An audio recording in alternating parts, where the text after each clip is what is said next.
This conference will now be recorded.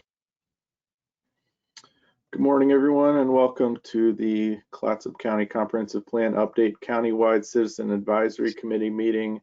This is January 21st, 2021.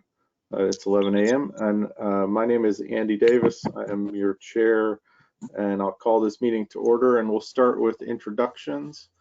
I'll just call off folks as I see them on my screen so we don't have confusion. If you could just say who you are and what your role is with this committee, and maybe where you're at in the county, that would be great. So again, I'm Andy Davis, I'm the chair, I'm in Astoria. Gail, you're the first up on my screen. Okay, Gail Hendrickson, Community Development Director for Clatsop County. Thanks, Gail. Jed Arnold. Jed Arnold, the Stewardship Coordinator for Hampton Family Forests, based out of Napa and reside in Astoria. Thanks, Jed. Matthew Pardes, is that a correct pronunciation, sir? Yes, it is. And I'm sitting on Wadsworth Road. Okay, thank you for joining us, sir. Jan Mitchell. Oh, you're muted, Jan. I'm Jan Mitchell. I live in Astoria and I'm the vice chair of the group. Thanks, Jan. Nancy Ferber. Hi, this is Nancy. I'm a coastal planner with CREST, the Columbia River Estuary Study Task Force. We're based in Astoria, and I'm working on some policy recommendations for the wetland part of Goal 5. Okay, thank you for joining us today. Carol Johansson.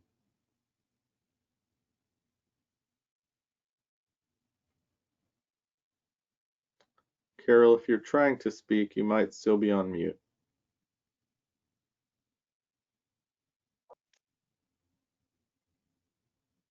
Okay, well, since we can't hear Carol, I'll move on to Cheryl Johnson. Cheryl Johnson, with a frog in my throat, sorry there. I am part of the Northeast CAC. I'm in Brownsmead, and then I am the liaison from Northeast CAC to the Countywide CAC. Thank you, Cheryl. Robert Strickland. I'm Robert Strickland. I live on Clatsop Plains. I'm a liaison from the Clatsop Plains Advisory Committee to the countywide. Thank you, Robert. Susanna Gladwin.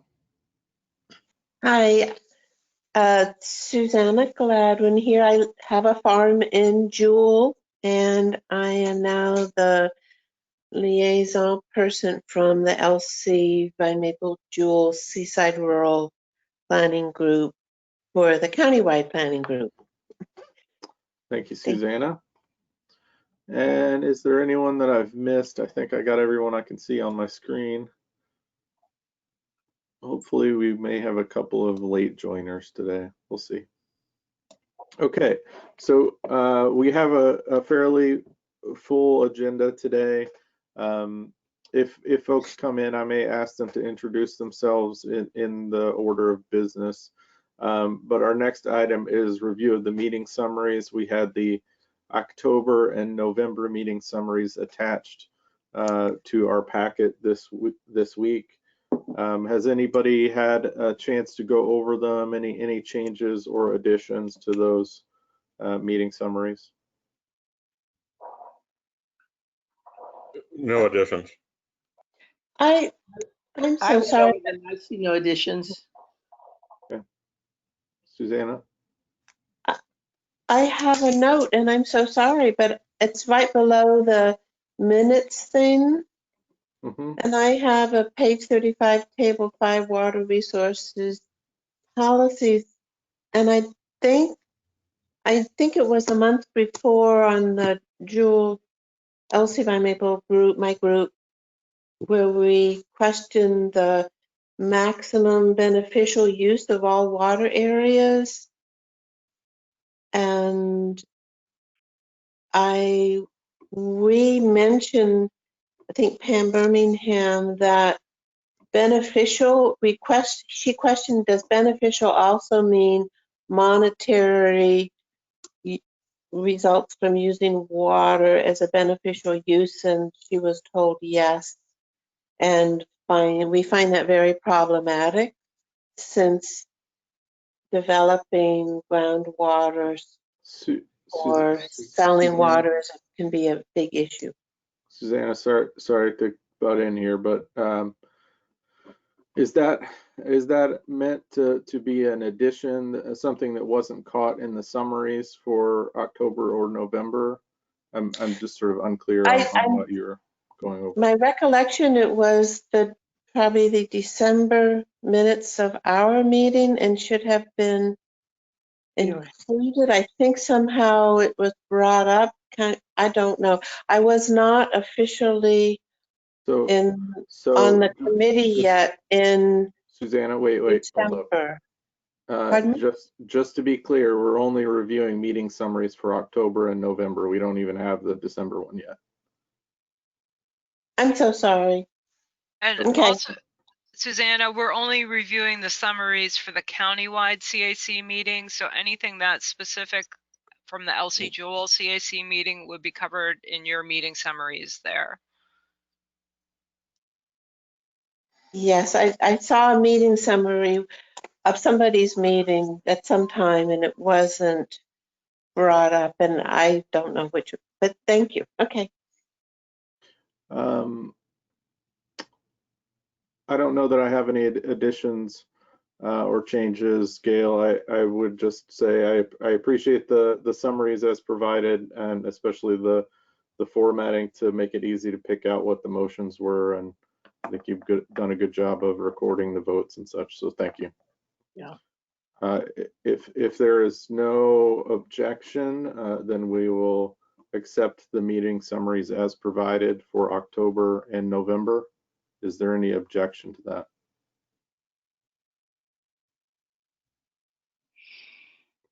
Okay, hearing no objection, those meeting summaries can be finalized.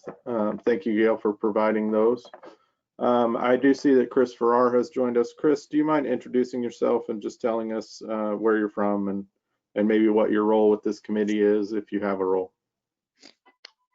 I'm Chris Farrar, and I live in the city of Astoria, and I serve as commissioner on the County Planning Commission, and I just attend these meetings randomly just to tune in and see how the process is going, because I'm interested, and I appreciate the work you're all doing. Thank you. Thank you for joining us, Chris, and thank you for introducing yourself. So the next item on our agenda is the CAC liaison reports. We'll just go through each group, and if they have a member here to speak for them, we can hear from you, and if not, we'll ask staff to present. So Clatsop Plains, Robert, do you have a report from Clatsop Plains? To a degree. I think it would be helpful if this is intended to be a time warp, you know, that we're January 21st, and are we talking about liaison reports as of mid-December?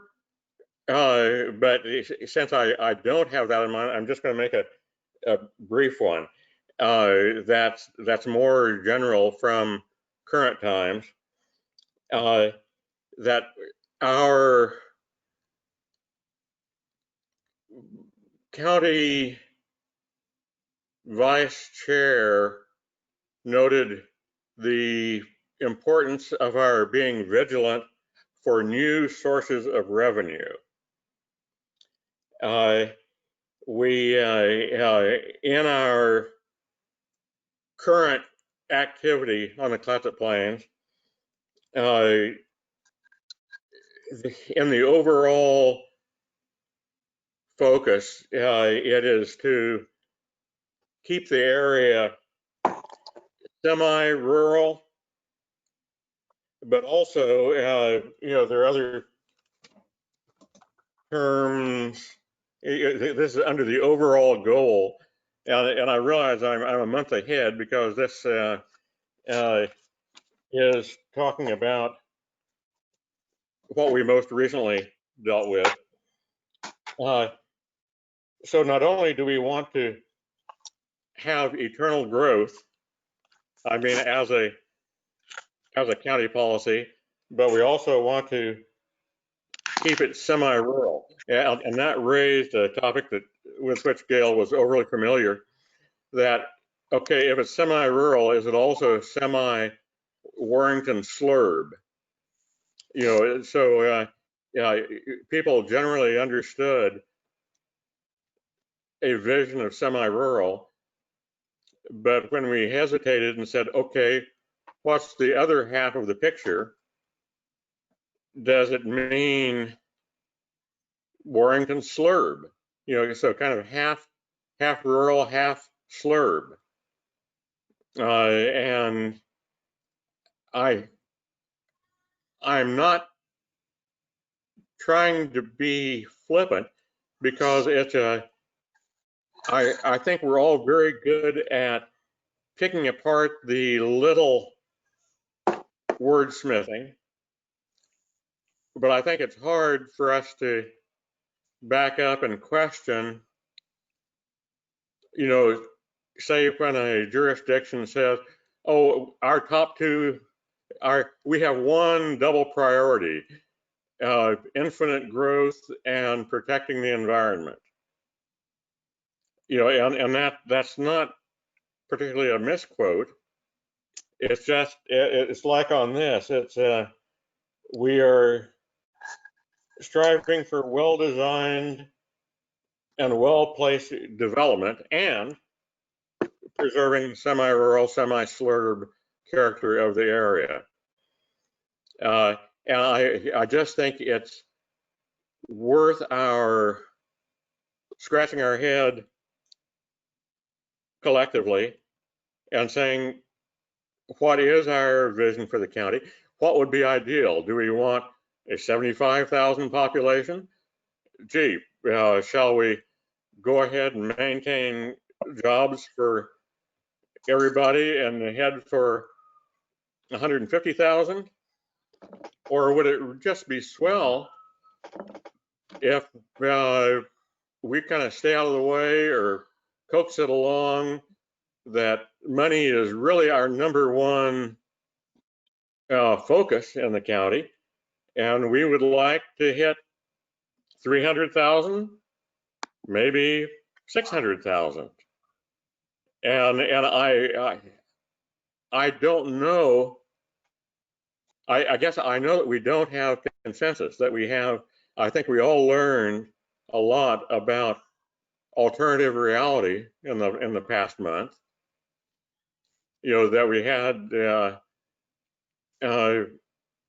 and I don't knock I believe that there are alternative realities. I can't imagine how anyone doesn't believe that we have alternative realities.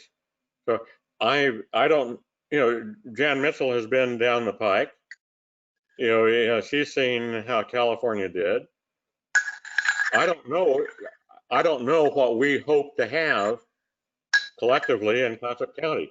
Would it be ideal to have 500,000 population here? And so anyway, it's I think not only do we need to wordsmith the little details, but we need to be able to utter some collective sense of what we're seeking as a county. Do we want more traffic on 101? Would we like to have 4 times as many vehicles?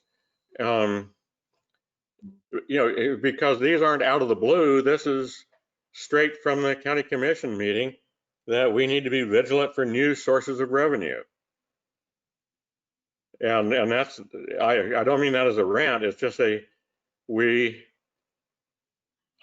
love to hear kind of what we're trying to do.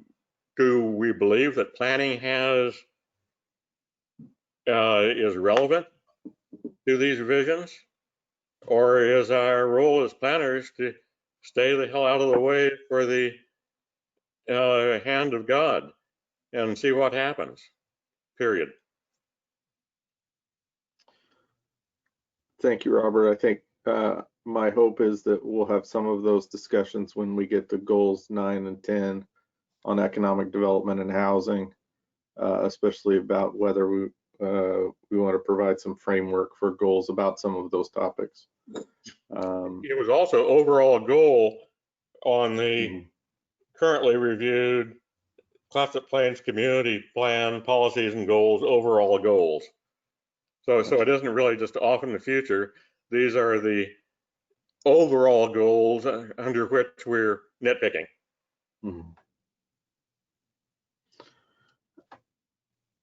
I think, I don't know that I have a specific idea or that we set one out for what the contents of the liaison reports would be. I know that the timing is different for the content that we're covering in the countywide group and what the liaison groups are covering. So it doesn't necessarily always seem to need to be germane to today's meeting. I think it's appropriate enough to cover things that have been talked about, but will come up later. So that would be my take. I'm open to input from the rest of the group as we go forward. And if you guys want to hear different things or very specific things, we can have discussion and set that out for ourselves. For now, unless there's objection to it, I'm happy to let you all report what you think is appropriate.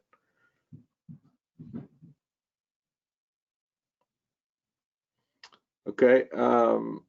So the next CAC to report is Elsie Jewell, Seaside Rural. Susanna, I believe that's you, but you've gone on mute now.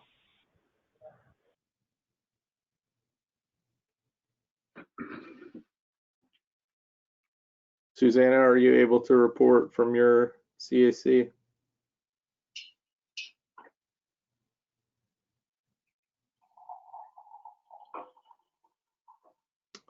Perhaps she got a call or something. Gail, do you perhaps have a report from Lewis and Clark? I'm sorry, I didn't realize I had been muted. Now can you hear me? Yes, we can. Oh, good. Because I had been talking before and maybe I had unmuted myself, I'm sorry, but I totally agree with you about the timing of things. It's a very kind of fluid timeline back and forward that we're going to. And so as I had mentioned earlier, and it may come up in today's thing about the water resources policy and the maximum beneficial uses of water areas that a financial use could be termed a maximum beneficial use, which is very problematic. And then I know last Friday, Olstead commented that we could convert our fleet of county vehicles to natural gas. And I would add to that the current least polluting vehicles, because hydrogen is a big up and coming thing for trucks, which is very low polluting, and electric cars. And I wanted to bring up, that came up several times in our last Friday's meeting in our local committee, that Onion Point, Silver Point, we've talked about Ecola and Tillamook. Everything that's rural outside of Cannon Beach and Arch Cape is included in our area, and I would like to see that to be a part of the Southwest, the Arch Cape people, because I don't believe that we are the most knowledgeable about those areas. And I don't think it's a good way of divvying this up, especially since our area is covering a really big area of the county, while the Southwest group is just a very small area. And they're very knowledgeable about some of those things. And I think I'm assuming that everything else will come up today, or in the future, I guess next week maybe. We did talk about, is it Don Avo who was at the meeting, and he's a member, and we were talking about the traditional trees being planted. And it'll should show up in next month's meeting, in minutes of our meeting. All right. Okay, thank you, Good, Suzanne. thank you. Gail, do you happen to have any feedback on the geographic breakdown that Susanna was discussing there? Yeah, so the LC Jewel Seaside Rural Committee actually covers 2 planning areas, simply because they're the least populated, but also the hardest to find members to participate in the CACs. So we combine those 2 areas because they are more have more similar issues than with the Southwest Coastal, which is focused on Arch Cape and Falcon Cove, and very different issues in terms of oceanfront development, coastal erosion, tourists, short-term rentals. So we felt that it was better to include them rather than just have a vacant committee with no members on it. So we put them with LC Jewel. In terms of redrawing the boundaries, that could certainly be a recommendation that the committees make as part of the comprehensive plan update, but right now they are established as they are. And I don't know, we've not approached Southwest Coastal, this being the first time I'm hearing this request, to see if they would even be interested in taking a portion or all of the South Seaside Rural Planning Area. So it sounds like our most immediate solution to that is really trying to find some people who are in that south area of the county, but not southwest, to help fill in the gaps as far as our knowledge. Can I comment? Mm-hmm. Sure. I was thinking that south of 101, south of Highway 26, with kind of a line drawn over to the ocean, and would be the northern boundary. And we have a member from Hamlet on our committee. I think that maybe define the eastern boundary with a coastal plain. Well, that wouldn't work because Onion Peak would not be in there. I'm not sure how you would define the eastern boundary, but if the Southwest group is willing, I would like to discuss it with them. And could we discuss it outside of this meeting?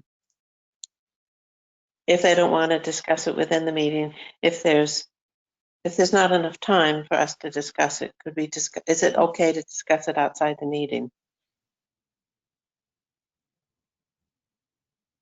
Gail, do you have a take on that particular point? Yeah, I'd certainly be fine discussing it outside the meeting. The concern I have is that, first of all, we won't be redrawing the planning area boundaries at this point in time. The second would be that if we were to switch Southwest Coastal and have them take on the responsibilities now for doing this seaside rural planning area as well, they have not reviewed the first 4 goals for that area. And I think they would have very different recommendations than probably came out of the LC Jewel Seaside Rural Group. So we almost need to go back to square one with them and bring them up to speed on that. Personally, professionally, I would prefer that we leave the groups as assigned. There's very little development in the seaside rural area. It's almost exclusively forest lands. And at this point, I think we've established the committees as they are, and unless directed by the Board of Commissioners, if you would like to make a request to them that we revise the committees, I would prefer to leave them as they are. Thank you. Thanks, I Gail. can see, I mean, I know that our group has a lot of knowledge of forest issues, so I can see that. Okay, thank you, Thank you. Susanna. Gail, I don't believe we have a Lewis and Clark representative with us today. Am I correct about that? That's correct. I have no update. Their last meeting was December 3rd, and their next one will not be until next Thursday. So they combine their November and December meetings. So I have no update. Okay, thank you. I just want to, I'm going to pause before we go to Cheryl because we've had a fair number of people join now. I see Jim Allegria. Jim, thank you for joining us. Is your audio working okay? Oh, whoops. Oh, I don't hear you yet, but I see you now. Yes, Andy, you should hear me now. Hi, Jim. Yes, we can. Can you introduce yourself and just let us know what role you play here and where you're at in the county? Okay, I'm Jim Allegria. I live in Astoria, and I'm on the Countywide Comprehensive Advisory Plan Committee. Thank you, sir. I think it's Pamela Matson McDonald. Pamela, are you able to introduce yourself and tell us where you're at in the county?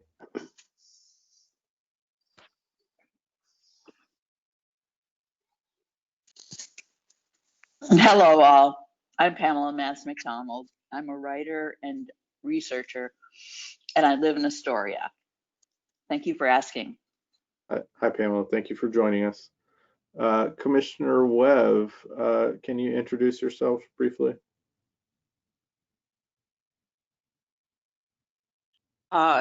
Yes, I'm Pam Webb, Commissioner for District 3 in Clatsop County. All right, thank you, Commissioner. And we've got a caller, which I don't see a name on. It just says caller. I think that's probably me, Andy, Pat Corcoran. Hi, Pat. Thanks for joining us. 791-0417. That would be mine. Yeah. Glad to be here. Not connected yet, so I'll be joining by phone. If connectivity comes back on, I will join you by Zoom when I can. Okay, thank you for joining us, Pat. Okay, so I think I've caught us up with introductions for everybody who came in while we were doing reports. Okay, I guess for the record, I live in the city of Astoria, and I'm a member of the Countywide CAC. Thank you, Pat. I see your note, Jim. No problem. We're happy to have you all we can. Okay, so the next item is Northeast CAC report. Cheryl, do you have a report for us? Northeast CAC met last week on January 14th, and we covered wilderness areas, natural areas, open spaces. And I agree with Robert that it is sort of like a time warp. At this point, the Northeast CAC is now 2 months ahead of the countywide CAC, which in my full and old brain is difficult. Sometimes when we're going over county things and you're saying, well, what did the Northeast CAC mean this time? I have to think back 2 months ago and what was our discussion. So I agree, Robert, we are in a kind of a time warp. In Northeast CAC, a lot of it was about, as I said, natural areas. A number of those listed in the general one fall within our area. There was spirited discussion on Nat Creek Falls, Napa Gorge, some of those very unique, beautiful sites within the Northeast, and our agreement that they should be recognized and protected. That's it from Northeast CAC. Okay, thank you, Cheryl. And Southwest Coastal, I don't believe we have a representative from Southwest Coastal on at the moment. Gail, do you happen to have a report from them? Yes, so the committee met on the 13th of January. They were also, as were all the planning areas, discussing wilderness areas, natural areas, and open spaces. Because of technological problems, their meeting was cut short, so they will be continuing that meeting on February 3rd at 10 a.m. Okay. Thank you, Gail. Okay, any other comments from the liaison groups that we need to get caught up on before we move on?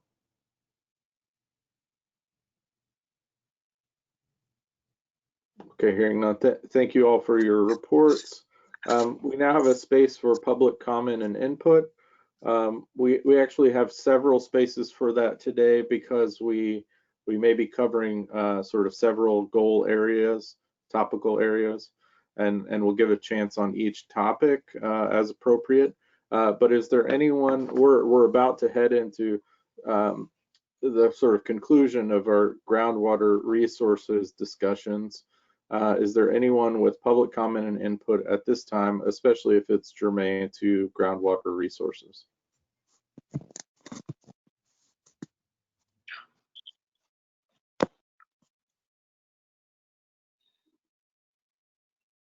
Okay, I'm not seeing any folks trying to come off mute or anything like that, so I will take that as no public comment for the moment.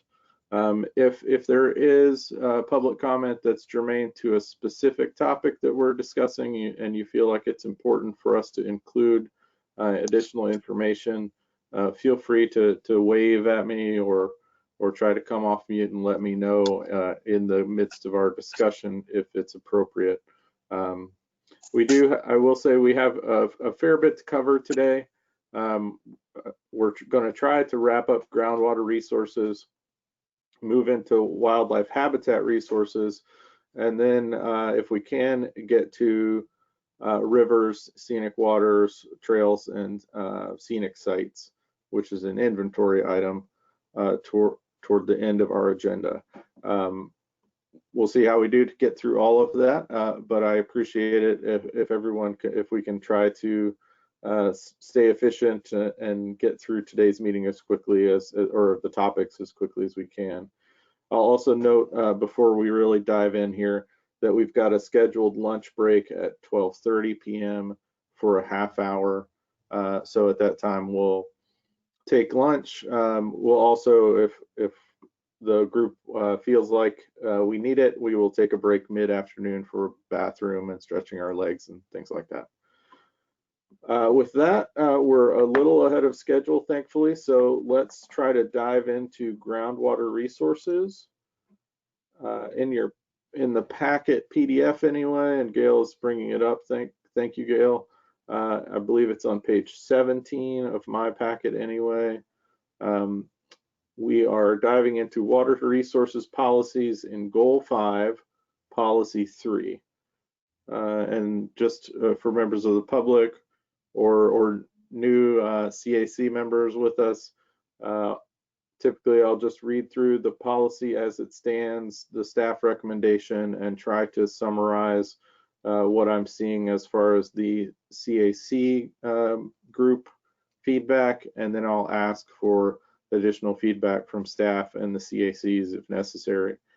So policy 3, where municipalities or water districts have identified possible conflicts between forest management practices and the maintenance of the integrity of their watershed, the county encourages these to work with the Northwest Region Forest Practices Committee in the development of amendments to the Oregon Forest Practices Act that will provide needed modification and protection of state licensed water supply systems.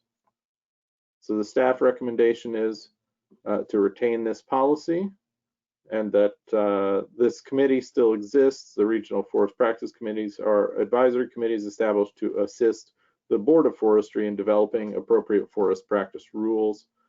Committees are comprised of citizens qualified by education or experience in natural resource management, and the committees may review proposed forest practices rules, identify the need to amend forest practice rules, or propose amended forest practice rules to the State Board of Forestry, right? Northeast, their sentiment was the policy should be stronger and stress that clean and abundant drinking water is a Clatsop County priority. And Southwest wanted to get clarification on the membership of the committee, and it said they tabled it for further discussion in November. Do you have it? Is there further feedback that we know of, Gail, from that November meeting? Yeah, none that I'm aware of. Okay, thank you. A brief comment, Andy. Sure. The phraseology, about qualified by education or experience in natural resource management is not quite as potent as the legislative requirement that a majority of people on this specific committee aren't described like that, but are, it's just in the state statute. Specifically, and I wish I had the exact wording, but basically, employees in the industry. They can be loggers, mill workers, forest landowners, but a majority of the advisory committee by statute has to be those people, not just people who are well educated in natural resources management.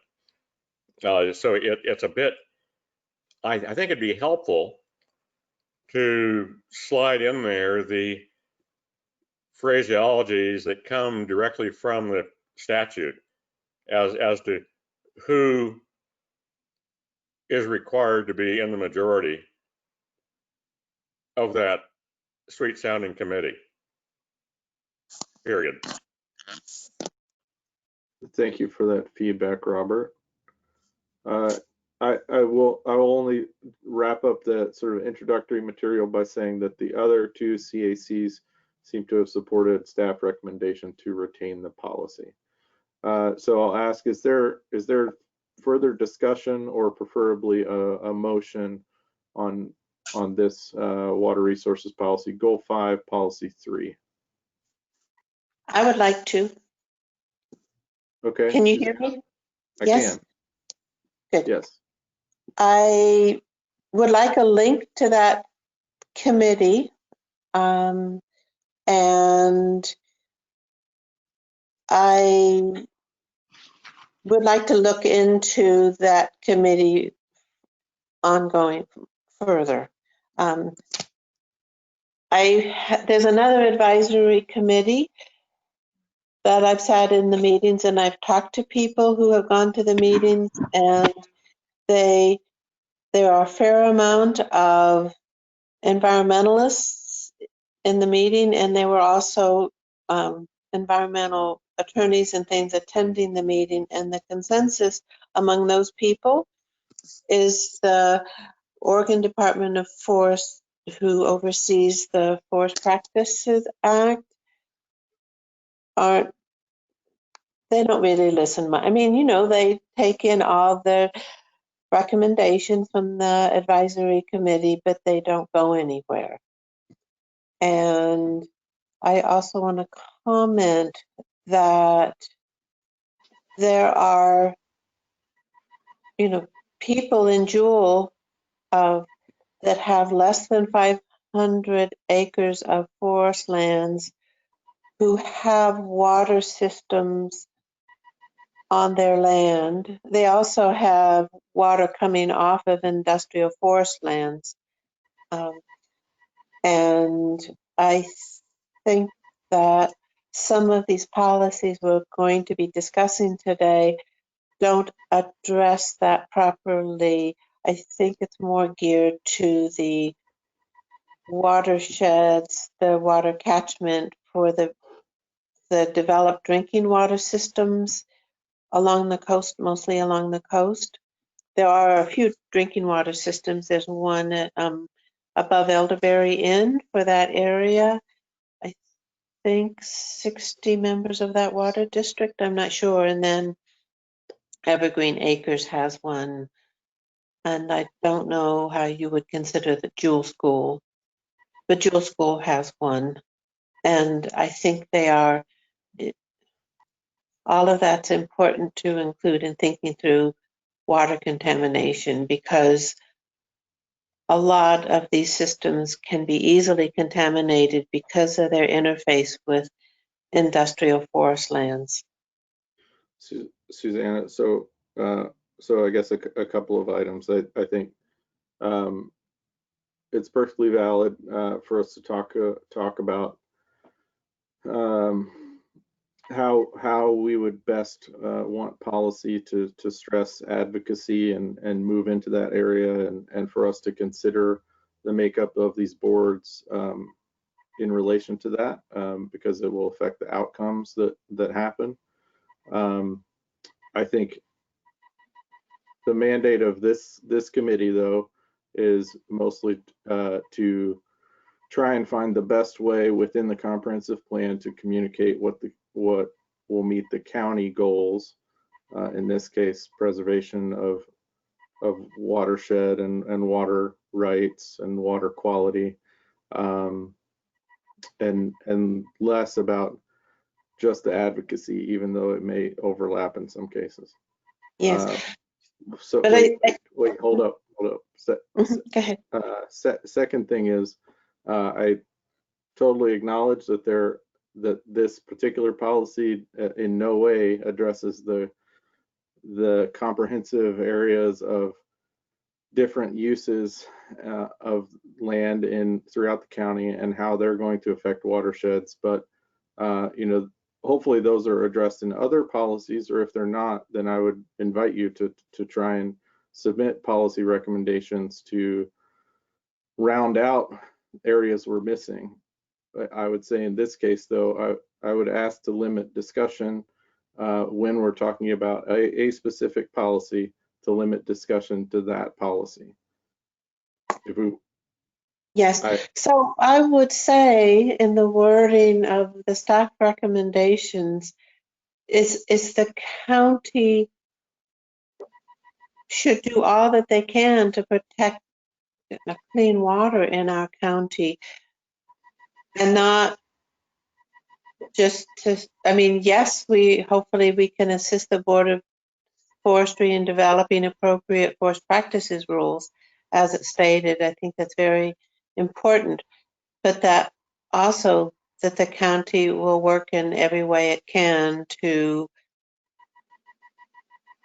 make what they can do for clean water, because I think as we go forward, there's a big push of up and down the state of Oregon of communities that interface with industrial forest lands and trying to protect their water systems. There's a big push to protect water, and I think that how this is wording may be of just depending on the Board of Forestry to oversee the Forest Practices Act, it's going to maybe be outdated. I hope and pray that this happens, and I think right here is the place to put that wording in.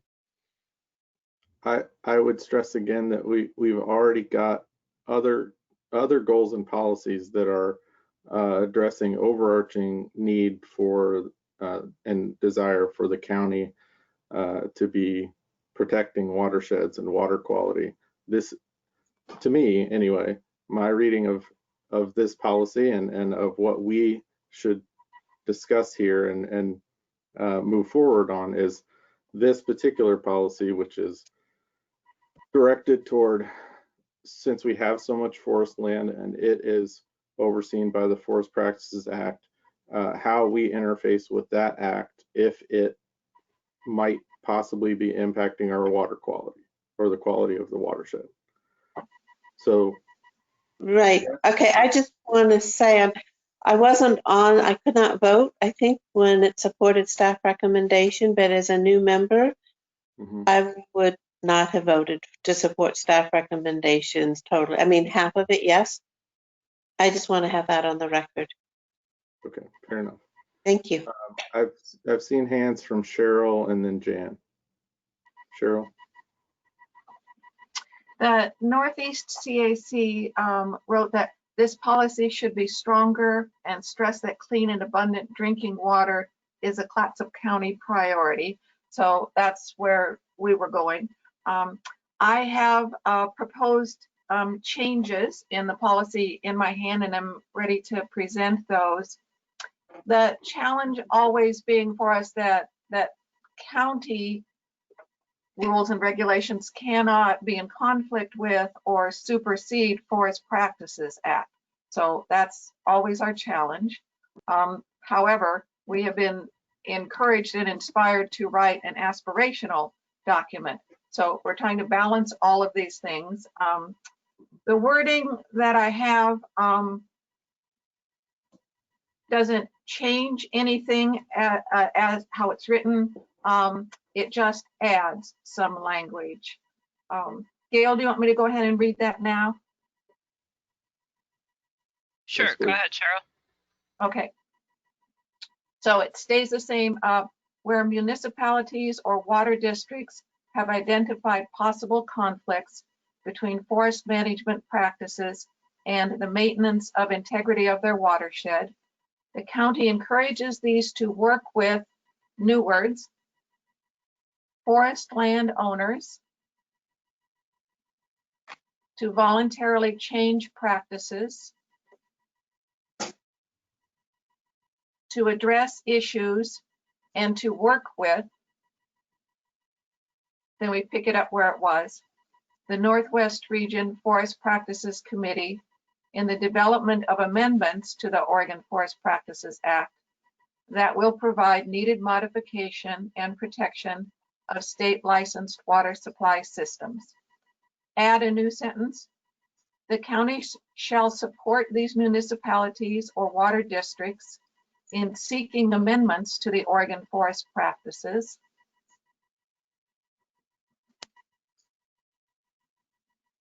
That will provide needed modifications and protection of state licensed water supplies.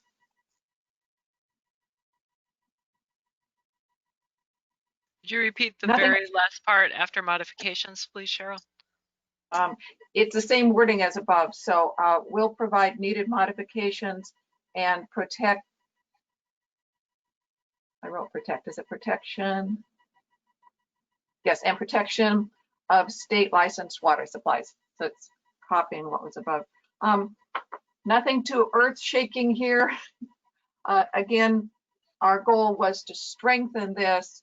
So rather than just having the county say, go and work with this regional committee, goodbye and good luck, what we tried to do here was to bring the county back in and to have them work with those water districts and support them in their negotiations. And then just as a note, when we get to the changes, new policies, hopefully you all saw, there is one in there that says that the county would be available to assist, I don't remember the wording, to assist in the negotiations between watersheds and forest industry. That's a good one. I was glad to see that, and hopefully we will pass that when we get there. Okay, Cheryl, I'm going to go sort of procedure-wise cut in here. So I'm taking that as a motion to amend policy 3. You've got a couple of segments that are added there. Is there a second for Cheryl's motion to amend? I second it. Andy, can I pop in for a second? Yes. Because this group has a lot of good brains and a lot of expertise, we get a motion out there and then we go back and take things in and move things out, and we end up amending the motion. So yes. Just a suggestion, procedural wise, maybe we could hack around with this for a while and until we seem to be in consensus, and then we could have a motion. But whatever you think is best procedure wise. My preference would be if folks have that. So we'll put a motion on the floor, and if folks have a wording change, wording suggestion, that they make a quick motion to amend. And in many cases, that motion to amend may go through hopefully smoothly and quickly. We can agree or disagree with the validity of it, and we'll move through it quickly. But I think this gives us an opportunity to just discuss this as it is and see if people would like to change things around at all. Is there? Okay, this is my motion then. Thank you. Thanks, Cheryl. Is there a discussion from the committee about this motion? Jan? I'm supporting Cheryl's committee's improvement, I think, to what we have on hand. I've sat in on several meetings that are really outside our county, but affect our system as well, of the North Coast Committee for Watershed Protection, which was started by a couple of women in their 70s who at Rockaway Beach, who found that their water supply was badly damaged by the clear cuts, and it's also involving people from Nehalem and other communities to the south. And I think this is for us to not acknowledge that this is a coming issue and that current practices are really threatening small communities with large expenses and threatening community water systems, is to do the whole issue a disservice. So I appreciate the work that Cheryl has done. If any of you want to attend any of those meetings and listen to the experts, I'd be glad to pass that on to you. Thanks, Jan. Is there other discussion from the group on this amendment? Yes. Can you hear me? Yes. Yes. I would like to, I support what Cheryl has put forward. Was it Cheryl? Has the motion? Yes. And that individual water systems would be included in there, and perhaps under the water resources, you can have your spring identified as a significant water source, but in the rural areas, there is a proper terminology for a drinking water source beyond just a significant water source, and I'm not sure of the terminology. But because there are so many individual water sources, I think they need to be included. And that I would love to have the county perhaps join what Jan is talking about, of people that are really studying, and I'm a part of that, the water contamination from industrial forest uses that is permitted under Forest Practices Act, but that is contaminating the water, and there will be more water testing and more follow through on contamination in the future. And I would like the county to be a part of that. And I think perhaps it could be in this policy that there's outreach of the county to track, to follow what's coming up. I don't know how to word it. I'm sorry. Perhaps somebody else can word it if they agree with me. Okay, Robert, and then Cheryl.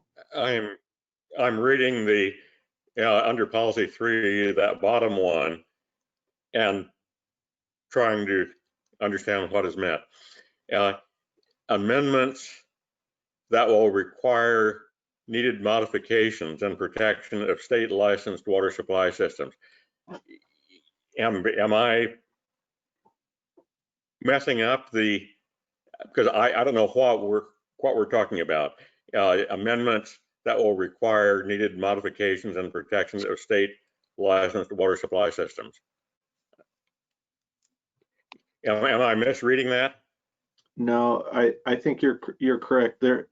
I think that Cheryl's intention, Cheryl, please correct me if I'm wrong. You were saying you wanted to essentially repeat the language from the original document, just changing who the actor was from these watershed or water districts and municipalities to the county. So require should be provide. The word require should instead be the word provide. Is that correct? And I'm not clear what amendments that will. Oh, okay. Is that correct, Cheryl? Okay, Cheryl? Thank you. No, I think that's a good observation, Robert. Thank you.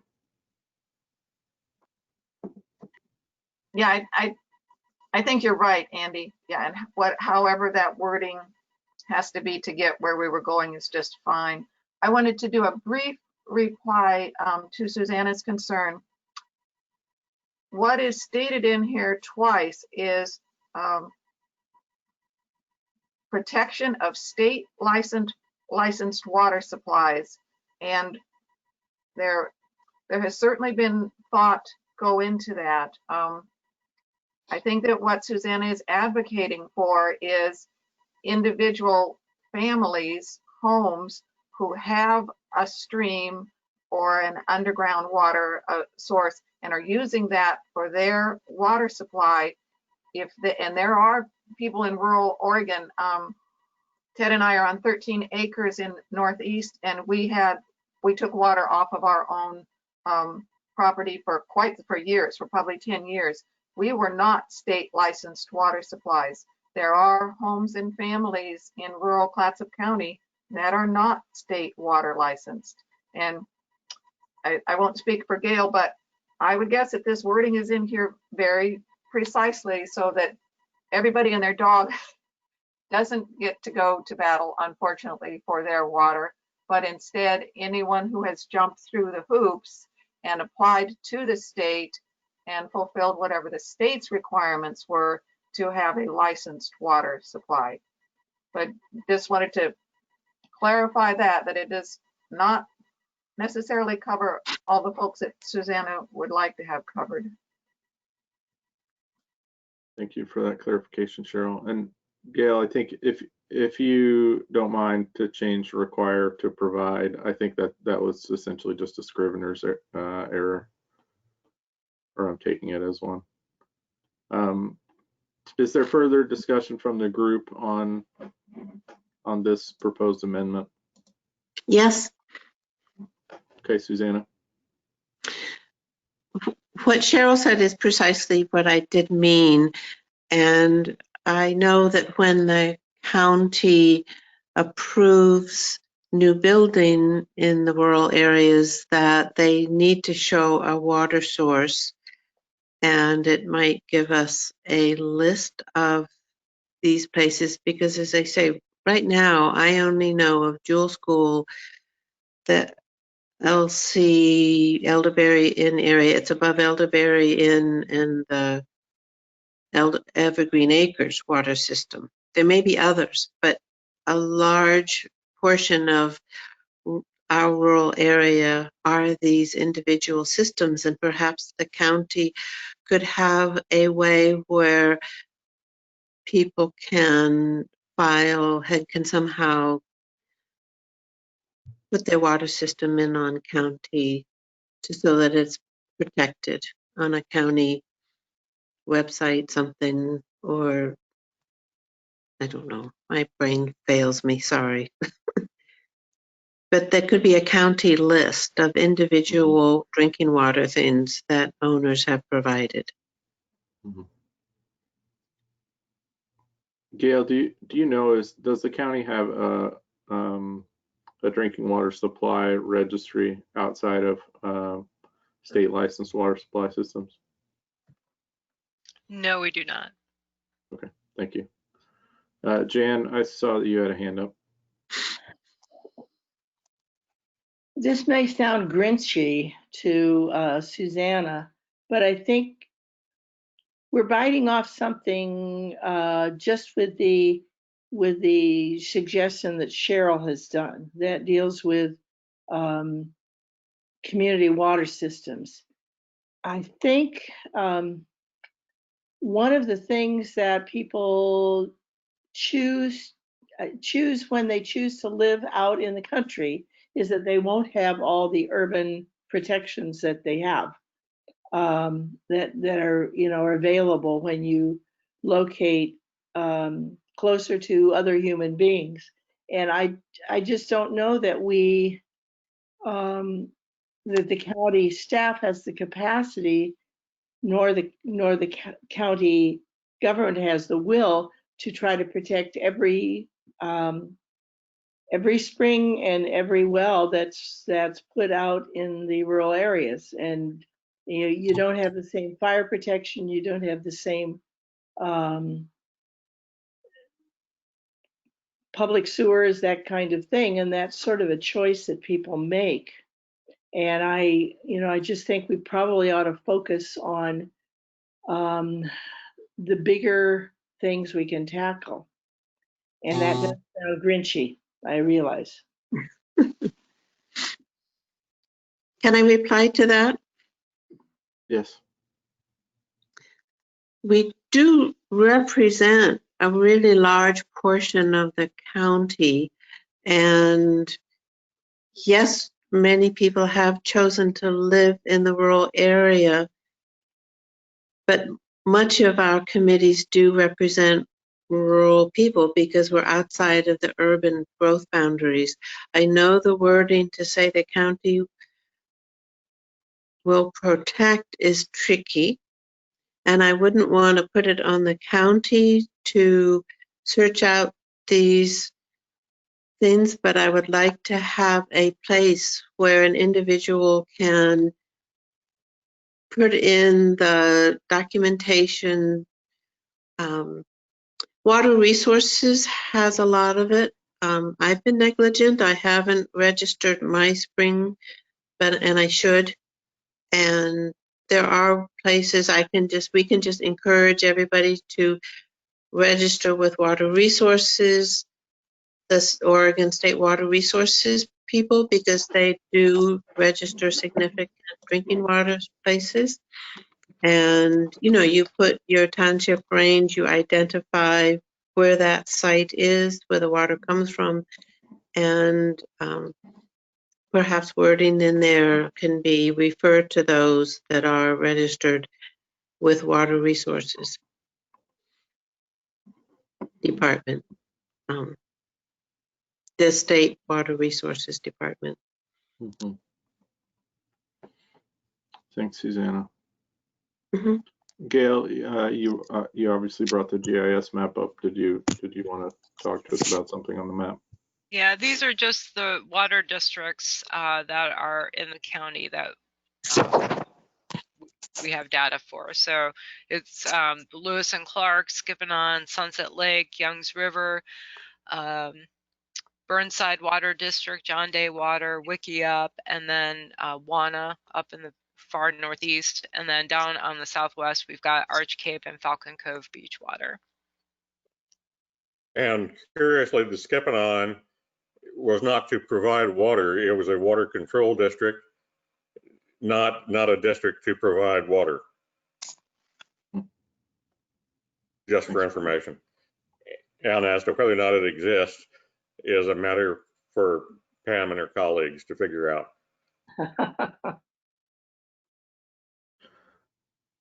So I want to interject in discussion for just a second here. And I just want to voice this as a concern. I think so. The original policy,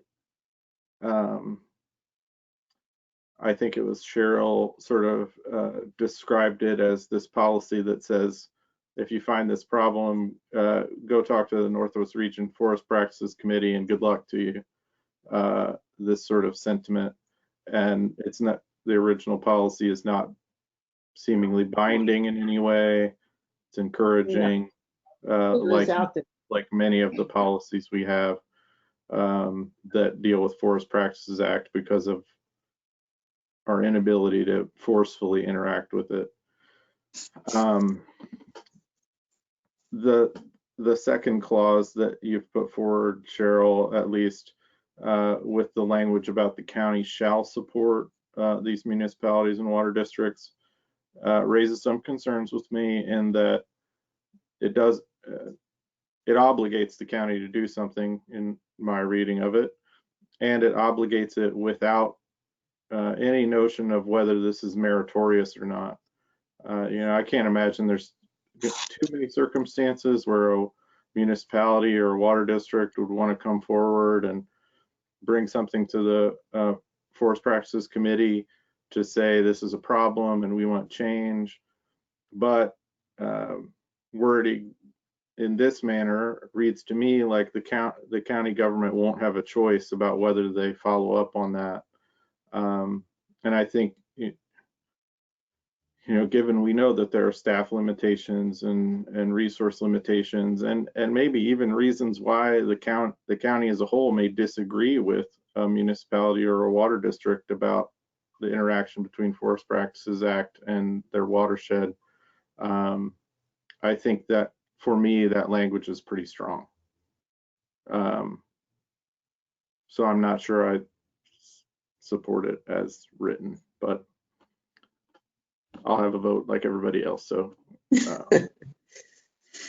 Andy? Yes, sir.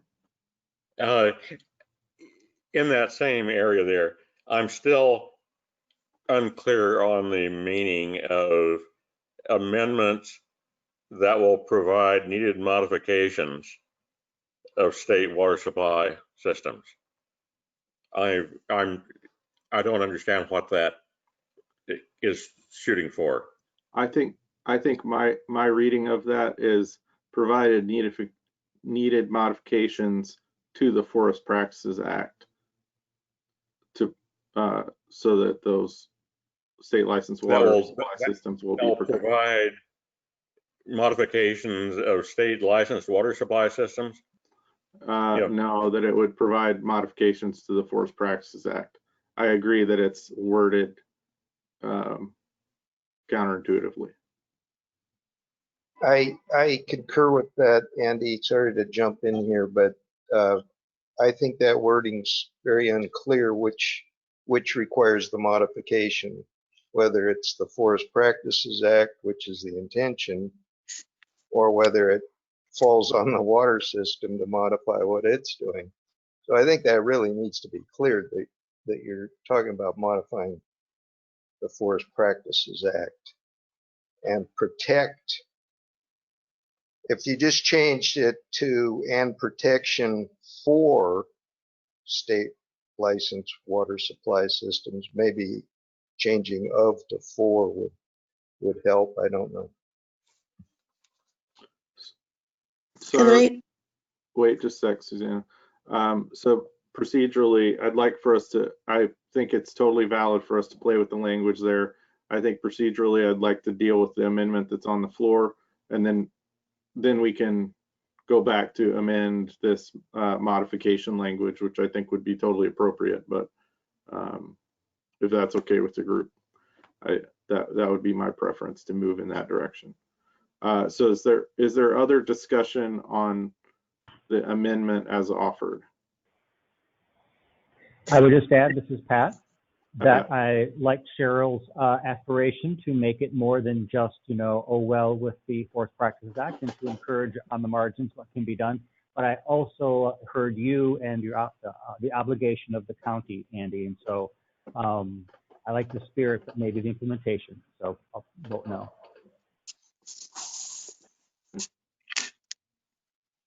Any further discussion on the amendment? Yes. Okay, Susanna. I think that this is tricky and important. And I would like to continue to work on it in another meeting, and that it will give us a month to work on the wording for it. Because as I said, I would like to include individual water systems. I think probably a lot, as I said earlier, but the wording, what I said was kind of a little rambly, and I think that I'd like to work on that wording for a future proposal. I just think that this thing is important. Since so much of the county is industrial forest practices that millions of pounds of fertilizers and pesticides, herbicides on the grounds that get into drinking water. I think it's really important. And I don't think it's hyperbole to say the million. I mean, I know it's not, because I've gone through the firm's proposals, the forest practice, what you sign up for. I know in my area, I believe it was like 4 million pounds of nitrates that didn't get spread because the helicopters were all being otherwise occupied on Weyerhaeuser land. So it's important. I think it's really important. And that's my comment. Okay, thanks, Susanna. Cheryl, I saw your hand up. Quick response to Susanna. I would like for us to vote on this today and move on. Our agenda is very long and very detailed. And a quick reply to Andy's concerns. Again, I see this as a process, so we're not necessarily asking the county to support a specific amendment or a specific watershed. So this does not bind them to support Cheryl Johnson in asking that her watershed, which she never bothered to register with the state, be protected at all costs. Instead, it's asking the county to support the process. So it's only a process. What we're doing is asking the water districts to go and participate in the committee meeting. There may or may not come out any proposed amendments. When they come out of there, they may or may not ever be accepted into the Forest Practices Act. It's a long, slow process.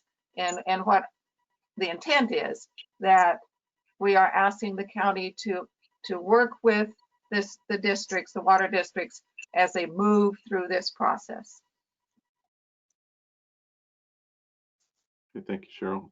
Gail, you have your hand up. Yes, perhaps Cheryl, you can clarify how you envision that county support being proffered.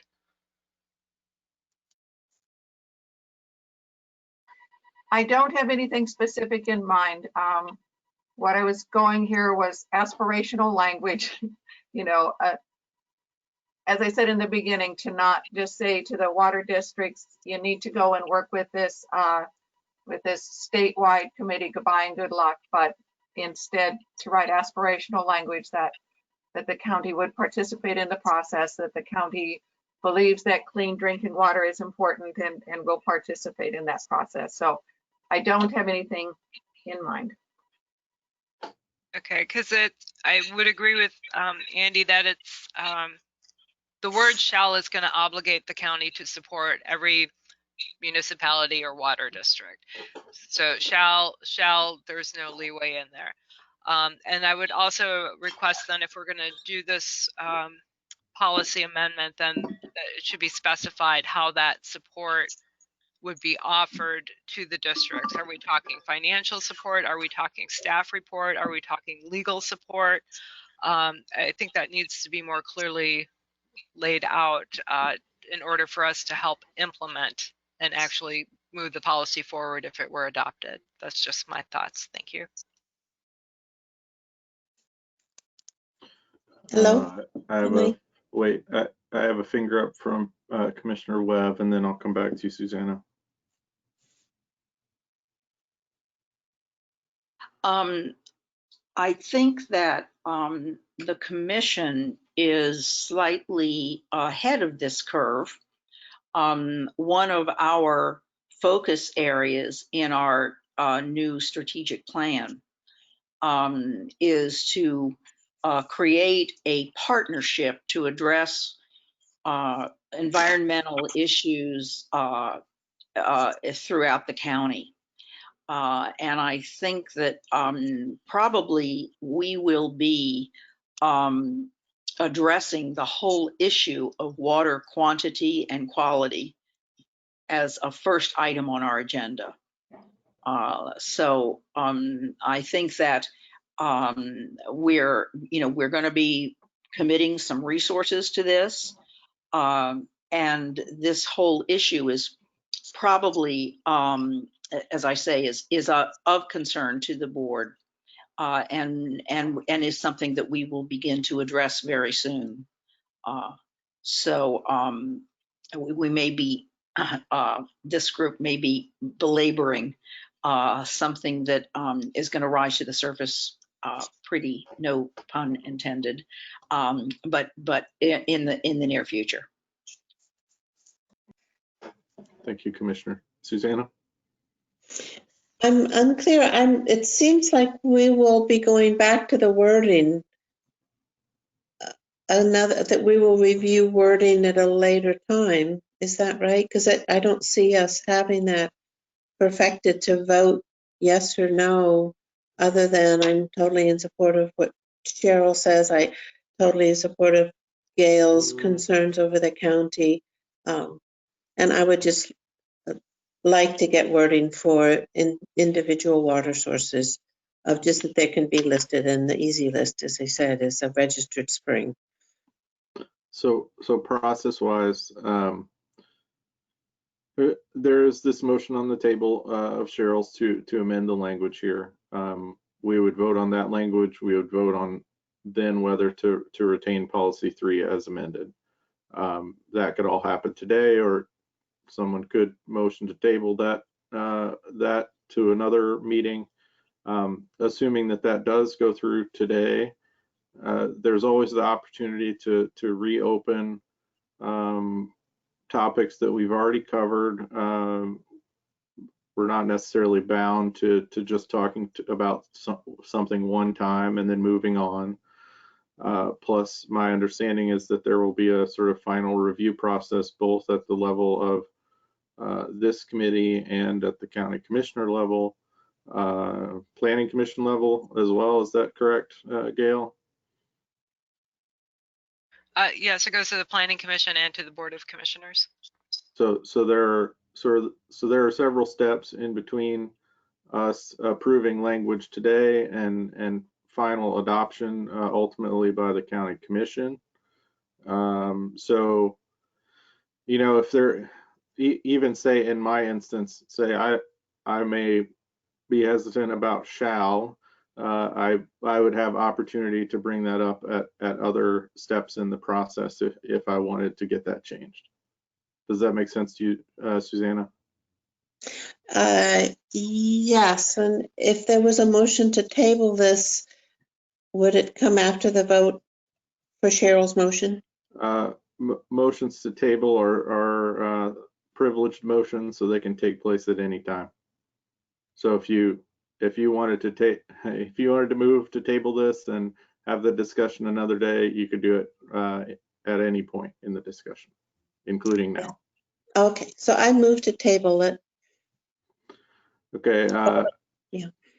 I think motions to table, and I might ask you to be more specific, but I think motions to table require a second. I'm not honestly sure about that, but is there a second on the motion to table this?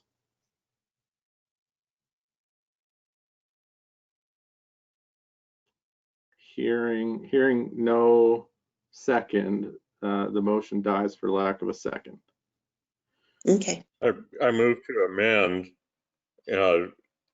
Cheryl's motion to delete the words needed modifications and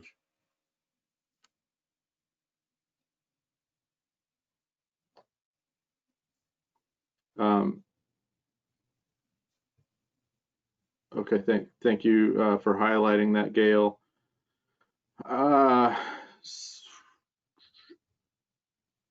I'm trying to think if I want to ask for you to, before we get a second here.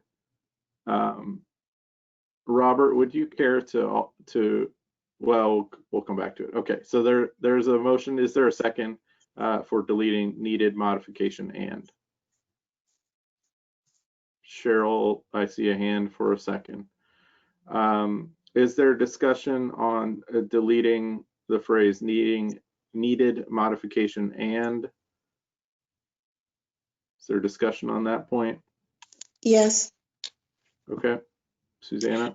I find that this is so important, both to not embroil the county in fighting for an individual's water system. And I just think the wording is really important. And I keep coming back to a list of individual springs to be included. Susanna, I'm going to cut you off. I'm going to cut you off. That is not germane to this amendment. The offered amendment was only, do we want to delete needed modifications and? That does not, to me, include whether we need to include other types of water supply. Right, but it's just, right, no, I understand that, but I don't understand the ramifications of leaving needed modification and protection or deleting any of that wording. And I don't feel that I'm qualified to vote one way or the other. Abstention is always an option on these votes. No, and I understand that. Is there any other discussion on the deletion of needed modifications and? The purpose of it was that seeking amendments obviously is to make modifications. So it was simply a language redundancy that confused and complicated, I thought. Thank you for clarifying, Robert. Let's see. Is there any objection? This would be a vote, to be clear. Is there any objection to deleting the phrase needed modifications and?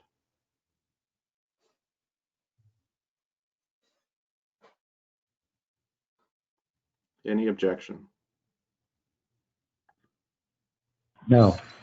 So hearing no objection, I will take that as unanimous consent to delete needed modifications and. So back to the now modified amendment. Is there any further discussion on the modified amendment? Jim? I also have concerns with the word shall. My suggestion, or my motion actually, is to drop shall and leave the rest the same. The county supports these municipalities, et cetera, et cetera. Second. Okay, so that was an amendment. Yeah, that was an amendment. Excuse me. We've got an amendment offered by Jim to strike shall and add s for the county supports these municipalities. And we have a second by Robert Strickland. Is there a discussion on that modification?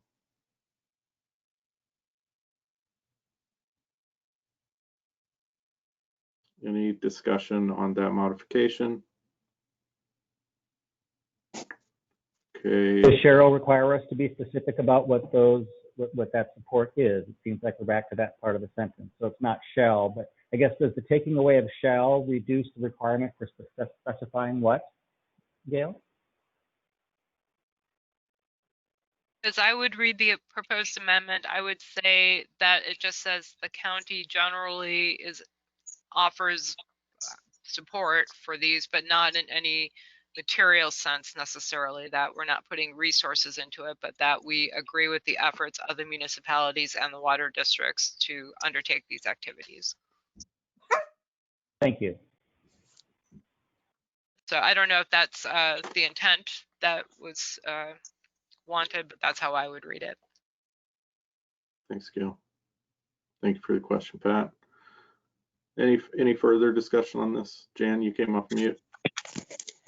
Well, it weakens it, and I'm uncomfortable with that because I think this is a major issue for our communities. I sympathize with the need for staff to be judicious in how the county is compelled to do things, but usually counties can find ways to get out of things if they have to. I've seen that for years. I just, we need to somehow say how important this is to our communities. I mean, I had a conversation once with our state senator who, when I was talking about my concern for the water quality issues of small communities, said, yes, but so-and-so offers jobs. And so at that point, she was equating the need for jobs with the need for drinkable water. And to me, that sort of mentality needs to change in this state. So I will back off on the use of shall, but I sure would like a strong statement there.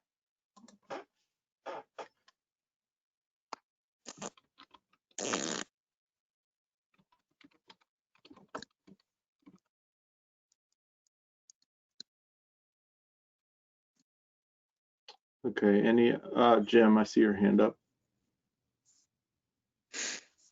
Yeah, Jan, my concern is that it really obligates the county to support the municipalities or water districts seeking amendments.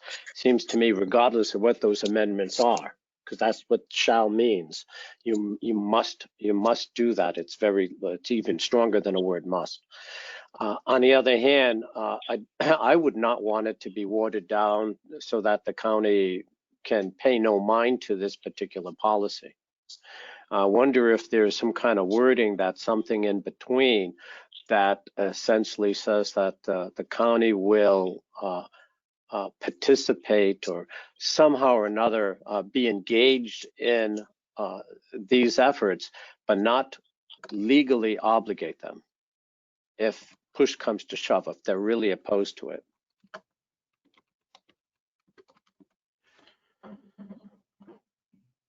Thank you for the feedback, Jim. I realize that I'm stretching the bounds of germaneness, but one thing I might suggest is that we change the language to indicate that the county or the county commissioners need to have a hearing on whether they approve supporting these groups. And then if they decide that they do support the action of these groups to ask for amendments, that then they direct county staff to support them. At the very least, it makes the commission and the public aware more broadly of the issue that's coming up, and it can direct county resources to support the municipality or water district, but it doesn't obligate them straight off. I know that's not what we're voting on right now, which is just whether we delete shall, but that would sort of be my proposal if we want to go in a slightly different direction. Any further discussion on deletion of shall and addition of S for supports?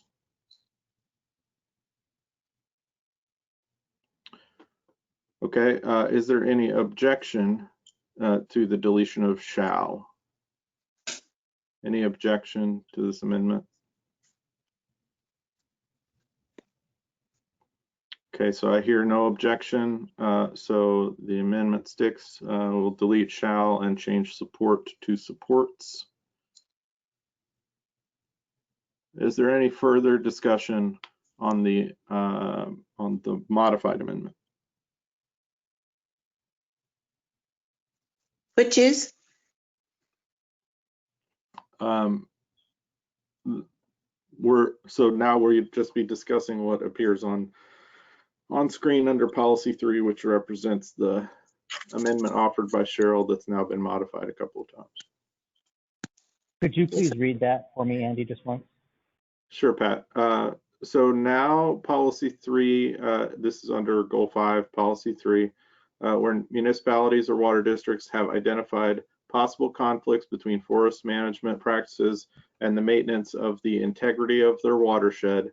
The county encourages these to work with the forest land owners to voluntarily change practices, to address issues, and to work with Northwest Regional Forest Practices Committee in the development of amendments to the Oregon Forest Practices Act that will provide needed modification and protection of state licensed water supply systems. The county supports these municipalities or water districts in seeking amendments to the Oregon Forest Practices Act that will provide protection of state licensed water supply systems.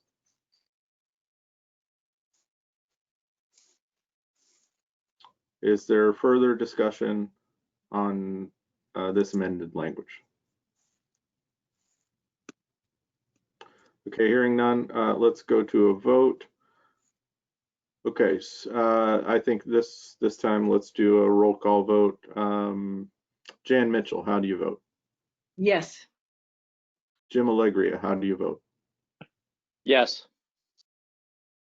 Cheryl Johnson, how do you vote? Yes. Robert Strickland, how do you vote? Aye. Susanna Gladwin, how do you vote? Yes. Pat Corcoran, how do you vote? Yes.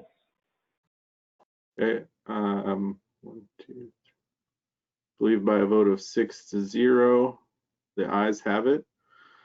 So that language is adopted. Thank you, Cheryl. So we're back to policy 3 with the inclusion of the amended language. I'm going to make a motion right off the bat, which I think is just to bring language into consistency, which is to delete the words needed modification and from the language in the original.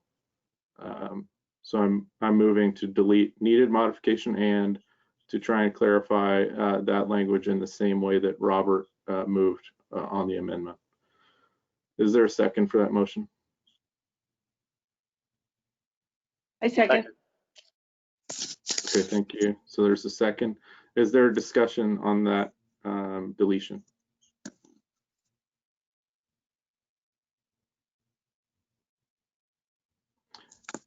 Hearing no discussion, is there any objection to deleting the words needed modification and?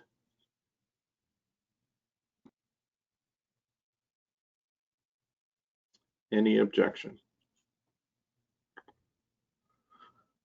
So hearing no objection, we can delete needed modification and. So we are back to policy 3. Staff recommendation is to retain this policy. So the sort of default motion for us from the committees is to support staff recommendation. We've had one amendment. Is there any motion or discussion about moving policy 3 as amended forward?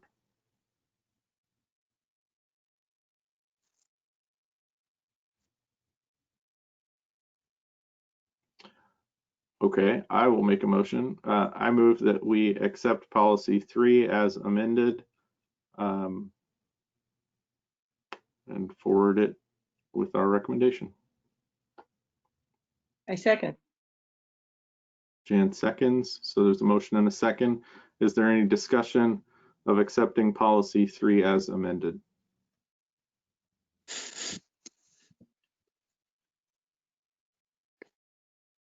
Okay, I'm hearing no discussion of accepting policy 3 as amended.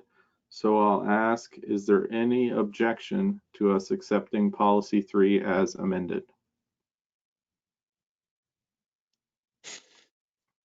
Any objection to this policy 3?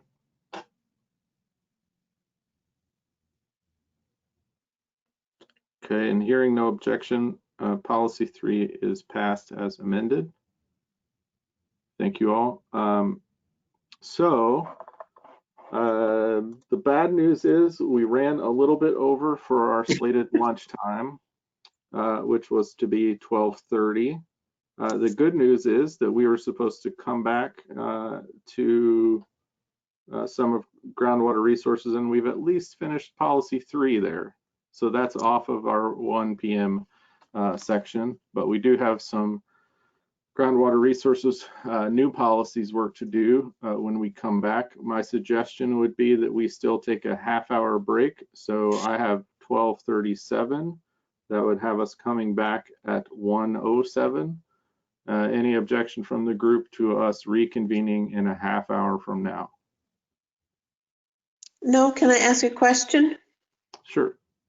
Are we coming back to table 2, the next thing on the agenda, table 2, groundwater resources, new policies worksheet?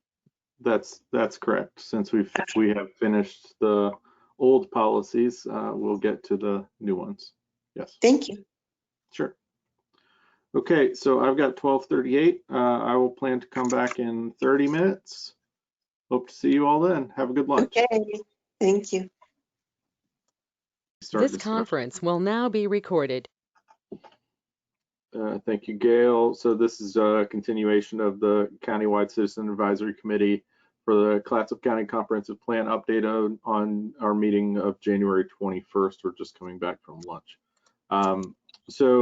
We're moving into, in your packet, what is labeled as Table 2, Groundwater Resources New Policies Worksheet. We did have a couple of members who are going to go away and bring some additional information back to us, or additional language. Jim, are you on now, or I just want to check if he's around.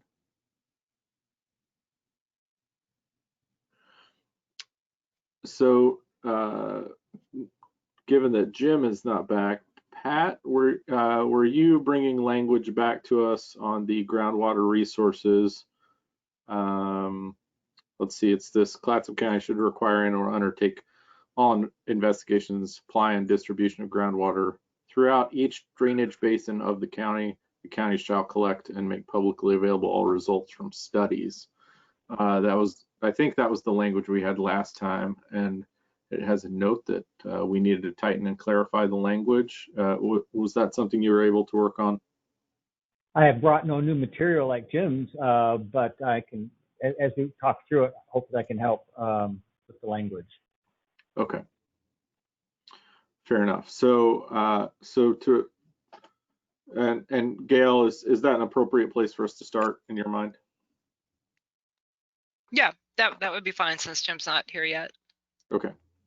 So at the bottom of the second page of Table 2, we have this groundwater resources item, which is about investigations into supply and distribution of groundwater and publicly available results from those studies. Is there any discussion from the group about this item, or about changes or recommendations on that language? Can I come in? Yeah, Susanna, and then I see Robert. I saw your hand there.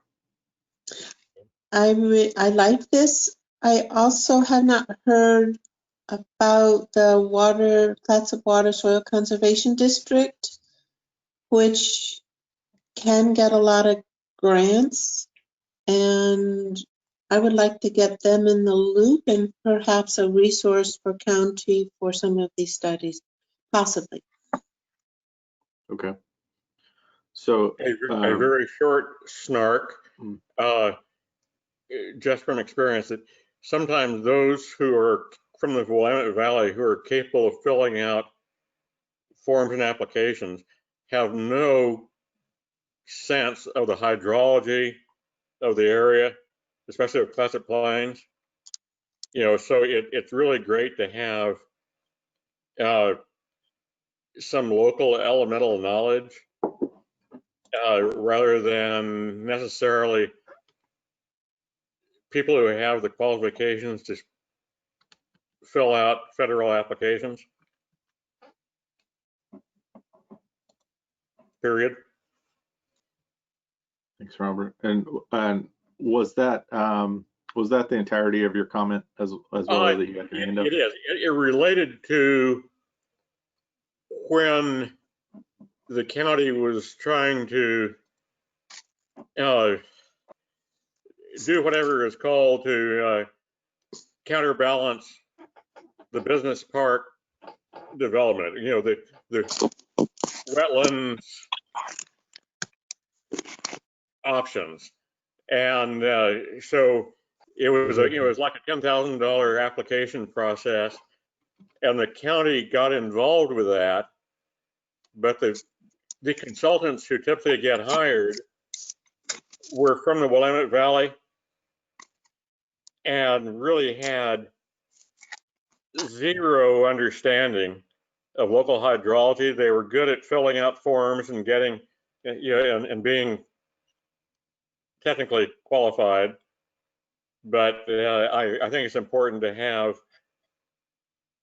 local good sense as well, period. All right, thank you. Pat, did you have any recommendations on language that you'd like to put forward? Not at the moment, I'm sorry. That's okay. Yeah, the term geomorphologist, and I'm sure Chris and Jim have better sense of who those mean, but really I think we've only had one geomorphologist here in the county, Tom Horning, who really understands the geology and hydrology of the area, but it also has the listed qualifications. It's easy to look out here and think you know what's going on and be totally wrong. Thanks, Robert. Cheryl, I see your hand. I really like this proposed policy. The concept is very important to understand the supply and distribution of groundwater throughout each drainage basin in the county. This kind of information will help us make those kind of decisions that we were just talking about. This is valuable for the watersheds for salmon. It's valuable for the watersheds for the drinking water. I think this is really important. And not being, the county policy expert, I like this wording. Gail, does this wording not work? Do you need something more? Do you need something different? The only question or clarification I would want, it says Clatsop County should require, and of whom would we be requiring this study? Is it somebody who comes in to build a single family home? Is it someone who wants to build a subdivision? Someone who wants to open a restaurant? What would be the trigger point for the county requiring someone to complete a supply and distribution study? Gail, to that point, can you clarify for me, because I don't have background in this particular area, what would be normal trigger points for? So when I think of some study for supply and distribution of groundwater throughout each drainage basin, I'm thinking of big watershed level studies, countywide looks at these things, and you've brought up a point about a very localized study or trigger at least. What would be the norm for this sort of thing? Well, we don't have a requirement at this point that any development would have to undertake it, and I would look at it the same way you do, a watershed area supply and distribution study for a particular development. Perhaps because we haven't seen anything rise to the level of, say 1,000 home subdivision or something incredibly large, that would be in our unincorporated area. So that's why I'm asking for clarification. I guess, if you're going to do that, there should be some sort of threshold, and it's going to have to be commensurate with the development that's being proposed. I think my interpretation of that was it would be a proactive, comprehensive assessment of all the drainage basins, kind of initiated by the county for the purposes of that inquiry. That's a very different thing. If someone were building a single home in Falcon Cove, I presume you kind of rely on the local water vendor, but it's such a hard area to even anticipate,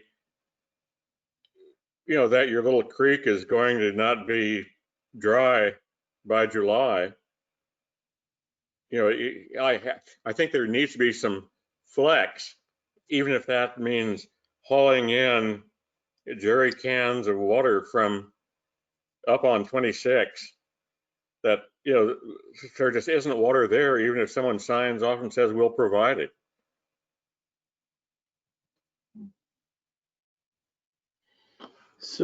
So I guess one thing I'm hearing and thinking here, as far as the focus for discussion and language here, is that there's maybe two different approaches. There's an approach that maybe I'm more hearing from Pat, and maybe even what Susanna said about the Soil and Water Conservation District, or using other bodies to create larger level data that's just a background level of information for people in the county to know and have distributed.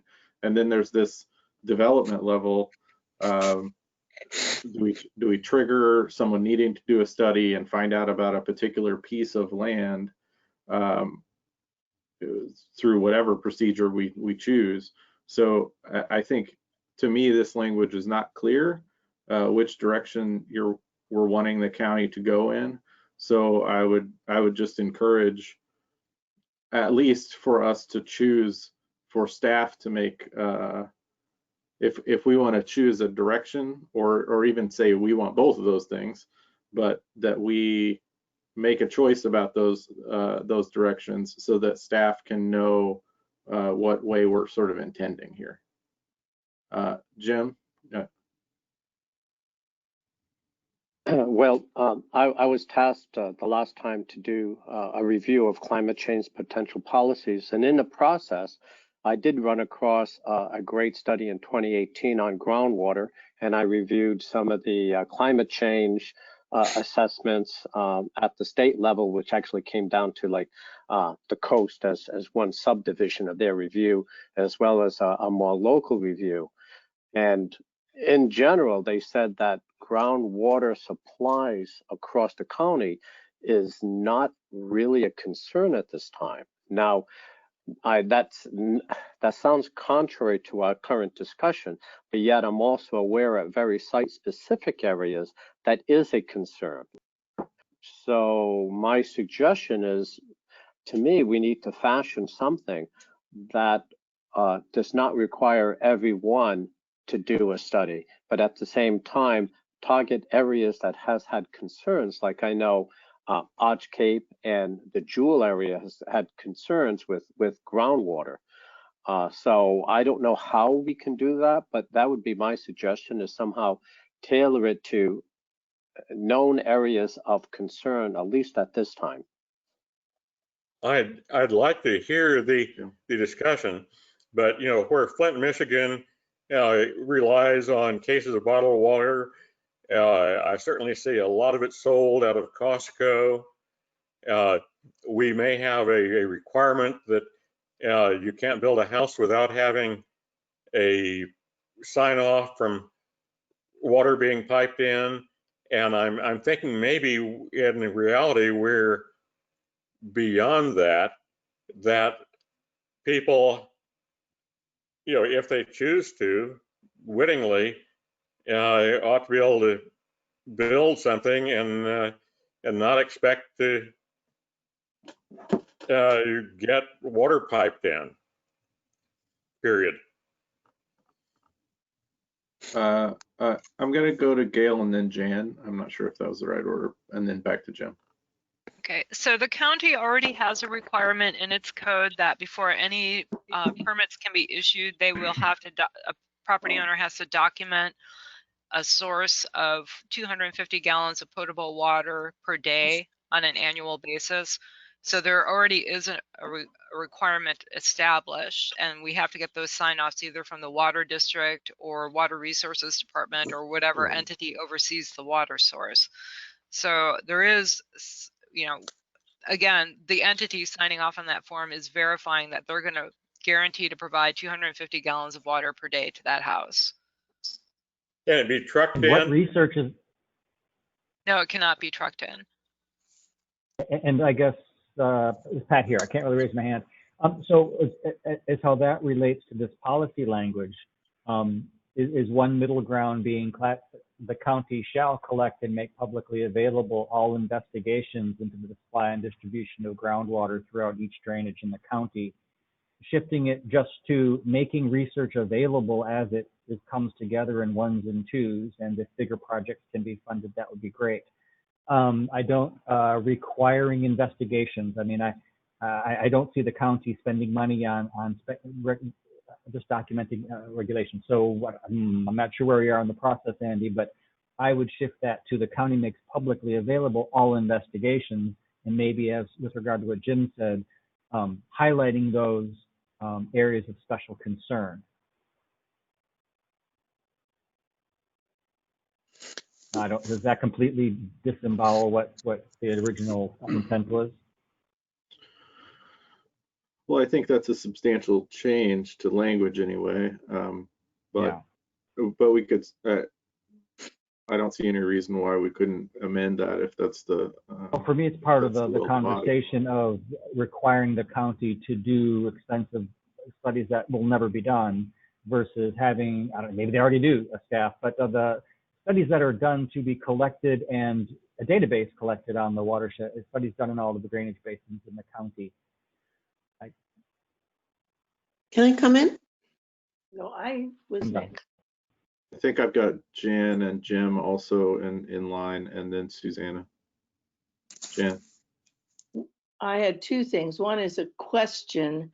Are there problems for water usage in the two places where I see something approaching subdivisions happening? Is in Warrenton and Clatsop Plains. And I'd be interested to hear what Robert says there about water supplies.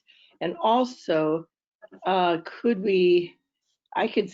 see using Pat's suggestion if we could also have something that says the county will cooperate with water districts when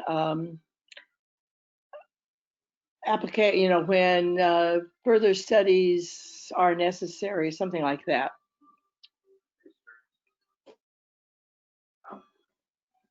Thank you, Jan. And then Jim. I'm not, this sounds like it might be the appropriate place. Just to elaborate a little bit on the study, I don't know if any of you have seen it. It came out in 2018. It was a groundwater study of Clatsop County, of wells. And it's excellent study. And there's a series of recommendations. And that's part of what I suggested in my write-up, which is towards the end. Gail, could I ask you to go to page 51 or so of the document?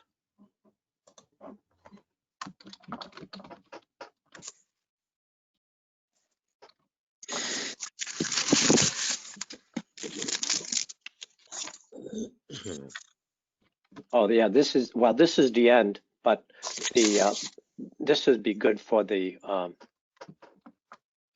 let's see, state water groundwater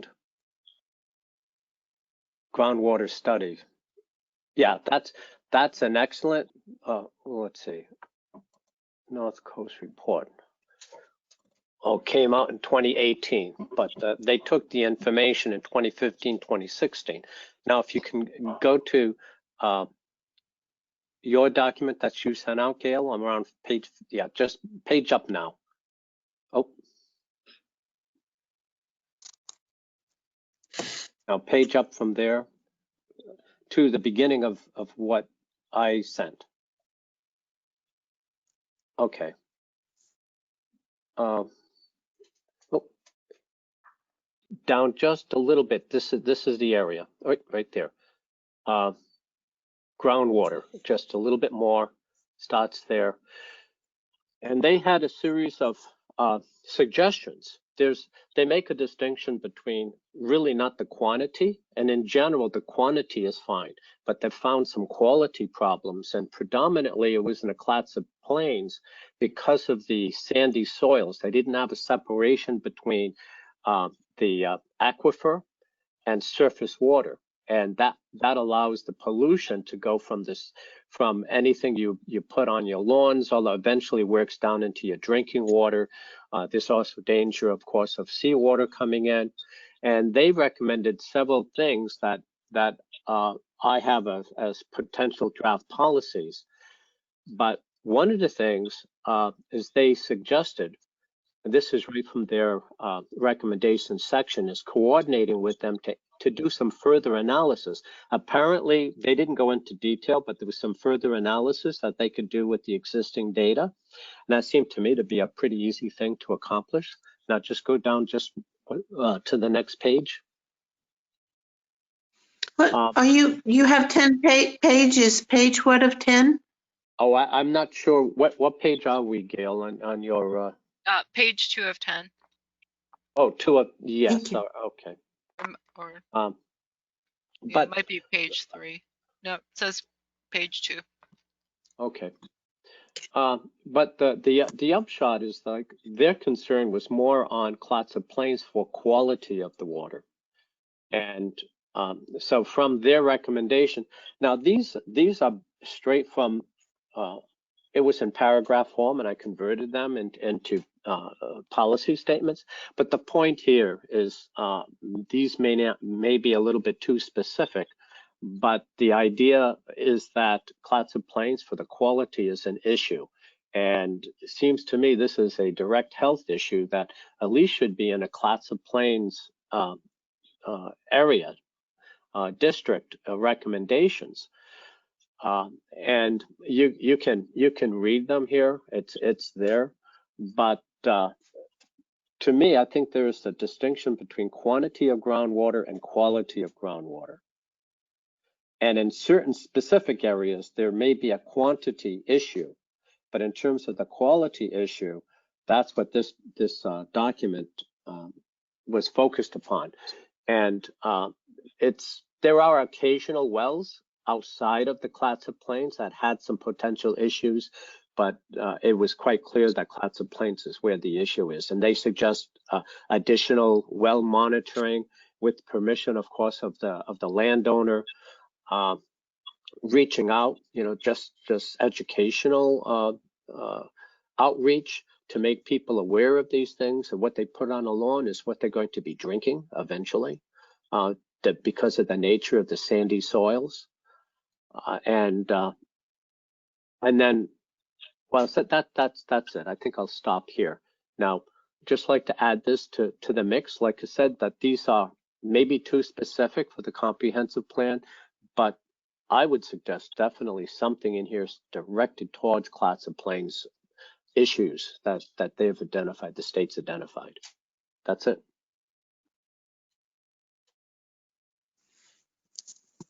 Thank you, Jim. Susanna, I think you were in line for comment.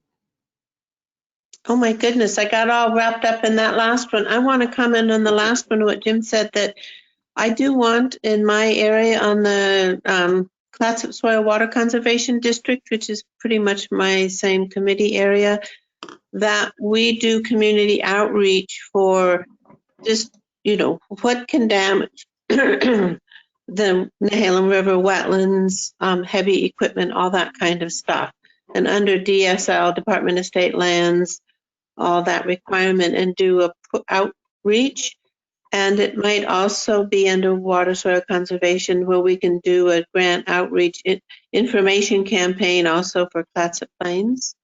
Because talking to the head of DSL, we came up with that the best way to deal with people that are pushing the envelope on the Nehalem River and creeks and stream, other things, that just an information outreach might be the best way to go. So, you know, if DSL, which is also, I don't know, they're part of Department of Ag, but you know, it's a government agency along with Department of Ag, which oversees water soil conservation districts. It might be a fit right in there.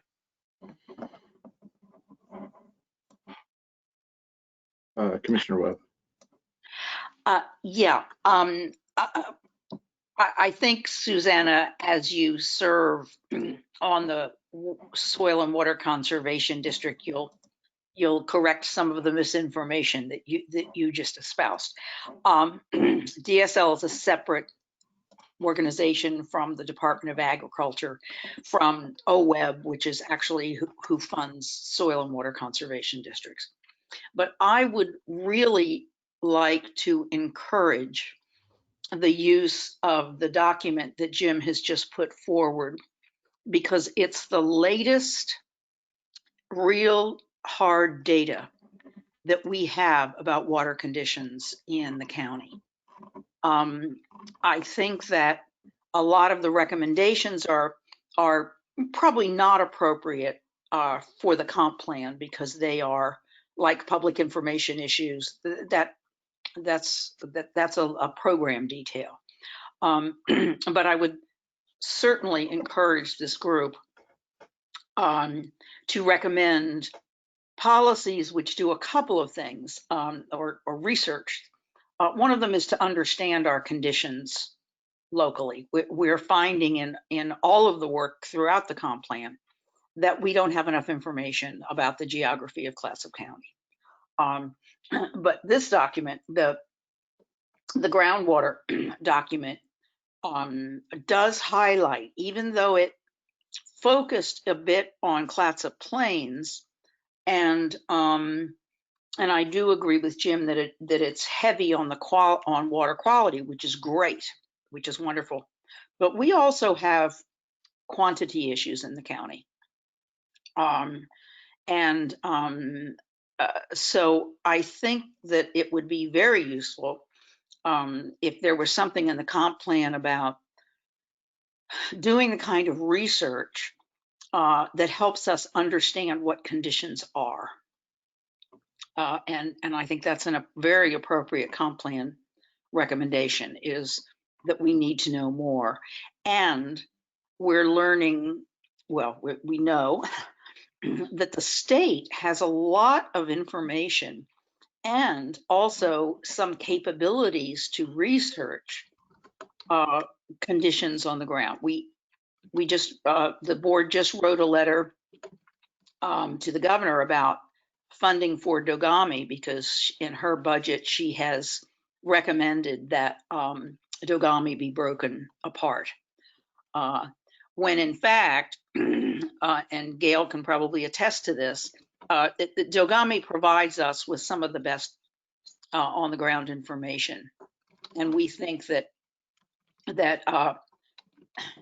disassembling that agency is not a good idea, because especially in rural counties like ours, which are big and where conditions vary, we have one of the unique thing about coastal counties in Oregon is that our topography is very, very varied.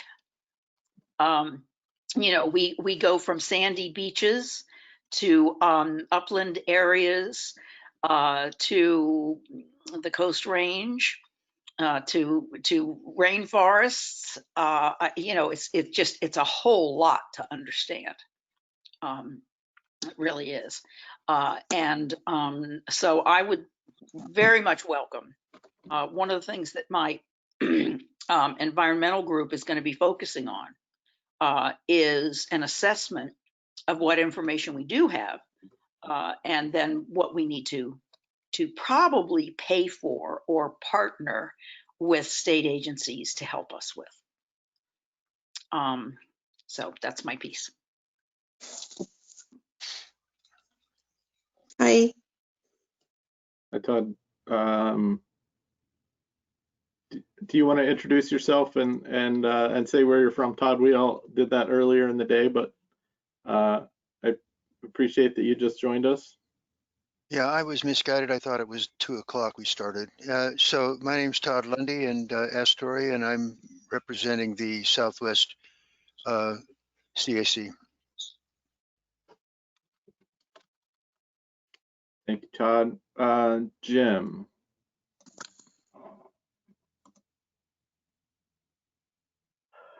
One of the recommendations that I turned into some draft policy is right in line with what Commissioner Webb was suggesting, and it's to establish and monitor a network of wells. The state separates surface water from groundwater, so this department specializes in groundwater. And so it addresses a network of wells to detect changes over time, to further investigate nitrate, pesticides, and consumer products, and it goes on, especially in a Clatsop Plains area, in coordination with DEQ. So I don't know if that meets what Commissioner Webb was suggesting. It was number 4.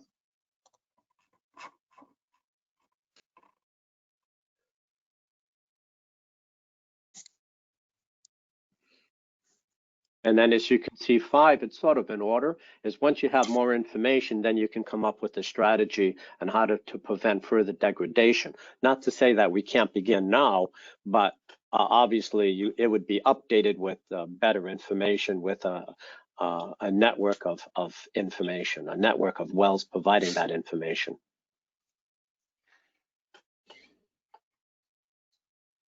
They seem to want to actually reach out and seeking participation on these endeavors. Now, I don't know if this is a particular unit within DEQ that's looking for partners. I'm not gonna, I have no idea. I'm not gonna even speculate on their motivation, but it was something to think about. Did you say DEQ was reaching out possibly? Well, yes, they did, because they were. Okay, just one of the proposals on number 1 was to coordinate with DEQ to further analyze data collected from 2018 study and previous studies to further refine the extent of the aquifer contamination and contribute to identifying the sources of nitrate, pesticide, and bacterial contamination. Clearly, they are focused strongly only on the quality issue, not on the quantity. So this may not be complete for our purposes, but at least on the well issue, my suggestion is this is the best source we have, is that publication. Is there a tiny update on the relation between DEQ and the county? There used to be more of a presence, and I thought that one of our streamlining processes was maybe county taking over some of the DEQ functions, and they used to have an office over in Warrenton, but people weren't always there. So I don't know how their budgetary constraints. I don't know what current realities are about with whom do we nowadays coordinate in DEQ. Do they really want us? Have we replaced them in some ways? I just think things have changed over the years, that you used to think automatically of DEQ, and I think they retrenched from a presence in Clatsop County a decade ago. Has that reversed? Yes, Pam. Yeah, I can tell you that, since the 90s, since we've been underfunding government in Oregon as a matter of public policy, we have lost many or several that I can think of limitations on state staff locally. And to a large extent, I mean, it has happened with ODOT. You know, I mean, yeah, I think we have half the staff here for ODOT that we did 15 years ago. Folks like DEQ have retrenched, and all of state government has gone to more of a regional approach. And Kate Brown, I think one of the really notable, wonderful things that she initiated were people that she calls her regional solutions folks, who have multi-county areas that they do focus in on in a broad way to link with counties more appropriately. But this is an issue actually which I think the board is going to be addressing in our upcoming budget process, because we desperately need the kind of technical expertise on environmental issues that we simply do not have. We don't have an environmental engineer. We don't, you know, we have,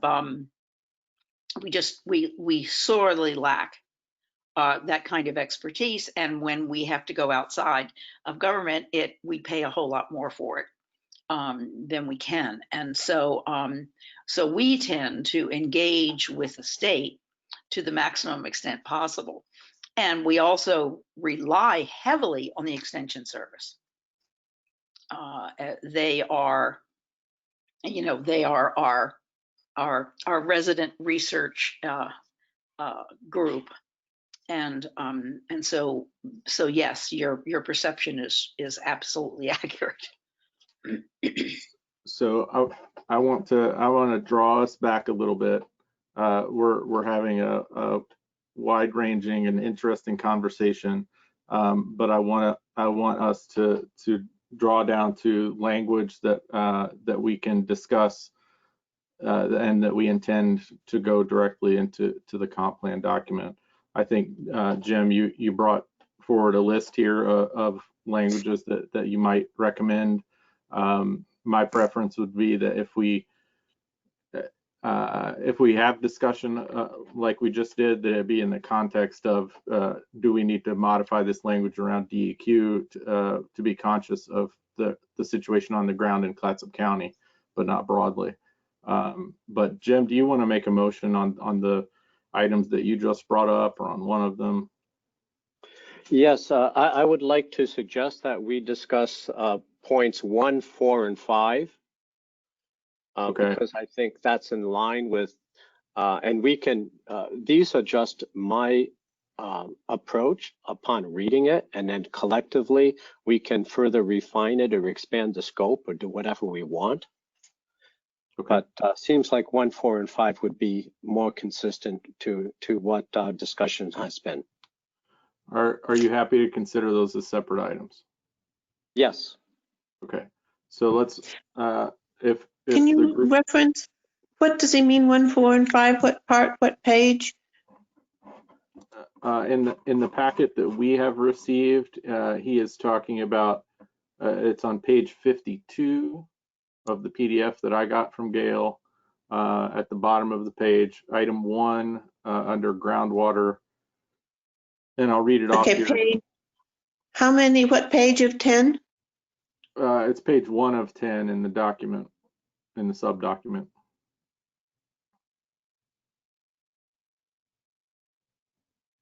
Pat, are you following along in the document? Do you want me to read these off for you?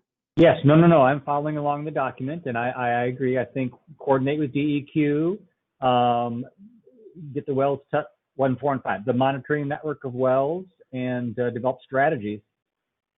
I think that's good. I mean, my earlier comment was about making them available. I know Jim, you snorkeled around a little bit to find this. That's always, information management is always a hard thing, but anyway, I'll stop, period. Okay, so what I'd like to do is, Jim, I'll take this first motion, move to as a move to incorporate number 1, coordinate with DEQ, etc., into our policies. No, our goals. Cool. Our policies.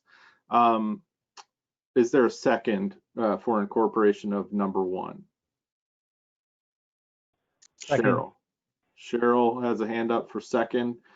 So is there discussion on number 1, coordinate with DEQ to further analyze data collected from the 2018 study and previous studies to further refine the extent of aquifer contamination and contribute to identifying the sources of nitrate, pesticide, and bacterial contamination? Is there a discussion on that item? Yes, Susanna, and then Cheryl. I like the number 1 wording, but above that, they refer to the Clatsop Plains area. I would like that to be in my area because I think it's also very applicable out there. So that's my thought. Can it be countywide? So, yes, actually, number 1 is inherently countywide. It is not good. restricted to Clatsop Plains. Perfect. Cheryl. I want to say thanks to Jim for doing this research and pulling it out, number 1. Number 2, putting it in a way that we can work with it in bite-sized pieces. I'm always in favor of not reinventing the wheel. And when this work has already been done, for us to use their wording and their suggestions just makes so much sense. And as we're always parsing our words here, there's no shalls in here. It just says to coordinate with, to further refine the extent of them. I like this suggestion a lot. Is there any further discussion on item 1?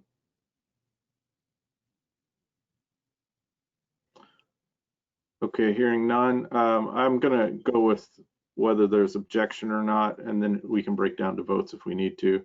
Is there any objection to including item 1 in the comp plan? No. Any objection to that? I just have a question. Don't know where this leaps forward. You know, anything like benzene, does that come in anywhere? You know, they were talking about 3 things. Is that because they only studied those 3 things, but nothing related to petroleum runoff? Yeah, Robert, you'll have to look at the specific publication. I know that they did check a number of things, including arsenic, for instance, which is an issue in certain areas, but the list of things I can't recall offhand. But I do have live links in the document that you can pull up directly. When the city of Warrenton sends out its annual water quality report, you know, I'm not going to guess that it has 50 items on it, but it certainly is multiple subjects. So I don't know if we need a more encompassing term, or if we're trying to limit it to nitrate, pesticide, bacterial. That's simply a question posed. Well, this particular draft policy has no restrictions on. It just says further analyze the data collected from the 2018 study and previous studies. So it's whatever they collected is what they can analyze. They can't analyze anything that they did not collect.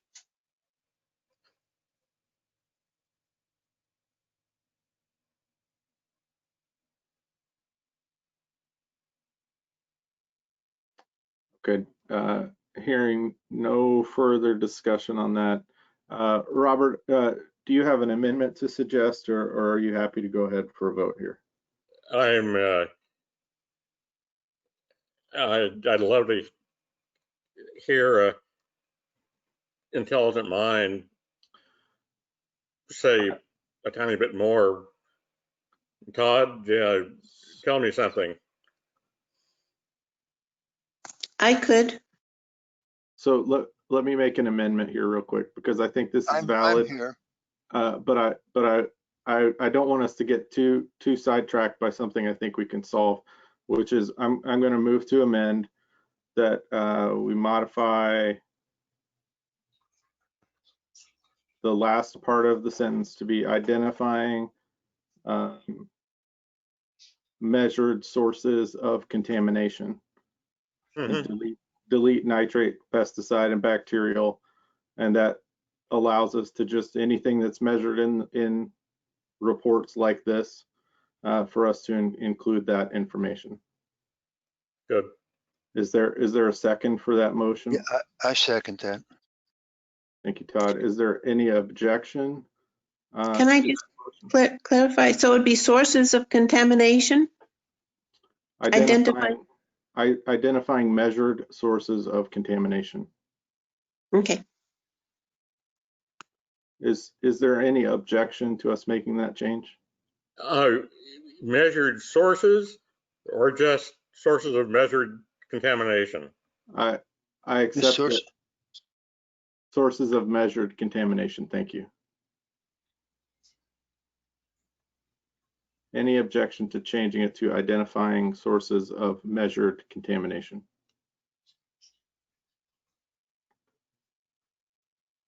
Okay, hearing none, then let's go back to the main motion, which is to approve item 1 here, now with the amended language at the end. Is there any objection to us implementing this language in the comprehensive plan document? No. No. Any objection? No. Okay, so hearing none, that item is approved. Thank you, Jim, for bringing that forward. Let's move to, I believe I heard a motion from you as well to incorporate item 4 on the next page. I'll read it quickly. Item 4, to establish and monitor a network of wells to detect changes over time, to further investigate nitrate, pesticides, and consumer product, especially in the Clatsop Plains area, in coordination with the EQ. Is there a second for incorporating that item? Yeah, I'll second it. Todd? Okay, thank you, Todd. So we have a motion and a second. Is there discussion on this item, on item 4? Robert, you may be muted. Yeah. Same subject of, yes, we're interested in all measured contaminants, and I don't have wording in mind. I just broadening the, don't want to make it too narrow. I'm in agreement that you want to see what comes out of the monitor wells. But as to what we're looking at and what we're not looking at, I don't have any whiz bang suggestion. I'm not just concerned about nitrates. It's not simply about runoff from lawn, from Scott's Kill and Grow.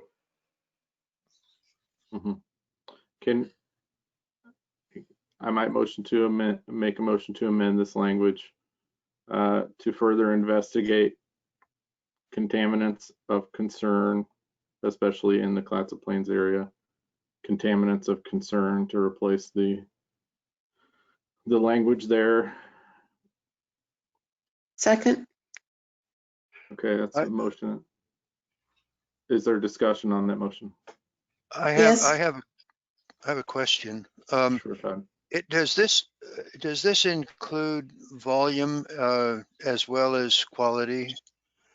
Are the aspect of the future wells becoming stressed as the summers become drier is a concern? And do we get that later, Jim, or should we cover that in this one as well? Well, the study really focused on homeowners' wells. So in terms of the quantity I don't recall them addressing that. It may be in there, but I don't think it is. It doesn't appear to be. Yeah. So that's sort of a half answer, Todd.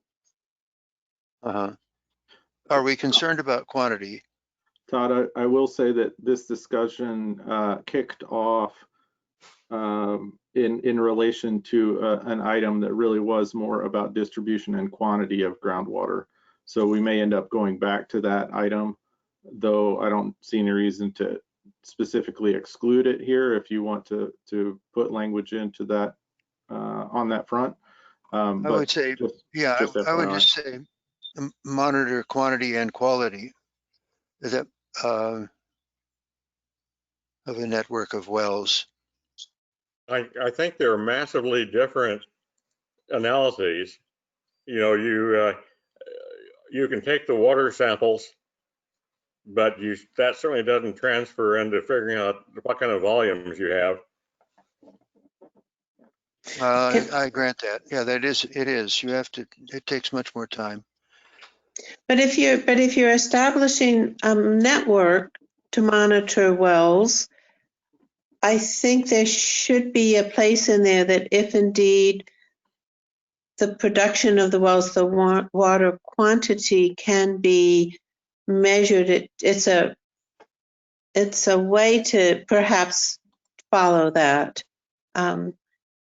And I would like to have the language include pesticides, toxic and consumer products, and not just the Clatsop Plains area, but to the county area. You can stress Clatsop Plains, but I mean, I definitely want a network, at least in the Nehalem River drainage. And it sounds like Todd would like in South County. So, I'm willing to back off. It seems like that I am asking a much more extensive investigation than would be required by just testing the water for quality. So I want to again bring us back to we've got a motion to change this language slightly on the floor, and then we can go back to the main motion, which is just number 4 in general. The motion on the floor is to change some of that language in the middle to investigate contaminants of concern. Is there further discussion on the merits of that amendment? Include the wording contaminants of concern? Yes. Concern to, right, but concern to people using the water? Can we put in, to me, of concern, and leaving that open-ended can be played around with?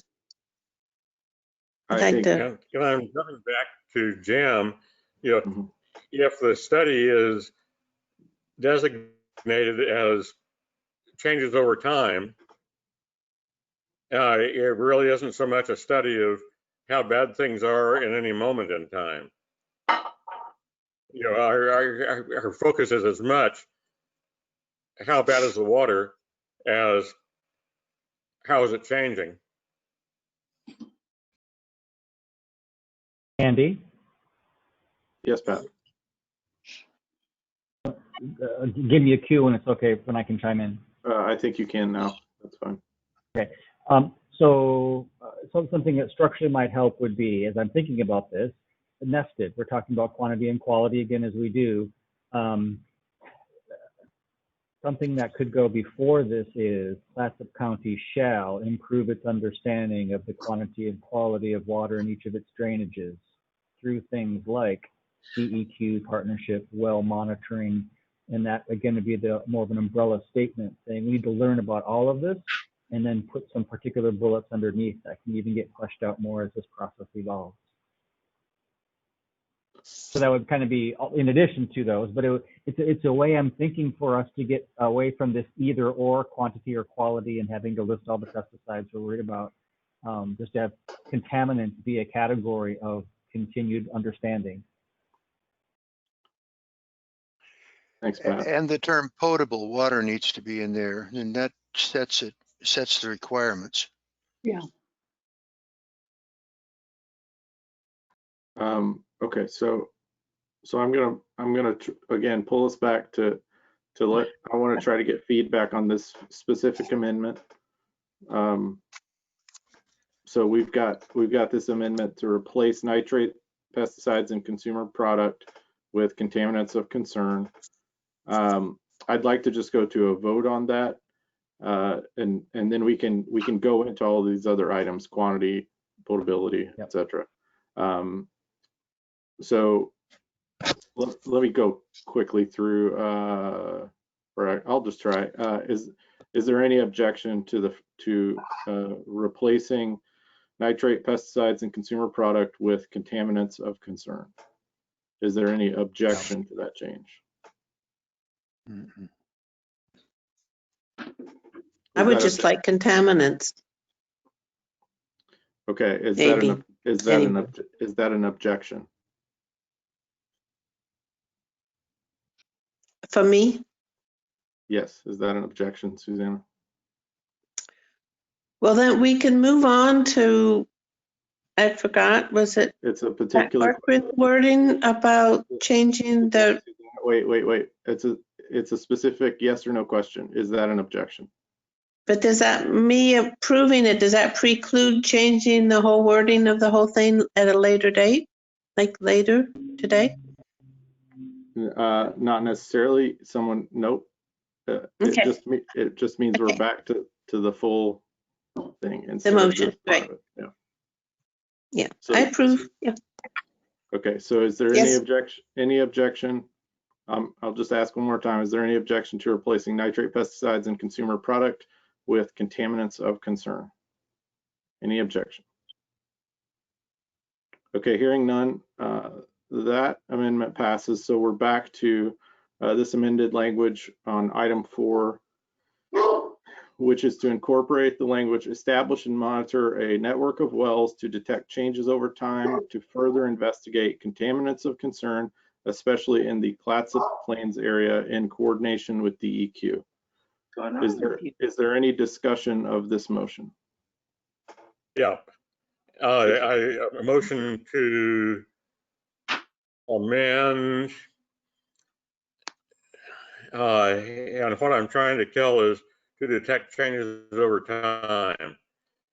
So I'd read, establish and monitor a network of wells to investigate contaminants of concern. So am I hearing a motion to delete the phrase detect changes over time to further? Correct. Okay, so Robert has a motion to delete the phrase detect changes over time to further, so that the entire item would read, establish and monitor a network of wells to investigate contaminants of concern, especially in the Clatsop Plains area in coordination with DEQ. Is there a second for that motion?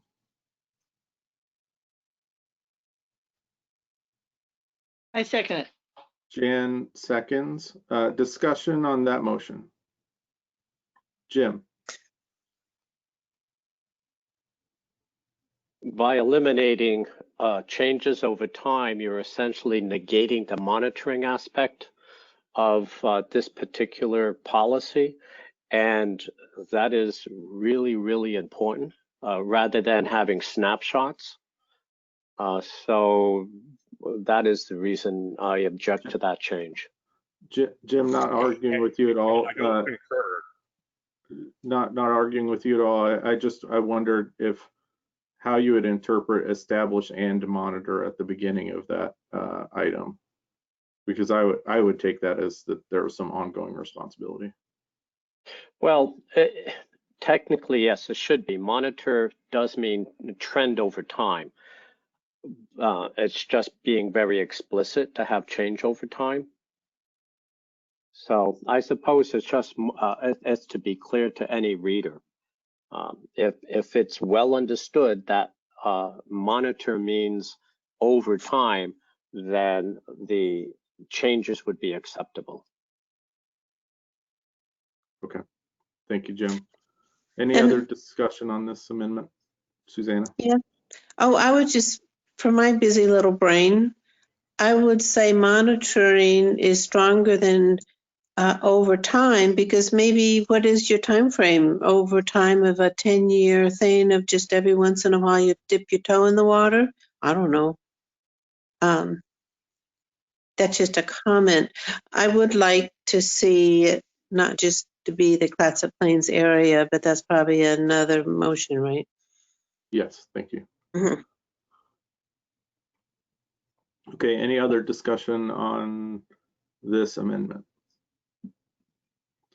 Okay, let's go to a vote on this one because I sense that maybe at least Jim will vote against. Jim, how do you vote on the amendment?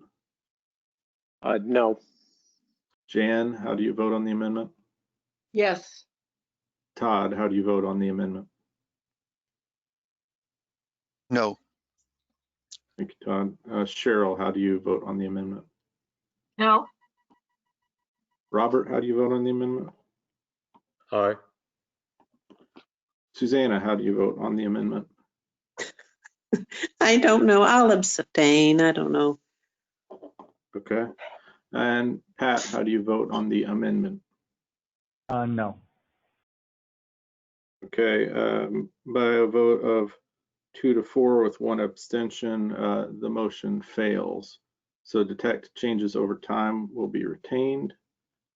So we're back to the main motion. Establish and monitor a network of wells to detect changes over time to further investigate contaminants of concern, especially in the Clatsop Plains area in coordination with DEQ. Any discussion? Yes. May I suggest that I had my hand up for a long time and it not getting recognized. Sure, I apologize, Todd. I've just got a frozen screen for you, so I can't tell that your hand's up. But so I've got Todd, Cheryl, and Suzanne. In order to pick up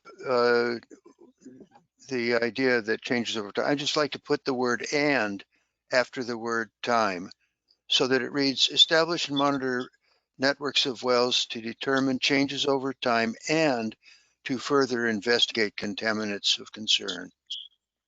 Okay, we have a motion to add "and" after the word "time." Is there a second for that motion? Jan seconds the motion. Let me see, is there discussion on this motion? I would like to know the significance of changing to and to two. I mean, two to and. It's not changing. It's actually not changing. It's adding the word "and" to clarify. The point of it is that both detecting changes over time and to further investigate contamination does not imply that changes over time to the investigation of changes of contamination are somehow combined. So it separates them. It gives you two things are being measured. Yes, thanks. Is there any further discussion on the amendment? Now they're changing the "and" in there. Can I also change to Clatsop County and delete? No, not yet. Okay. Well, you can, after this, I assume this passes, I'll get comment from Cheryl because she's in line, and then we'll go to you and you can certainly make that amendment. Okay, so any objection to adding the word "and" after time? No. Any objection? Okay, so hearing no objection, that amendment passes. Cheryl, I'll go to you next, and then Susanna. A comment and then a question for Gail, actually. So what we're talking about is establishing wells, which I assume do not currently exist in Clatsop County for this purpose, and then monitoring them. So I'm wondering if this is a realistic job to add to the county. So that was one. And then secondly, just as the self-appointed time manager, I would just point out to us that at 2:15, ideally we would be moving on to goal 5, top wildlife habitat resources. And we still have a number of items left in this one. So Thanks, Cheryl. Gail, do you have clarification on her first question? So I guess I don't really have an answer. If the board were to choose to take on that project, then and include that policy and then fund it, then we would undertake it. I really can't answer that. Thank you, Gail. Jim, did you have feedback on that point, or is this a separate one? Yeah, no, a feedback on the point. The study was on existing wells. Now, I understand you can look at establishing monitoring as more than just using existing wells. We may want to restrict it to existing wells if that's a concern, or have some other wording in there that can soften it up so that you can add new wells if you so desire. Otherwise, you would use existing wells. But the paper was based on existing wells. Thank you, Jim.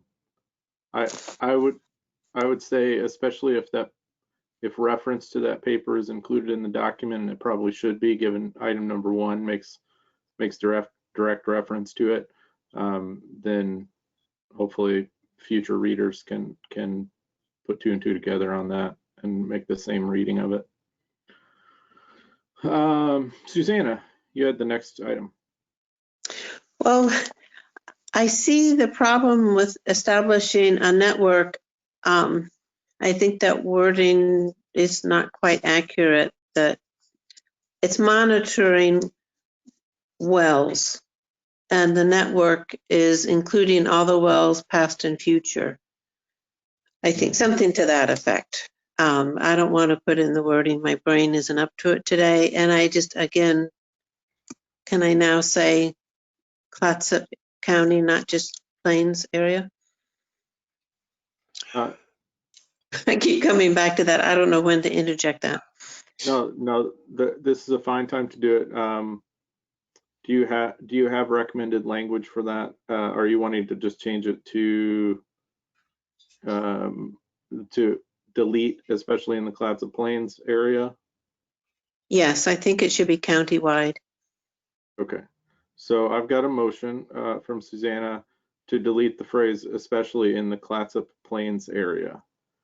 Is there a second for that motion? Yeah, I'll second it. Thank you, Todd. So the motion on the floor is to delete especially in the Clatsop Plains area, so that the main motion would read, establish and monitor a network of wells to detect changes over time and to further investigate contaminants of concern in coordination with DEQ. Scriveners, can we put a comma after concern, Gail? I'm reading it that way, but thank you. Okay, so is there discussion on this deletion? Discussion on this deletion. I wanted to put in Clatsop County if it's necessary, well, in place of, especially in Clatsop Plains. Not necessary. Not necessary, okay. Any other discussion on the proposed amendment? Okay, hearing no discussion on the proposed amendment, let's go to a vote. Is there any objection to the proposed amendment to delete the phrase especially in the Clatsop Plains area? Any objection to that? Okay, hearing no objection, the motion passes and we can delete especially in the Clatsop Plains area. Robert, I see your hand. Water sampling on Clatsop Plains absolutely is not solely through wells. You know, they're everything from down, I'm sorry that Crest has gone home, anything from the salmon hatchery down at the high school along the Skipton, there were units placed in water bodies. You know, in other words, If Tessa Scheller were on the line with us, she could say how sampling has been done on Clatsop Plains, but it certainly is not dependent on the real nuisance of wells. You know, wells are so regulated all by themselves, and it would be almost as much interest to go behind the Officers Club at Camp Rilea and scoop up water from West Fork of the Neocoxie, open water, and then go down to Sunset Lake and do the same thing as to go through the rigmarole of well digging. So I'm just bringing up that one of the last things you'd bother with is digging and taking care of a well. Wells tend to fill in, because of the very fine sand on Clatsop Plains. And anyway, there is a lot of available water to sample without going to the trouble of digging a well. Thank you, Robert. And any other discussion on the motion language from item 4? Any other discussion on this one? Yeah, I have one. Okay, hey, Todd. The question about establish and monitor seems to throw a corkscrew into what the meaning of the sentence is, and it would be sufficient to just say monitor a network of wells, and if they find they need to have one established in order to get a reasonable network, that's up to the hydrology engineers. So I would suggest we eliminate the words establish and capitalize the M on monitor. Okay. So Todd, is there, instead of wells, is there water sampling locations or something else that doesn't confine it to dug wells? Well, I think we're trying to distinguish between surface water and water that's in wells and in aquifers and so on. So we need what your point needs to be is a point and point, but I think it needs to be put in a separate proposal. Can I say something? Wait just a sec. So we have a motion on the table. Todd has a motion to delete the words establish and. Is there a second for that motion? Second. Robert seconds the motion. Is there discussion on the motion to delete the words establish and?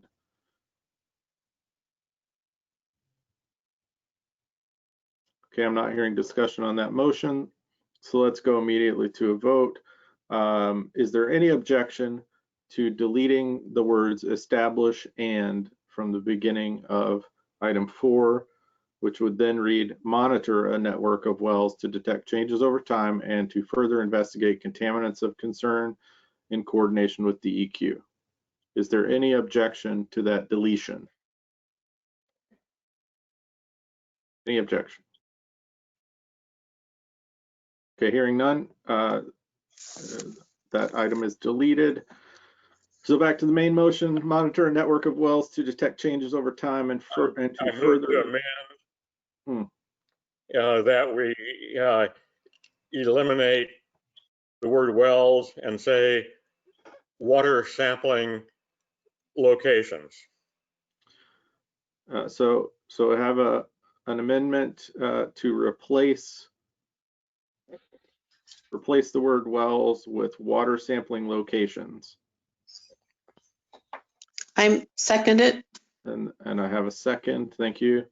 So replace wells with water sampling locations.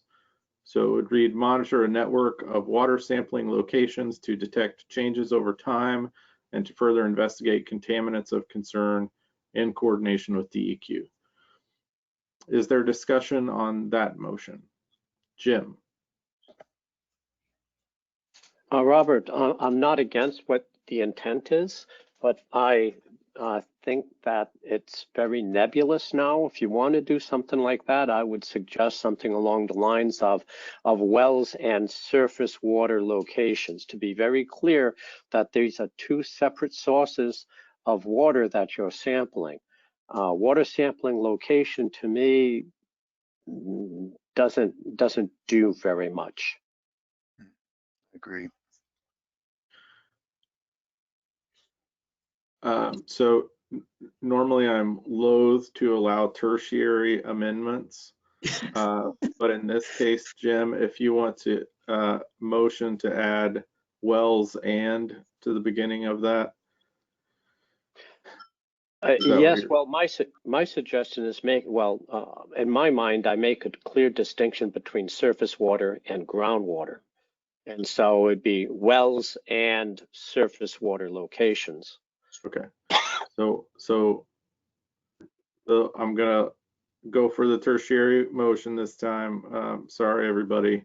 Okay. So it would add wells and surface water, or wells and surface rather, so that it would read monitor a network of wells and surface water sampling locations to detect changes over time and to further investigate contaminants of concern in coordination with DEQ. Is there a second for that amendment? Second.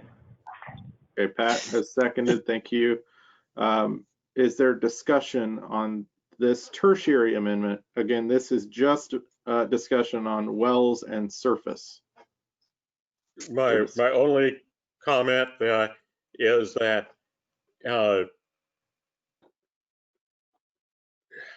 surface water and groundwater are elementally indistinguishable over most of Clatsop Plains. I would not drink from Sunset Lake, however. It is a fen. It has a flowing water under the surface, and I think much of this is a fen, F-E-N. Yeah, I know. You know, so you can go out and either step in the wrong place and find that you're in surface water, or take a shovel and dig 1 foot into groundwater.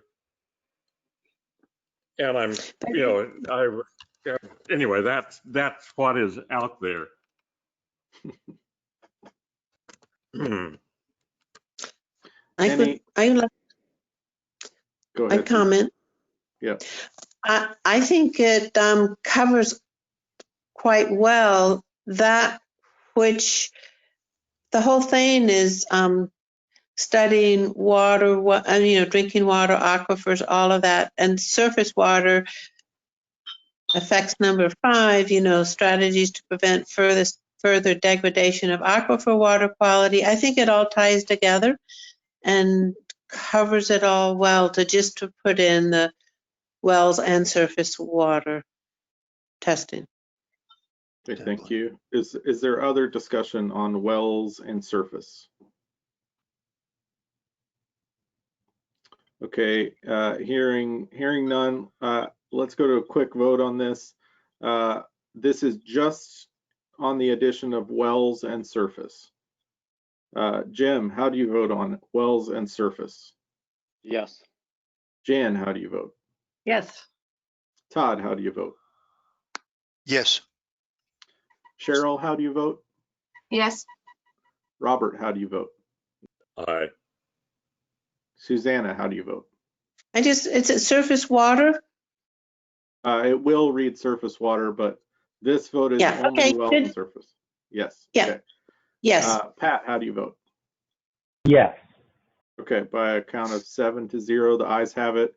So wells and surface is included in the previous amendment motion, which was to replace wells with water sampling locations. So now we are voting on an amendment to change the language of the motion to monitor a network of wells and surface water sampling locations to detect changes over time and to further investigate contaminants of concern in coordination with DEQ. So this vote, then discussion, would be on and surface water sampling locations, to be clear. Is there discussion on the inclusion of and surface water sampling locations? Jim? I almost hate to bring this up, but I would think we can drop sampling, monitoring a network of wells and surface water locations to detect changes over time. But that's just me. I don't think that this is a big thing. It's more of a semantics than anything else. Do you care to make a motion? I second Jim's motion. Sure. Right. I'll make the motion of dropping sampling. All right, we've got a motion and a second to delete the word sampling. I'm going to go quickly to a vote on this. Is there any objection to dropping the word sampling? Sampling. Any objection? No. Okay, so hearing no objection, we will drop the word sampling. Back to the amendment to add and surface water locations. And surface water locations. Any further discussion on adding and surface water locations? Jan, did I see a hand from you, or was that something else? Okay. Any other discussion? Would you read the sentence again? Sure. The sentence would read, or the item would read, monitor a network of wells and surface water locations to detect changes over time and to further investigate contaminants of concern in coordination with DEQ. So I'm sorry, you faded in and out. Investigate was in there? Oh, go ahead. Further investigate contaminants of concern is in there, yes. So good. Any further discussion on the inclusion of and surface water locations? Okay, hearing no more discussion, we'll go to a vote on this. Again, my sense is that you agree with this, so I'm just going to ask, is there objection to including and surface water locations? Is there any objection? No. Okay, so hearing no objection, that amendment stands. So now we're back to the main motion again. The main motion now reads, monitor a network of wells and surface water locations to detect changes over time and to further investigate contaminants of concern in coordination with DEQ. Is there any further discussion on the main motion? Okay, so I'm not seeing or hearing any immediate things. Todd, I'm just gonna say again that you're frozen on my screen, so you may need to speak up if you want to get a word in here. But okay. So I think we can go to a vote. I'm not seeing anything right now. So Jim, how do you vote on including item 4, monitor a network of wells and surface water locations to detect changes over time and to further investigate contaminants of concern in coordination with DEQ? Yes. Thank you. Jen, how do you vote? Yes. Todd, how do you vote? Yes. Cheryl, how do you vote? Yes. Robert, how do you vote? Aye. Susanna, how do you vote? Yes. Pat, how do you vote? Yes. Okay, by a vote of 7-0, the ayes have it, and we will incorporate the amended number 4. So we have one more in Jim's trio, which is number 5. Number 5 reads, after sufficient information is gathered, develop strategies to help prevent further degradation of aquifer water quality. Is there any discussion on that proposal? And Jim, you did make the motion, so you can go first. Well, in lieu of the previous one, this one obviously needs to have some changes. The objective is to develop a strategy to prevent degradation. So I would suggest changing that to say just plain, not dropping after sufficient information is gathered, just say develop strategies to prevent wells and surface water degradation of water quality, of water quality. I just Could want you to make repeat sure that? Yeah, I want to make sure I get this. Let me see if I can write it in the chat here. You can have some just other discussions as I type this. Should we say groundwater rather than wells? We could, from my perspective, it's Yeah. okay.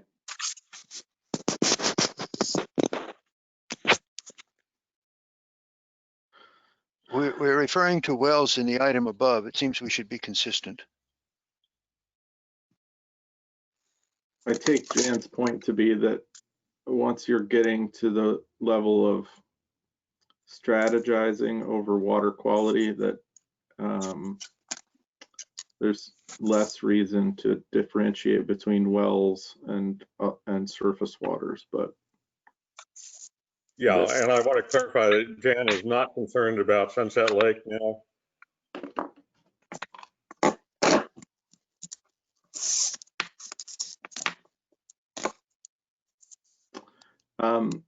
While you all have a chance to look in chat, I might note that what seems to be ages ago, I put in 3 items that were intended to be clarifying language for the policy that is in the new policy worksheet list. So if you have a moment to read them quickly while Jim is typing his in, it might save some time in reviewing them in a bit.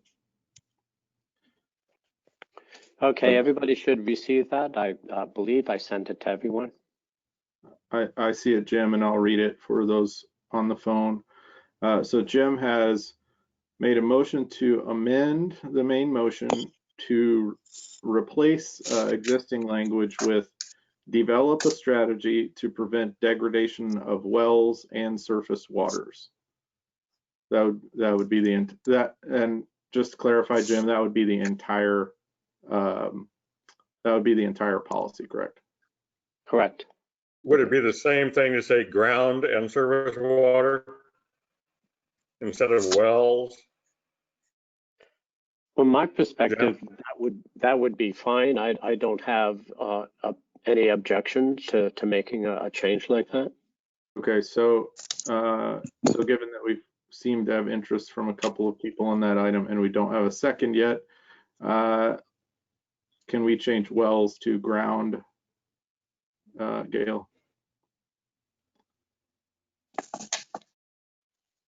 Thank you. I support that. So I just want to reread the motion as the motion from Jim is to replace the original text with develop a strategy to prevent degradation of ground and surface waters. I think Gail, he also deleted that first after sufficient information bit. Okay, so develop should stay though. Okay, so we have a second from Todd. Is there discussion on this amendment?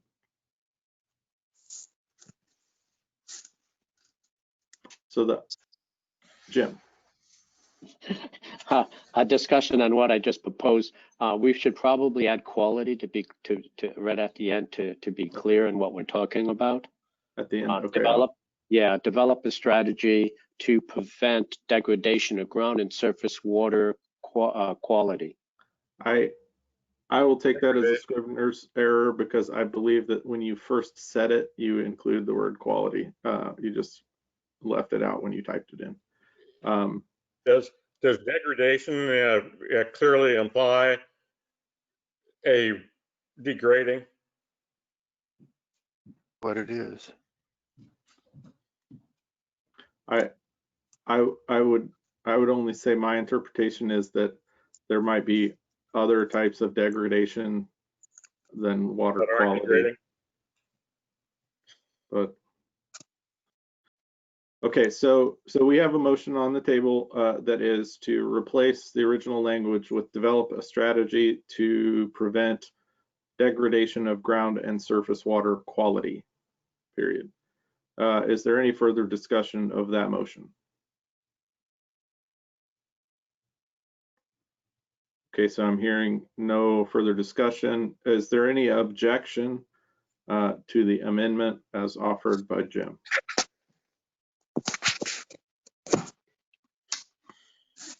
No objection. I'm hearing no objection. Okay, so the amendment will pass. So now we're back to the main motion, which now reads, develop a strategy to prevent degradation of ground and surface water quality. Is there any discussion of that motion? Develop a strategy to prevent degradation of ground and surface water quality. Develop strategy? No, never mind. Okay, so I'll take us to a vote. So this is a vote on whether to approve the inclusion of item 5 as amended. It now reads, develop a strategy to prevent degradation of ground and surface water quality. Jim, how do you vote? Yes. Jan, how do you vote? I think that might have been a yes, but you're muted. Okay, she's nodding yes. Todd, how do you vote?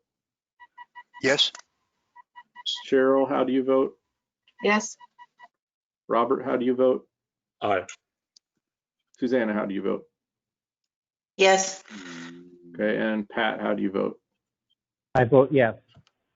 Okay, by a vote of 7-0, the motion passes, and we can include the amended item 5. Thank you all for that, and I apologize if you just heard my stomach growling at me. Okay, so... And Andy, and I apologize, but this is Pat. I'm going to have to sign off for this meeting, and I look forward to connecting with full connectivity next time. No problem. Thank you for joining us, Pat, when you could. Thank you, everybody.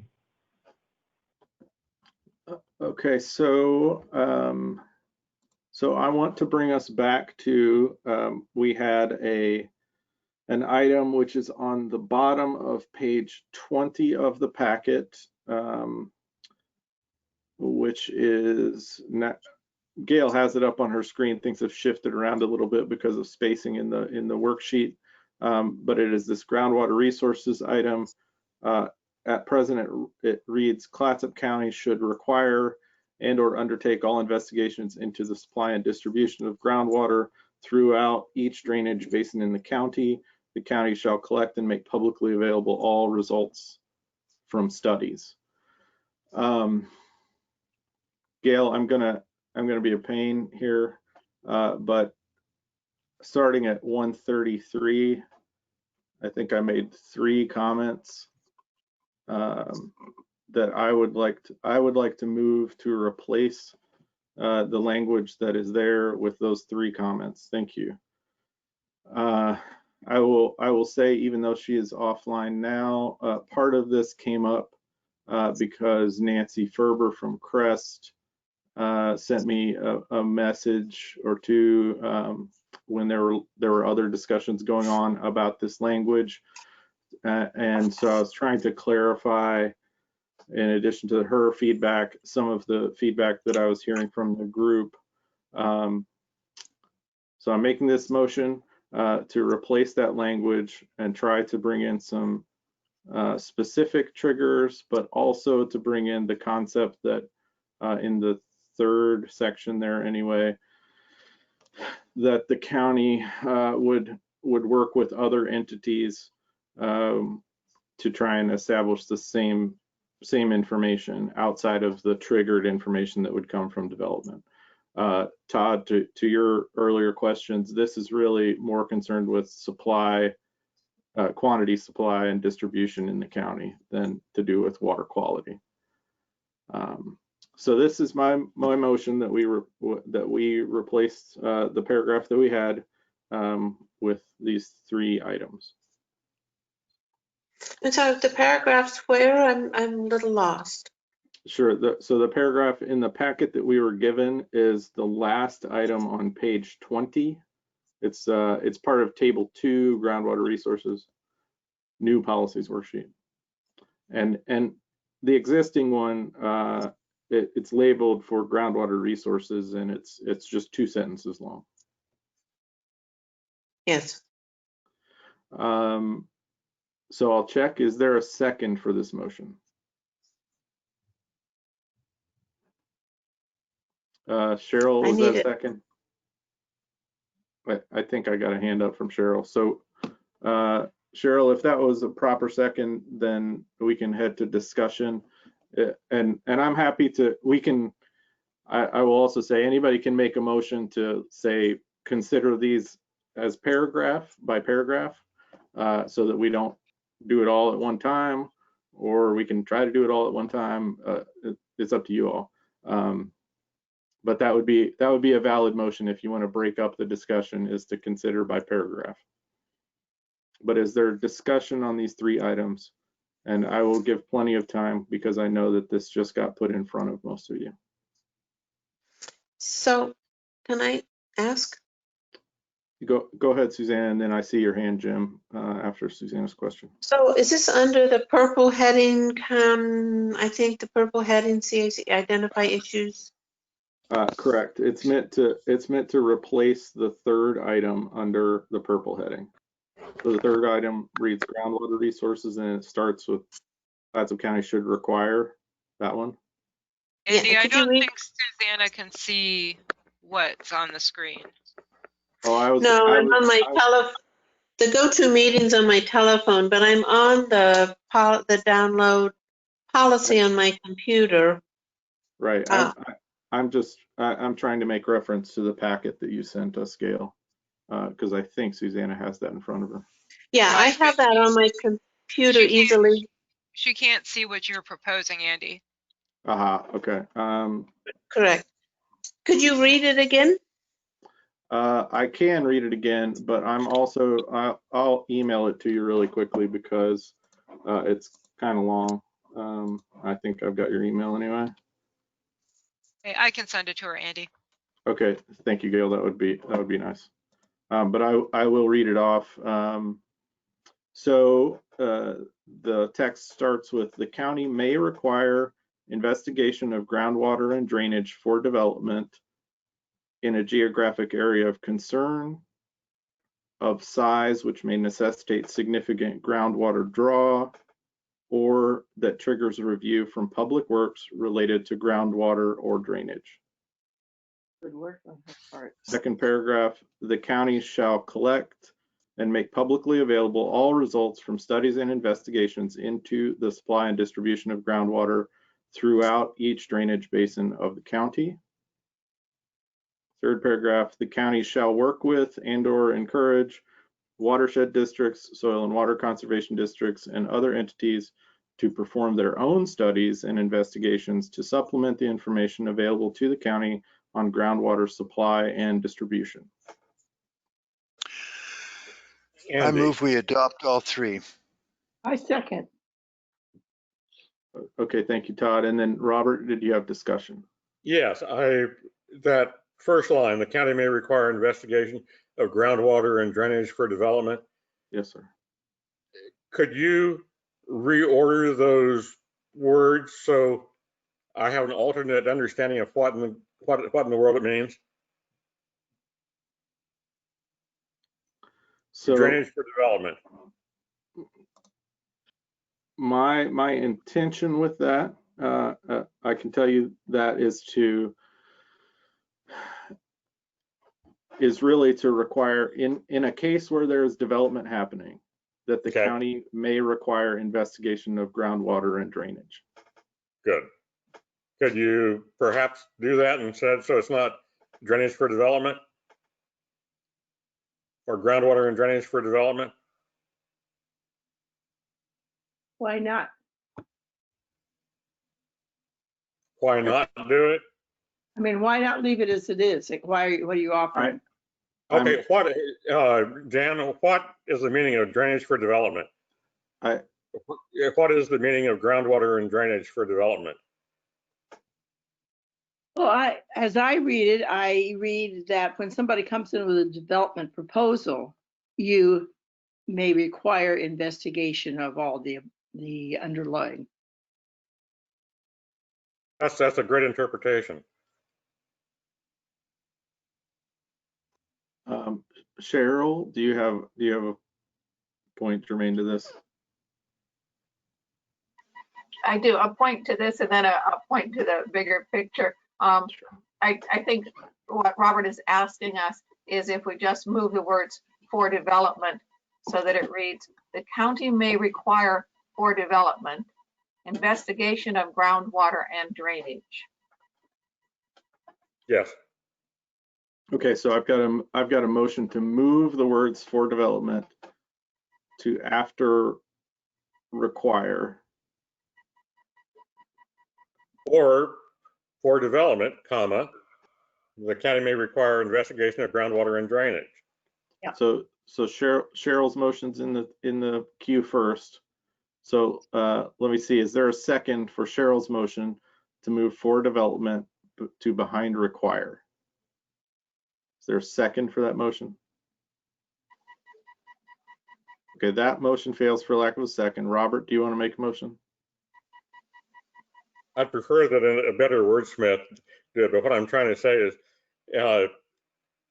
for development, the county may require investigation of groundwater and drainage. Okay, so this motion is to move for development to the beginning of the sentence to read, for development, the county may require investigation of groundwater and drainage. Is there a second for that motion? I second. Okay, Jan seconds that motion. Is there any objection to that motion? Any objection to moving for development to the beginning of that sentence? Well, I'd like to make a comment. That this is not the time for a comment. Sorry, Susanna, but I moved to. My comment would be to delete for development altogether, but no. So is there any objection to moving this item? You can, Susanna, you can certainly make a motion to delete that after we vote on this. Is there any objection to moving for development to the beginning of the sentence? Okay, so I don't hear any objection. So that motion passes. Thank you for moving that, Gail. Susanna, do you want to make a motion? well, I would like, if with all the prior things we talked about, if they showed significant contamination of wells or groundwater, I would like the county, that the county may require investigation, not for development, but because there's a big spike or there's a spike in contamination that's bad for our citizens. And by taking it out for development, it opens up the county to be able to require an investigation of groundwater and surface water and drainage. I think that's important after all we've talked about earlier. I hear you, Susanna. I'm not sure. Does that ring a bell with anybody else?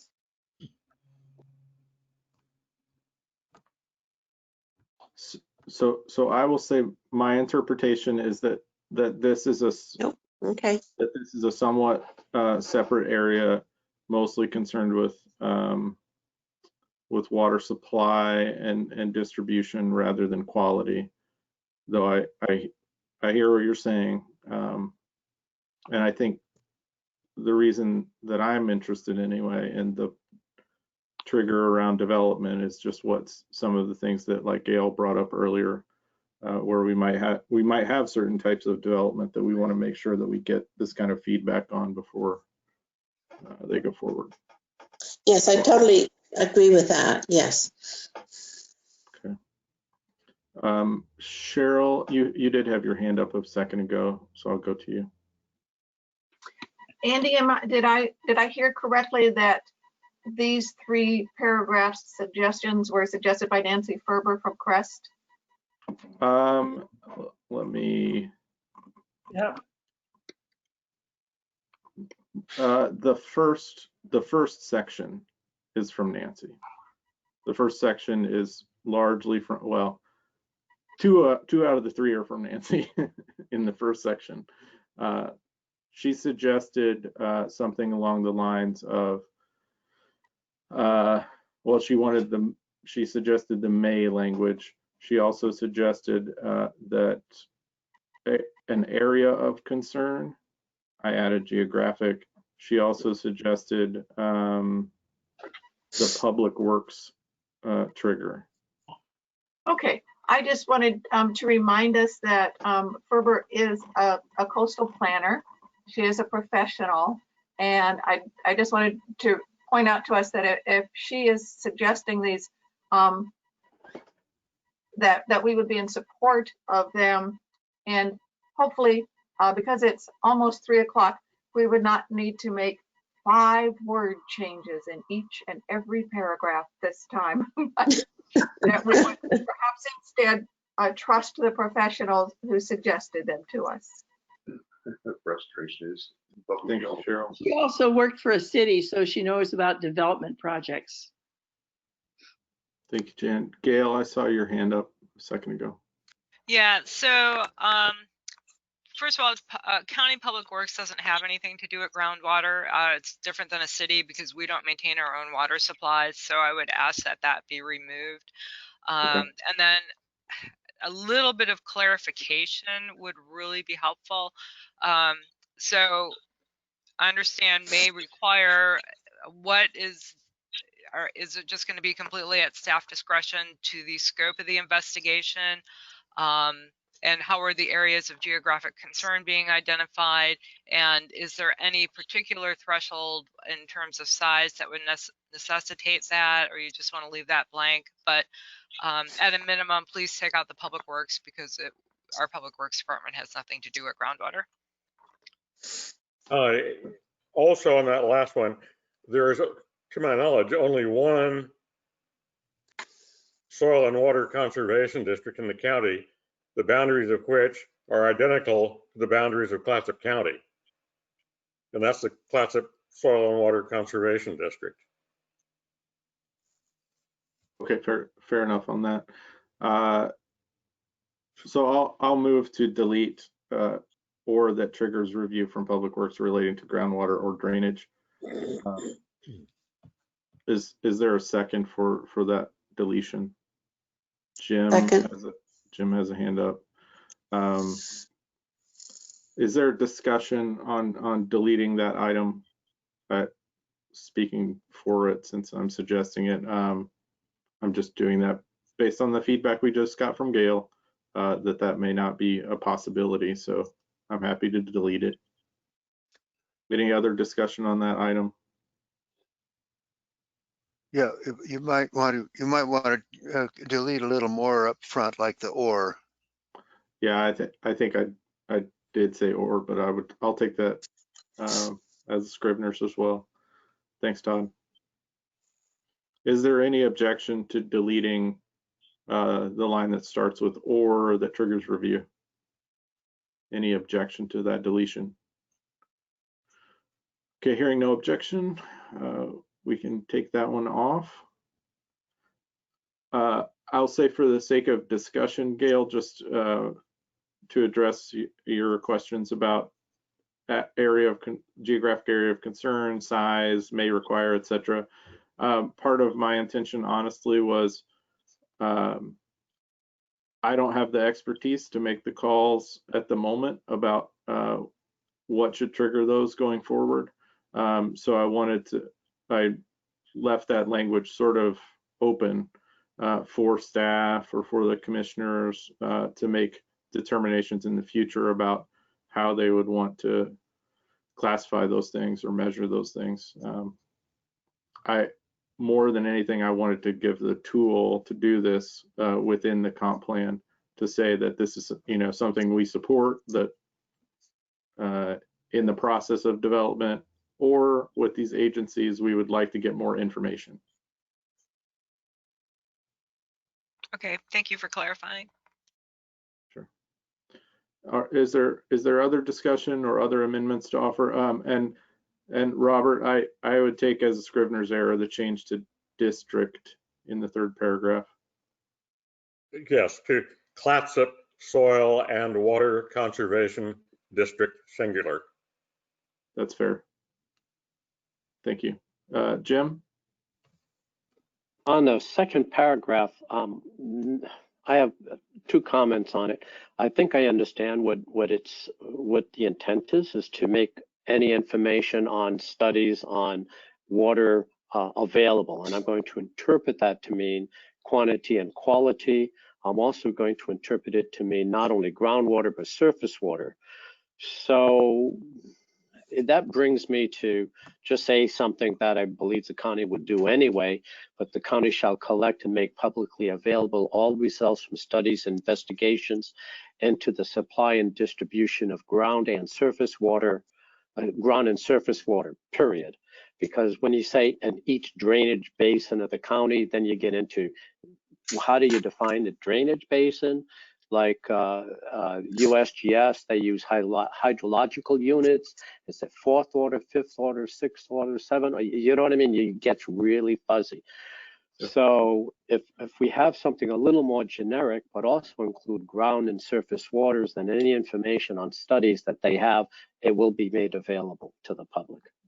Okay, so I'm gonna recraft that as a motion to replace water throughout each drainage basin of the county with the words "and surface water," so that the second paragraph would read, "The county shall collect and make publicly available all results from studies and investigations into the supply and distribution of ground and surface water." Correct. Is there a second for that motion? Second. Okay, Todd, thank you for the second. Is there discussion on the motion from Jim?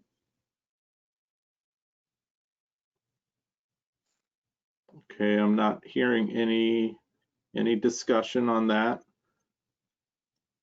So we'll go to a vote. We can just do this by unanimous consent. Is there any objection to replacing water throughout each drainage basin of the county with "and surface water," so that it would read, "The county shall collect and make publicly available all results from studies and investigations into the supply and distribution of ground and surface water"?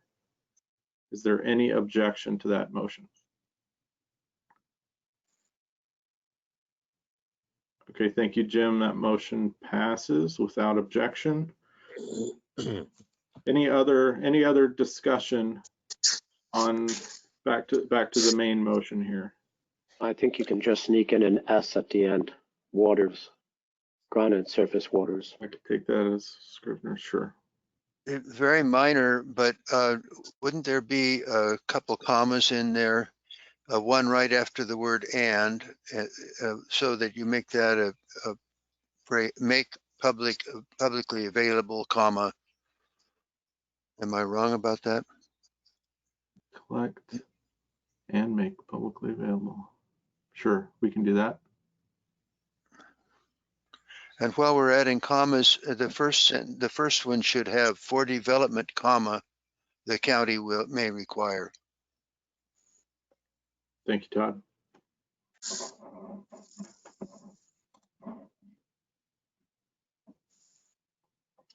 Okay, any other discussion or amendments? Any other discussion or amendments? I would like to talk about the last paragraph. Sure. I don't know if this makes any difference whatsoever, but down to the encouraging other entities to perform their own studies and investigations. I somehow it kind of can maybe read that because they're doing it to supplement the county's information, while they will be doing it to maybe work with the county, but the whole reason for their studies are not necessarily to supplement the information, but that to encourage them to share the information and make it available on the county groundwater supply and distribution and surface water, probably again in there, put it on surface water.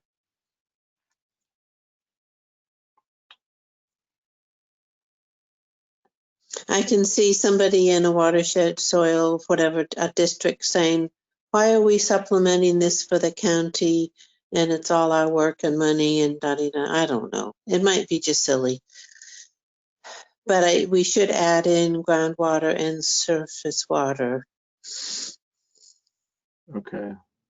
Let's take that last point first. Is there any, I'm just going to do it quickly. Is there a second for adding ground and surface? So that the last paragraph reads ground and surface water supply and distribution. I second it. Okay, thank you, Jim. Is there any objection to the adding of and surface so that it reads ground and surface water supply and distribution? Okay, so I don't hear any objection to that. Susanna, do you want to offer language? So that one passes. Do you want to offer language about, I hear what you're saying about concerns over motivation and and investigations, and supply the information and share the information. So the county shall work with to do this and to share the information.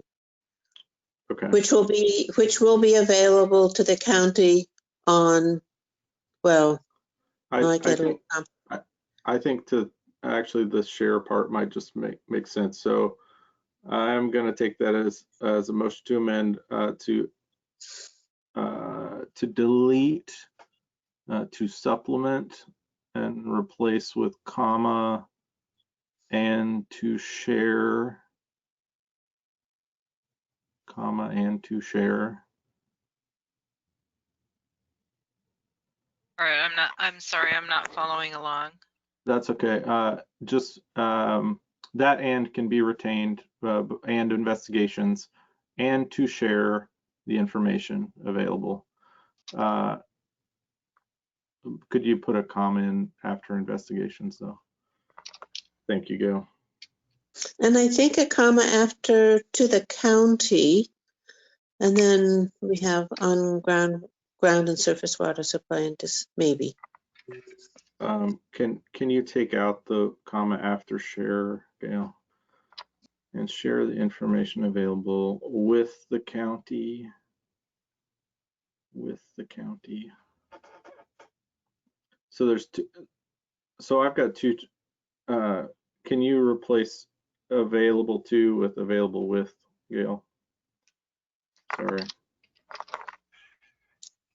And maybe a comma after county? Share with the county, comma, maybe, I don't know.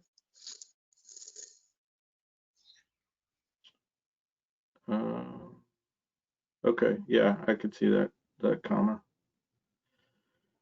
Okay, so that motion had a couple of changes, which I'll just ask: is there a second for that motion, which replaced to supplement the information available to the county, to replace that with and to share the information available with the county? Is there a second for that change? I second it. Okay, thanks, Jim. Is there discussion on that change? I have a question about the word available. What does that offer to us? If you take it out, to share the information with the county, it seems to say the same thing. Okay, I could take it. I'll take tertiary amendment to delete available. Is there objection to deleting available?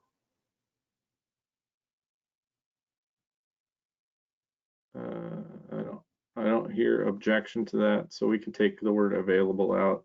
And then we've got the amendment motion on the table now is to replace, to supplement the information available to the county, to replace that with the phrase, and to share the information with the county. Is there any discussion on that amendment? Okay, so I don't hear discussion, so let's go to a vote on this. Is there any objection to this replacement of to supplement the information available to the county with the phrase and to share the information with the county? Any objection to that? Okay, so I don't hear any. So that change sticks. So we're back to the main motion, which is to incorporate these three paragraphs. Is there any further discussion on these, on incorporating these three paragraphs? Would you read it again? Sure. So it reads, for development, the county may require investigation of groundwater and drainage in a geographic area of concern of size which may necessitate significant groundwater draw. The county shall collect and make publicly available, I don't think that hyphen's necessary, publicly available all results from studies and investigations into the supply and distribution of ground and surface waters. The county shall work with and or encourage watershed districts, the Clatsop Soil and Water Conservation District, and other entities to perform their own studies and investigations and to share the information with the county on ground and surface water supply and distribution. Is there any further discussion of that motion?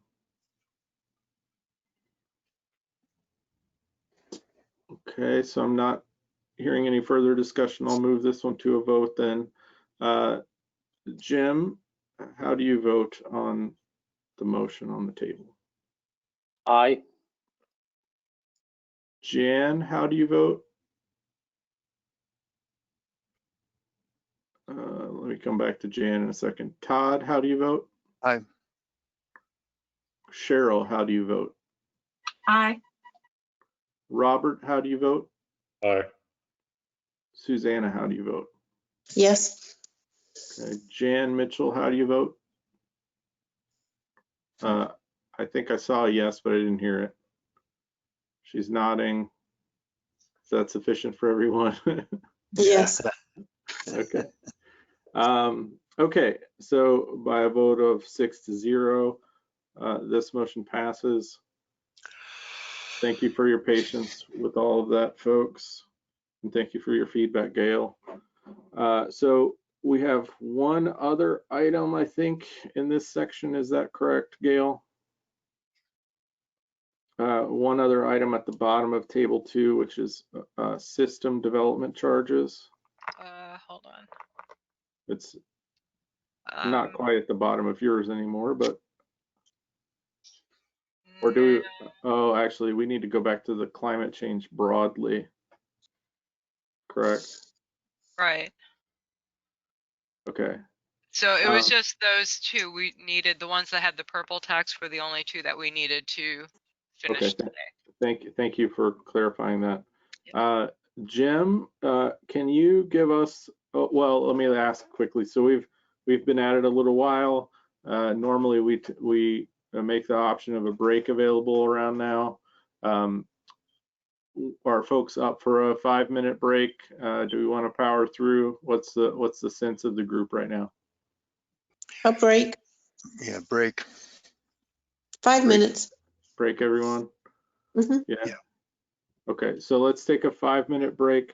I've got 3:12 right now. I'll start back up at 3:17. Gail, if you care to. This conference will now be recorded. Thanks, Gail. So Susanna was bringing up that in the first item for the LC Jewell Seaside Rural CAC on table 2, there's really sort of two items there. There's there's one item that's climate change specific, the second one, and then there's an item that has wildfire, toxins, other contaminants, hazardous materials, etc. And the first item, the hazardous materials, toxins, wildfire thing, is not really so much reflected in the draft language. So we just wanted to confirm that that was intended to be included in the long run. And can I say the last sentence, how to limit/regulate storage of hazardous materials in residents and I would say businesses in forest lands, is to me really important, not just for fires, but also for hazard like floods. Okay, so when we have the countywide, or not the countywide, the planning area CAC meetings, there's a lot of general discussion that I try to catch in the issue to be addressed column. And then, you know, we'll put together some draft wording. So if the draft wording doesn't reflect everything that's captured in the to be addressed column, that should be being addressed in your planning area CAC. Alternatively, if you want, as a countywide, you can, I really don't know that you want to go through everything that all the others have recommended, but if you want to, we can go back and do it that way. I've been trying to keep the process moving a little bit forward because we're running significantly behind on this particular citizen advisory committee.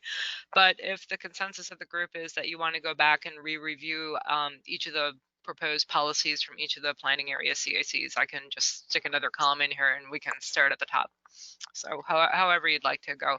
But Susanna, to go back to your question specifically, if you're not seeing something that you feel was said that should be included, then that bringing it up at the LC Jewel meeting would be appropriate.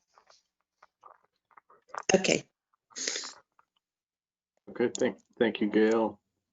So just to reorient the group to where we're at, so we'll be starting back on in the packet anyway sent to us. It was on page 20, the second item under the countywide CAC identified issues, the purple heading, which is climate change.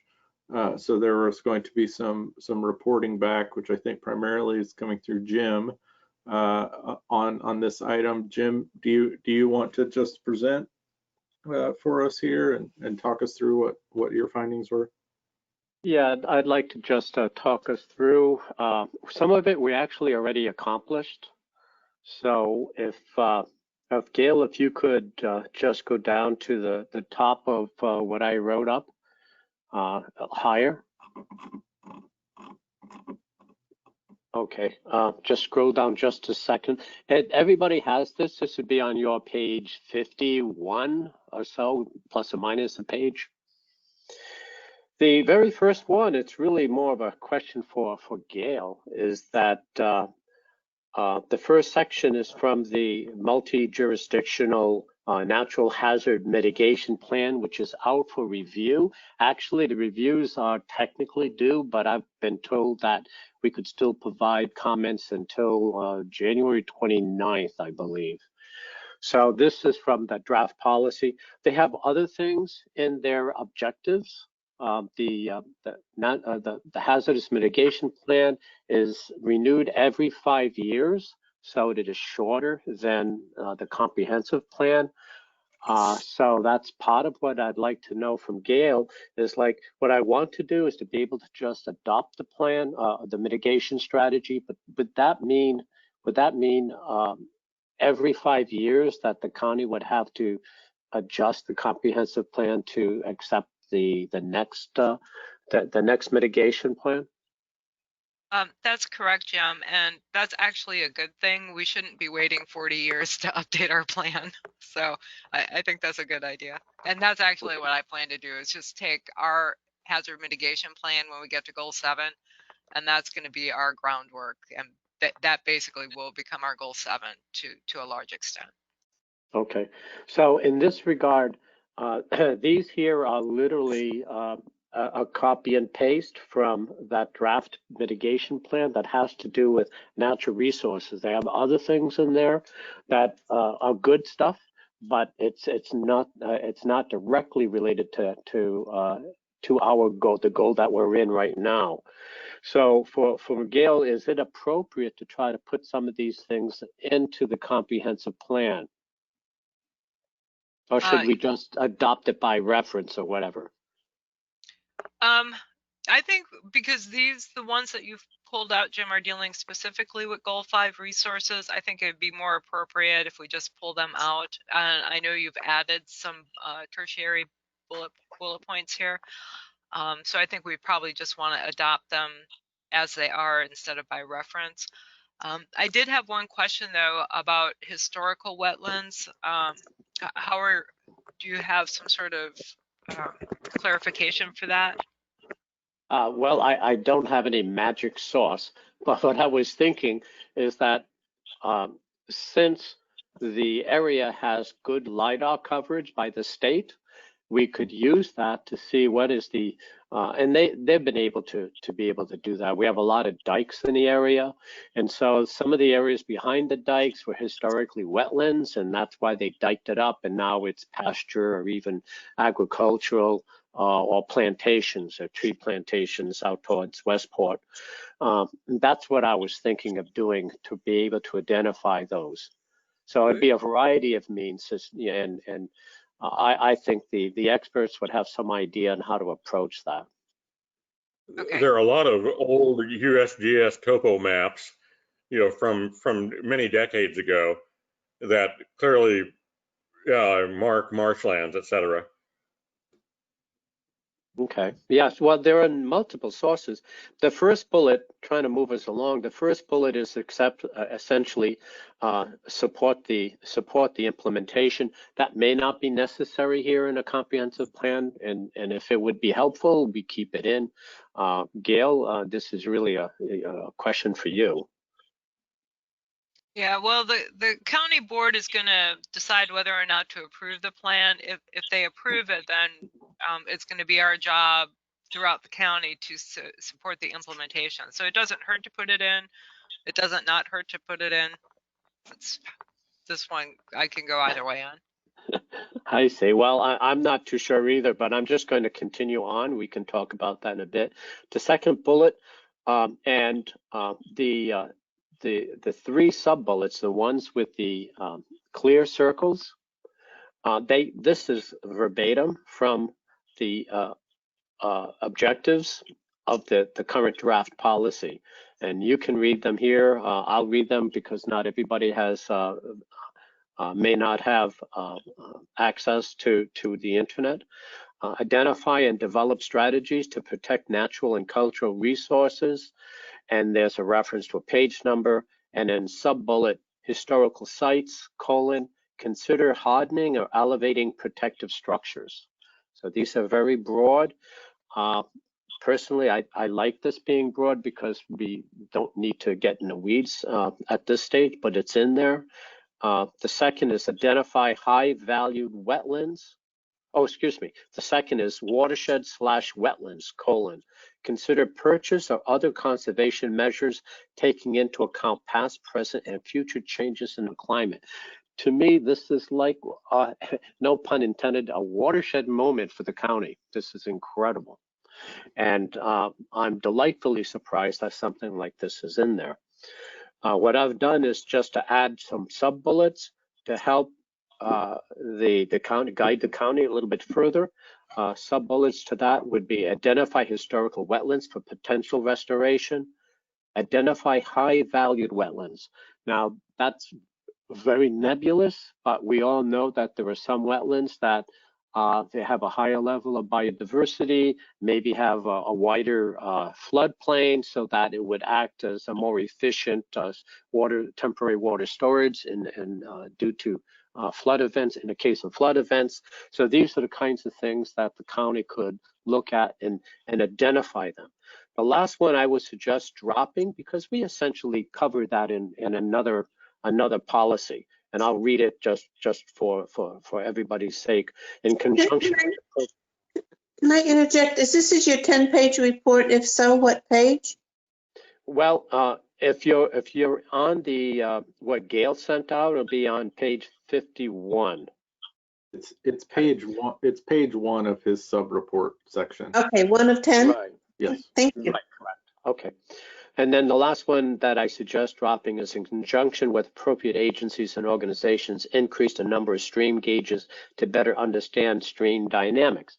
But we have in there this a little earlier this afternoon, a statement about monitoring surface and groundwater in conjunction with DEQ. You may, I don't know if it's, we need to specifically state stream gauges that there. You know, we can personally, I think we can drop it, but that's up to the rest of you. And then the last sub-bullet is cultural site / museum, considering plans that address the relocation of artifacts and collections in an event. In an event. In an event. A storm event is really what it meant. So that's what I found out, and now I'm not trying to take over your job, Andy, but I'd like to hear some kind of feedback from people and discussion on it. I'd like to say something.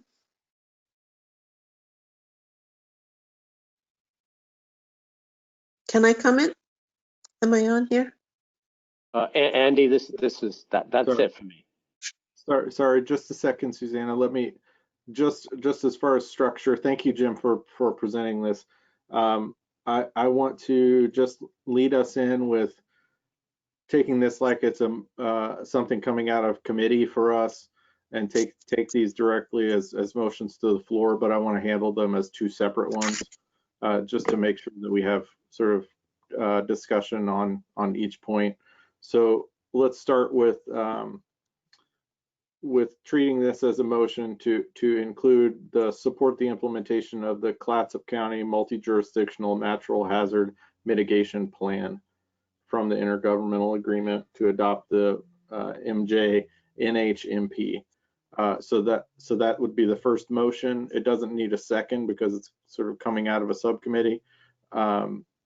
Is there discussion on that one? Susanna, I don't want to cut you off, but I just want to make sure we have discussion in no, it's not. It's not that one. Okay. So so if you can hold your comment for the second section. Thank you. And so is there a comment on the support of the implementation of the, I wish there was a really catchy way to say that acronym, but I can't think of one. MJNHMP. Is there a discussion on that item?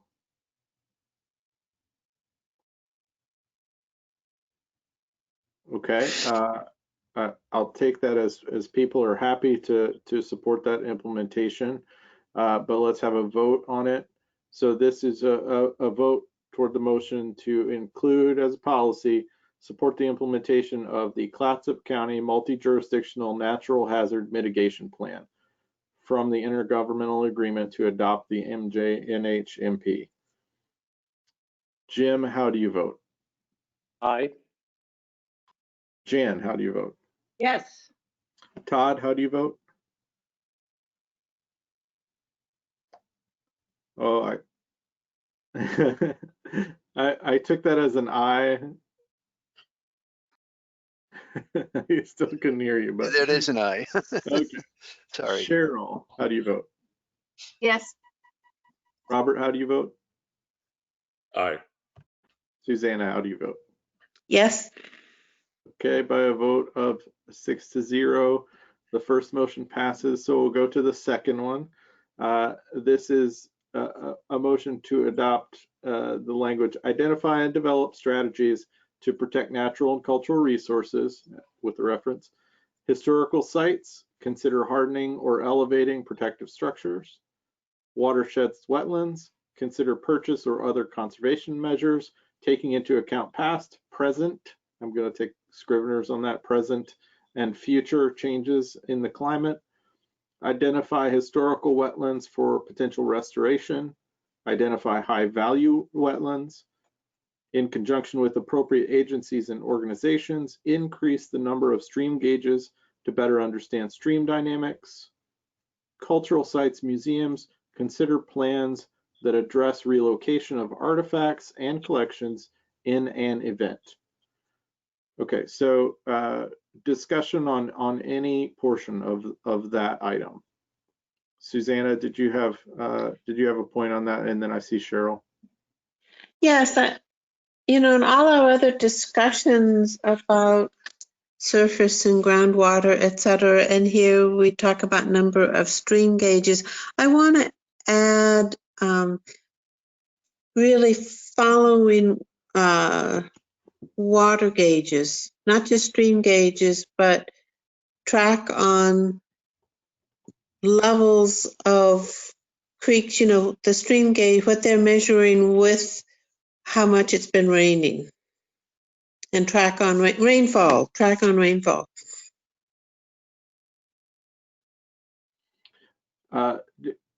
Susanna, I hate to sort of put you on the spot about it, but is there specific language that you would suggest for?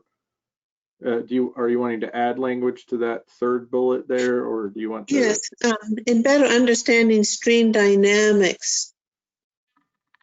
Before that, probably the number of stream gauges and rainfall collection gauges, however how you gather rainfall data. Okay. And I know that in the county we have so many microclimates that where water falls in one area, it doesn't fall in another area. So in looking at a stream gauge, to also know where the rainfall was right there, to tie it together. Okay.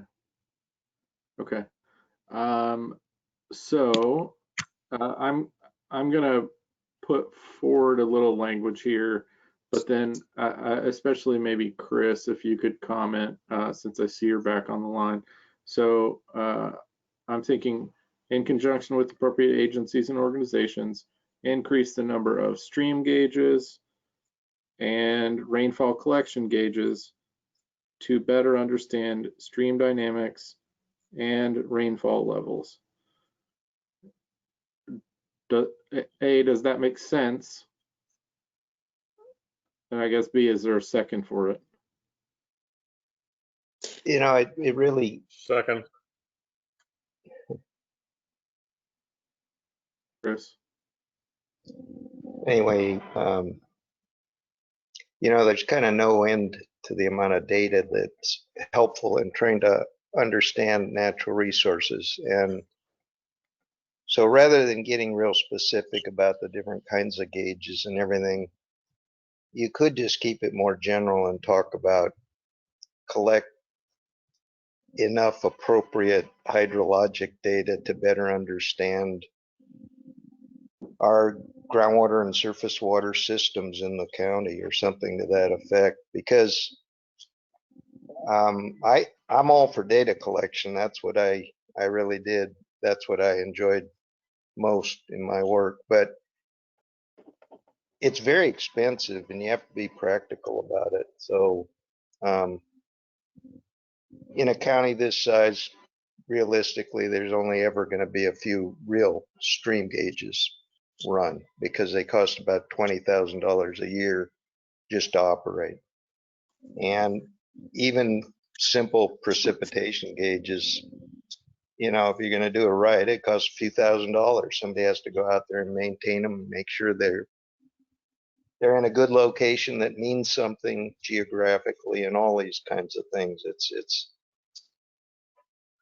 I think it'd be better if you could somehow keep the language real general about it. And if you start picking out stream gauges and precipitation gauges, then what about groundwater level monitoring stations? And what about measuring ET, evapotranspiration, and things like that? So you can go either way. You can either keep it general or go for all the details. And Okay. I'd like to comment. Yeah, I can. Susanna, go ahead, and then we'll come back to the motion. I would say in conjunction with perhaps also appropriate agency organizations and citizen scientists that want to register, because I know in the Jewel area of Jewel School collects rainfall data. I don't know what else the Jewel School kids are doing. There are people around the Jewel area that are doing, have rainfall collection things, and maybe they could just register them and have some website where they can, if they've checked rainfall over a period of days, that little bit of date time, from July 1st to July 10th, there was, actually for 2 days, there was 3 or 4 inches of rainfall in Jewel. It doesn't always correlate with the other parts of the county. I think it would be good for a way that citizen scientists, there's a website. And I would invite Jewel School or one of the schools to create my brain doesn't work anymore. And invite the school to create something to facilitate this. I'll tell you, there's a system like that right now, and there's probably, I don't know, maybe 20 gauges in the county that are part of a program that one of the soil and water conservation districts was responsible for setting up for anywhere in the state. And you can join this, and it's on it has a website, and you can download data out of it, and you upload your data that you collected, and you go through training and you use a certain kind of gauge, and it's all very good, and it's good data, and I agree with you, those kind of things should be promoted. You don't have to recreate the wheel on this rain gauge thing. I can give you more details about it, very specific ones, Susanna, so I will get in contact with you about it. But there's a whole system available for citizen scientists to put their rainfall data into a good database. Okay, so I've got multiple hands up. I want to go Gail, Pam, Cheryl, because I want to make sure that Gail, let's hear your point first. Okay. Well, I think Chris may have addressed part of what I was going to say, but first of all, the LC Jewel school system and the programs that they're doing don't need to be part of our comprehensive plan. We're here to deal with land use issues and not to necessarily promote the programs of each and every school district. So we have to keep in mind that we're here to write policies that are going to eventually be used to implement zoning ordinances and development within the county. So I understand that there's a very big desire to collect a lot of data. Even if we get to the point where we're collecting that data, we don't have the staff to analyze it. So I want everybody to be very realistic. You can set us up to and require the county to collect data points from everywhere throughout the county for the next 20 years, but we also need the ability to analyze that. So please keep in mind the ultimate goal of the comprehensive plan is to create a foundation that we can use to draft zoning ordinances and development standards. That's why we're here. So please keep that in mind. And at that point, I'll get off my soapbox. Thank you. Thanks, Gail. So Commissioner Webb and then Cheryl. I can't say what I was going to say any better than Gail just did. Thank you, Gail, as always. Okay, Cheryl. I just wanted to say again, thank you to Jim for doing this research for us and putting it together in a way that is useful to us. And just a question for Gail, when we're talking about things like identify historical wetlands and identify high value wetlands, is this some of the information that CREST is currently putting together for us? Yes, that is, Cheryl. Thank you. I forgot about that. And can you just remind us when that will come to us and how we might use it? So the Crest contract has them tentatively having the information ready for us in March. What we would be looking at is we need to still go back and verify whether there are additional wetlands that we would want to add to our Goal 5 inventory list. We also need to come up with a definition and some clarification about riparian corridors, and if there are any that we would need to designate in the county as well. Again, Crest is supposed to have that done sometime in March, and we are just waiting for that to happen. I'm still in support of this motion, so I'm not saying that the Crest work is instead of, I just thought that this is information that will be coming to us. So I'm still in support of the motion. Thanks, Cheryl.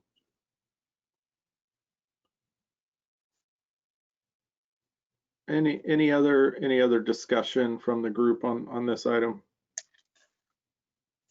I do. So if Crest is doing the end of March, are you, Gail, wanting wetland? Do we want to wrap up wetlands kind of somewhere March, April? Yeah, Susanna, we'd be looking at sometime in March, April. In the meantime, in February, we'll be finishing up the last resource in Goal 5, which is energy resources. And tying in with that, we're going to bring in Goal 13, which is energy conservation, and look at those two pieces together since they're very closely related. And that kind of gives us a little extra boost forward in our time frame for the planning area CACs. The countywide CAC right now, and judging by how we're moving along today, I think come February, you will be 4 months behind the rest of the other CACs now, possibly 3. So you will have some catching up to do. The Jewel LC. Oh, so yeah, okay. Jim. Well, my suggestion on the last of the sub-bullets about in conjunction with appropriate agencies and organizations having to do with the stream gauges, we essentially have that covered in a more generic sense in a previous policy about monitoring ground and surface waters. That is very general, and you can interpret monitoring as elaborate or as minimal as the county chooses. And so my suggestion, I wrote this prior to us generalizing one of the other bullets, that we can actually drop this. And so that would be my suggestion. That would be my proposal. I second that. Okay, so there's a motion to delete, trying to see how to phrase this, the sub bullet that starts in conjunction with appropriate agencies, to delete that sub bullet from the motion that is moved by Jim and seconded by Robert. Is there discussion on deleting that bullet? That is the third sub bullet under the second, the third sub bullet under the second sub bullet. Any discussion on that? Okay, let's go for a vote on that since I'm not hearing discussion. So this is a vote to delete the sub bullet that starts with in conjunction with appropriate agencies and organizations, to delete that bullet. Is there any objection to us deleting that bullet? Can I clarify something? Sure. Is that whole study of hydrology can be someplace else, correct? Is what? Because this seems very so specific that, yeah, okay. Jim was indicating that he thought this was substantially covered by some of our earlier policies today. Okay, good. Okay, so I'll ask again, is there any objection to deleting the bullet that starts with in conjunction with appropriate agencies? So hearing no objection, we can clear that bullet out. And we're back to the main motion. identify and develop strategies to protect natural and cultural resources, and associated sub-bullets.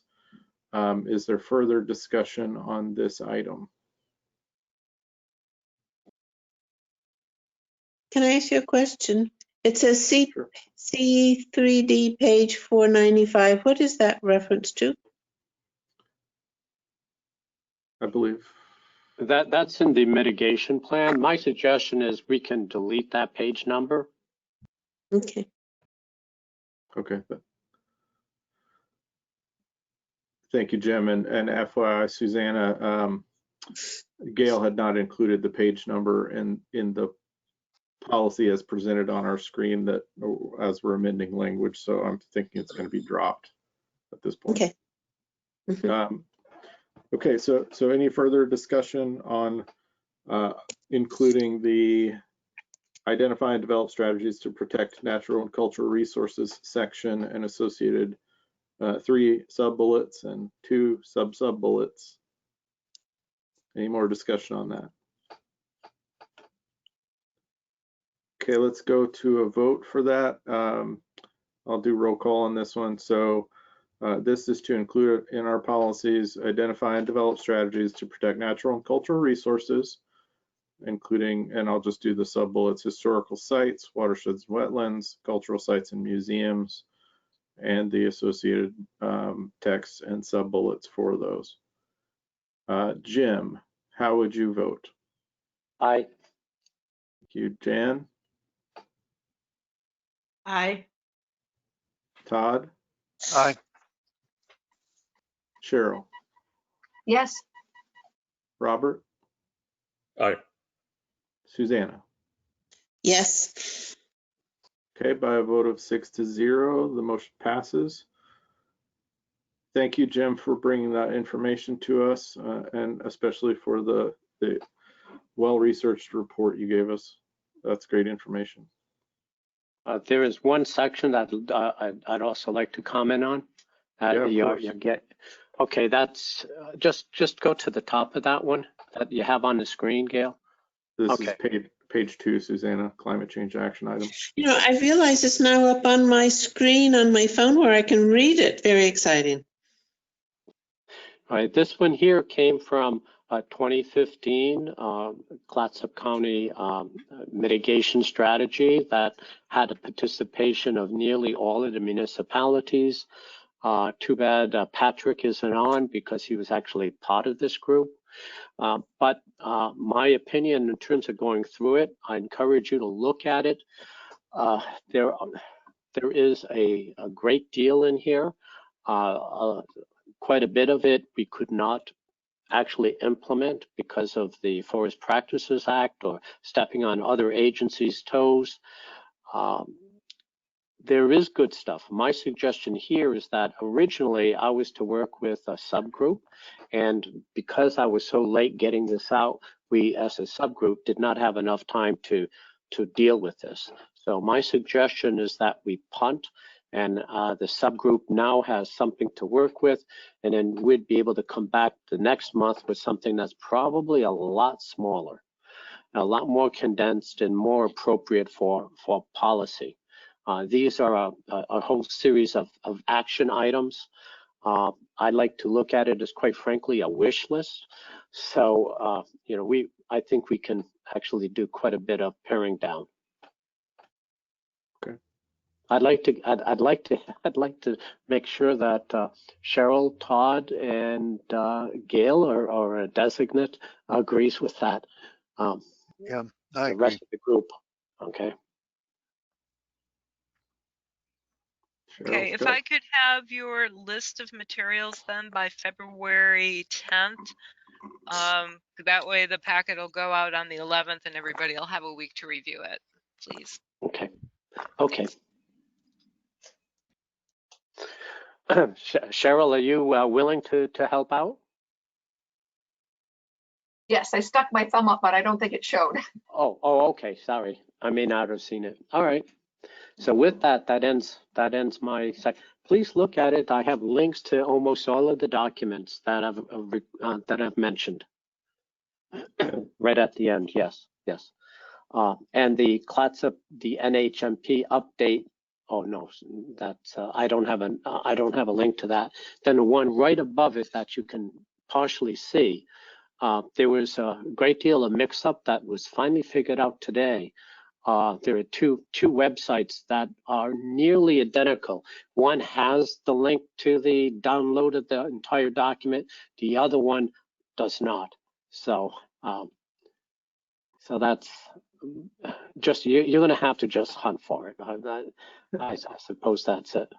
Or maybe Gail, you could send out a revised link to the 2021, the URL with the 2021 at the end that I referred to in an earlier email. Okay, that's it. All the rest, you should click on it and download it for your own enjoyment. Thank you very much. Thank you, Jim. Gail, just to make sure with you, I'm thinking with the wrap up of that section that we're ready to go on to table 3 for wildlife habitat resources. Am I correct in that? Yeah, that's correct. You actually have public comment scheduled and then go into table 3. Okay, thank you. Yeah. When are we scheduled to adjourn?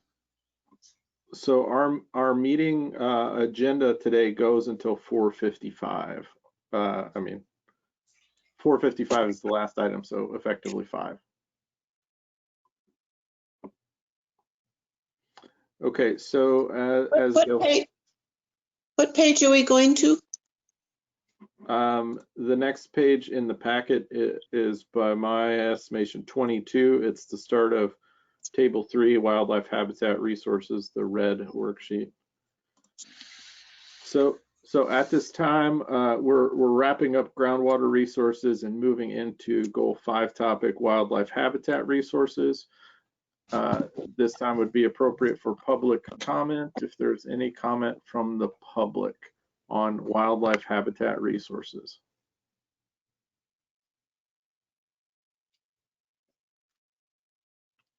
Okay, I'm not seeing movement on that front.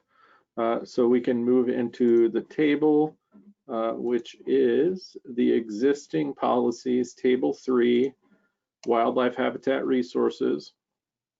We will try to move through this. I believe all of this is new material for us, Gail, at least in the countywide, correct? No, you did get through part of it at your last meeting, so we're picking up with policy 8. Okay, thank you. Policy 8.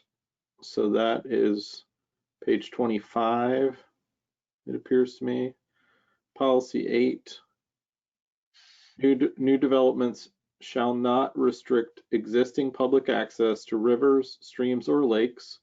New developments are encouraged to provide additional public access to rivers, streams, and lakes where such access is consistent with the area's environmental characteristics. So the staff comments and recommended changes on this item are that public access provisions are included in standards for all major rivers and their estuaries. And the staff recommendation is to retain policy 8. 3 of the CACs have reported back that they support staff recommendation.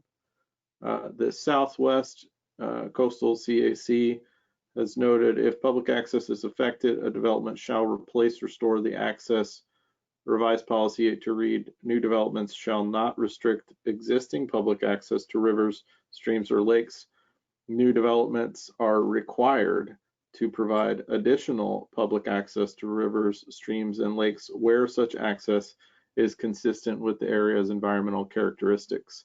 Todd, do you care to speak to that recommendations from Southwest?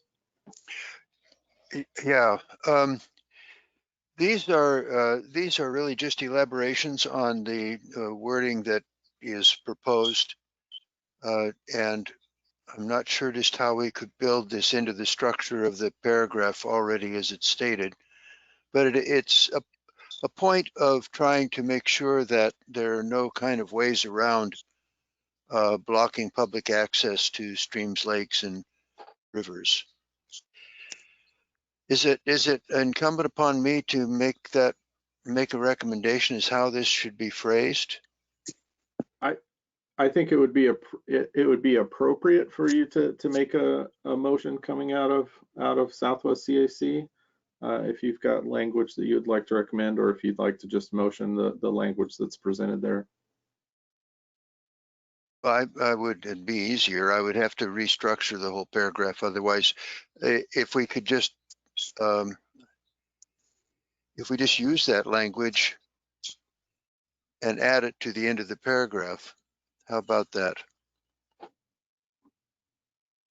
Okay, to be clear in my head, just so I know what you're motioning for there, it looks to me like the revised policy 8 language that's in the Southwest Coastal CAC column there, and I don't know if Gail, if it's possible for you to highlight, but from new developments on, it appears to me that the only essential change is that it's changing the word encouraged to required in the second sentence. Is there more change that's suggested there? I think that might be it. Okay. Is that your understanding as well, Gail? Yes, Okay. it is. Okay, so let me take that as a motion coming out of that committee and see if the other committees are willing to go along with it. So Southwest Coastal CAC is advancing a motion to support staff recommendation of retaining policy 8, but to replace the word encouraged in the second paragraph with the word required. First off, let me check, is there a second for that motion to move from encouraged to required in the second sentence? May I second it? Since it's coming No, out I of made the motion. Yeah, okay. Thanks, Todd. Is there a second from one of the other members for that change?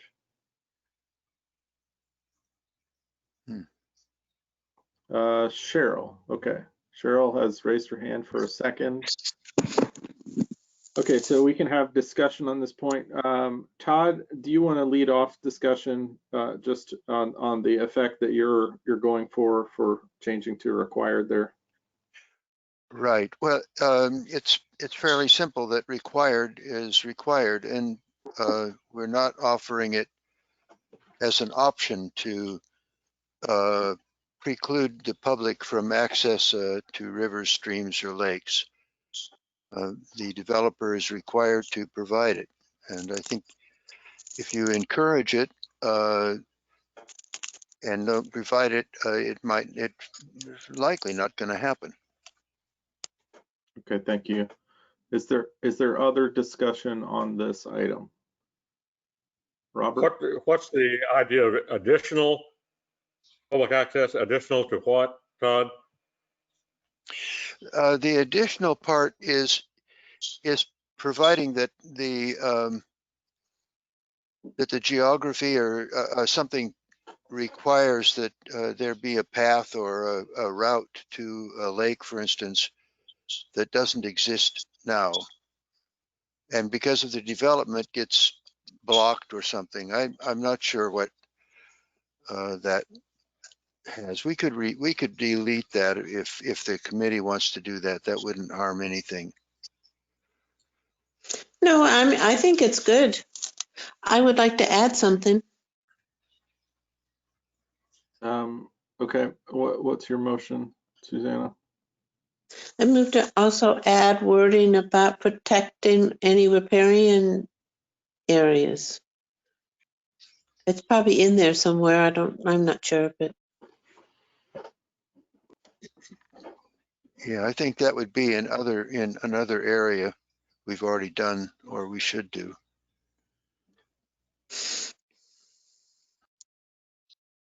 I have a question. Sure, Chris, though I'm going to try to think about how riparian areas might fit in here. But Chris, go ahead.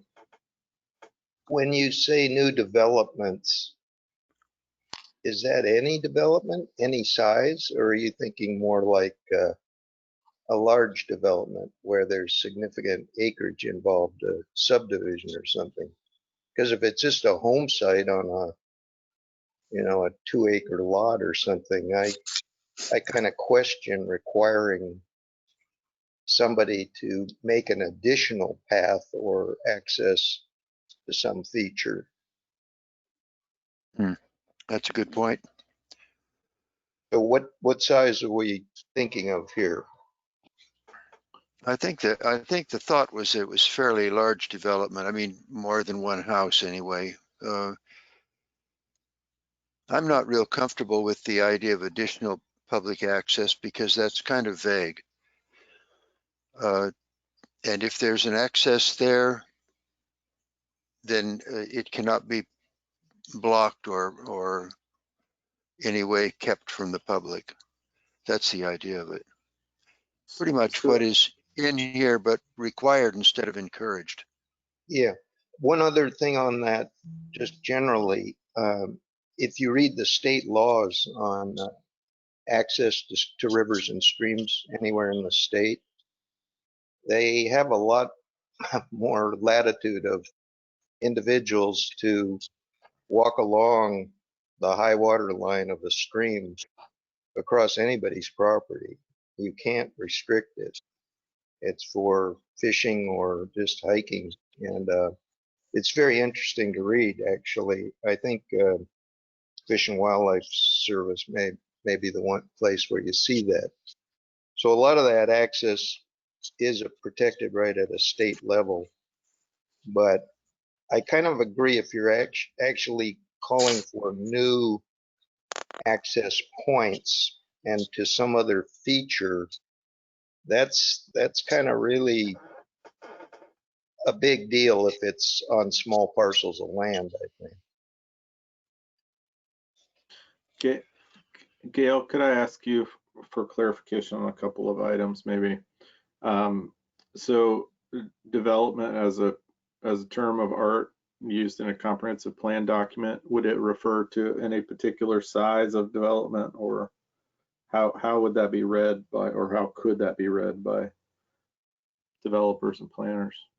Yeah, it's very nebulous. If we use the definition of development that's in our zoning code, it would cover anything that anybody does to any type of property. So if I wanted to put in a driveway or put in a small garden shed, I would, under this policy, theoretically be required to provide public access on my property.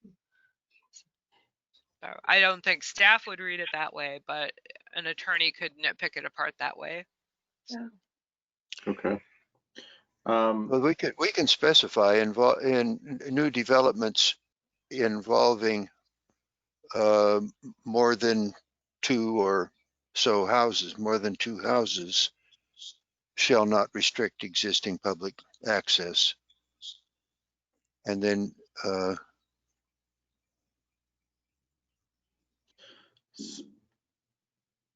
and are encouraged to, yeah. So existing public access is one thing, but the requirement to provide additional public access is a different kettle of fish.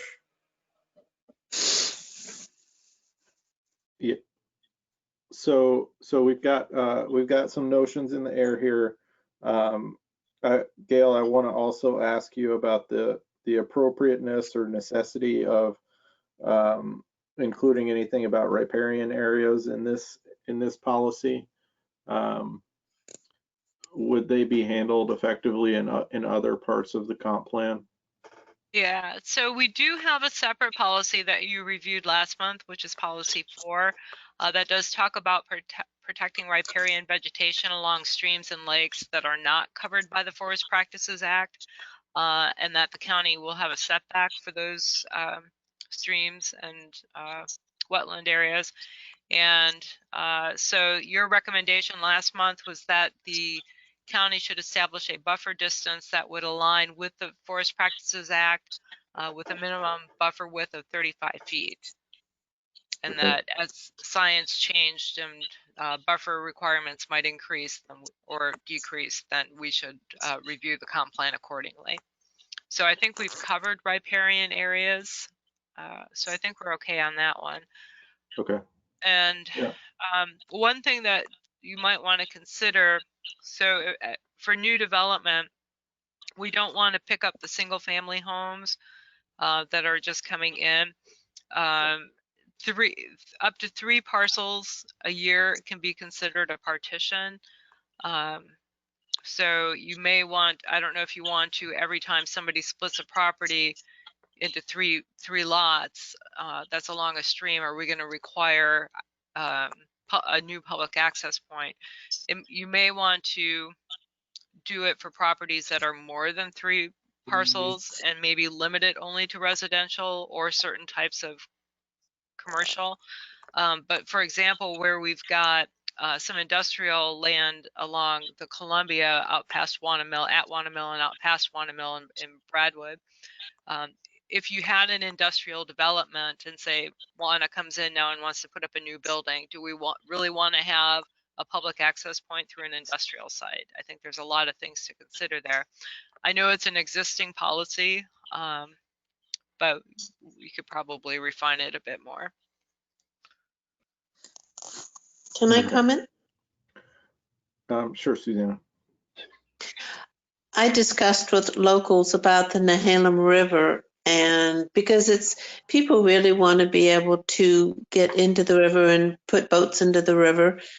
And the feedback I've gotten is there's just maybe 3 boat ramps from Vernonia to Tillamook County, and I've kind of developed boat ramps maybe, and that at bridges they will go in because I don't know who owns the property for a bridge that ODOT maintains, but they will go in at bridges. And public access is desired. And as for industrial forest lands, I think almost all of them now the gates are locked. It's hard to access. These are just comments I have, just thoughts. Anyway, that's it. Thanks, Susanna. Jim. I have a question mostly for Gail. I don't know how common some of these developments require variances, but if they do apply for a variance, is there some way you can require public access in order to gain a variance on properties above a certain size, multi-family or whatever? You understand what I'm getting at. You have some leverage essentially. Yeah, so for the first question, very few developments come through of any type that require variances because the bar that you have to cross to be approved for a variance is extremely high, and most developments and properties can't meet it. Second, we could not, I can't think of the word I was looking for, but we cannot pre-approve or base approval on them doing something. It's contract zoning basically, and it's illegal, so we can't really leverage that either. So. Thanks, Gail. And any other discussion on this motion coming out of Southwest Coastal CAC? Jan. I was just trying to think of instances where this might apply. And I'm thinking, I wonder if we are likely to have any more gated communities in our county, because that's where access is prohibited. It seems like it's, unless we're dealing at a subdivision level, and and I would probably put it up like 10 units or something, it seems like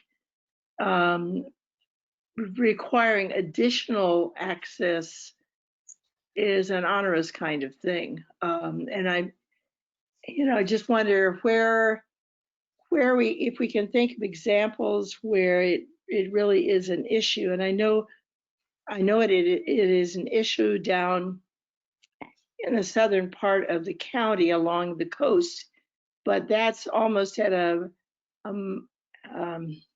that's almost a lot by lot measure that, so I'm just wondering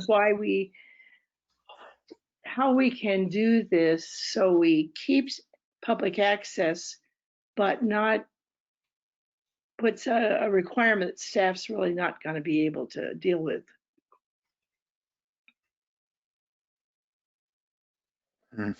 So to kind of touch on Jan's question, so the places where I can think of where we would have or should have or maybe did require it, think of River Ranch out in the Northeast.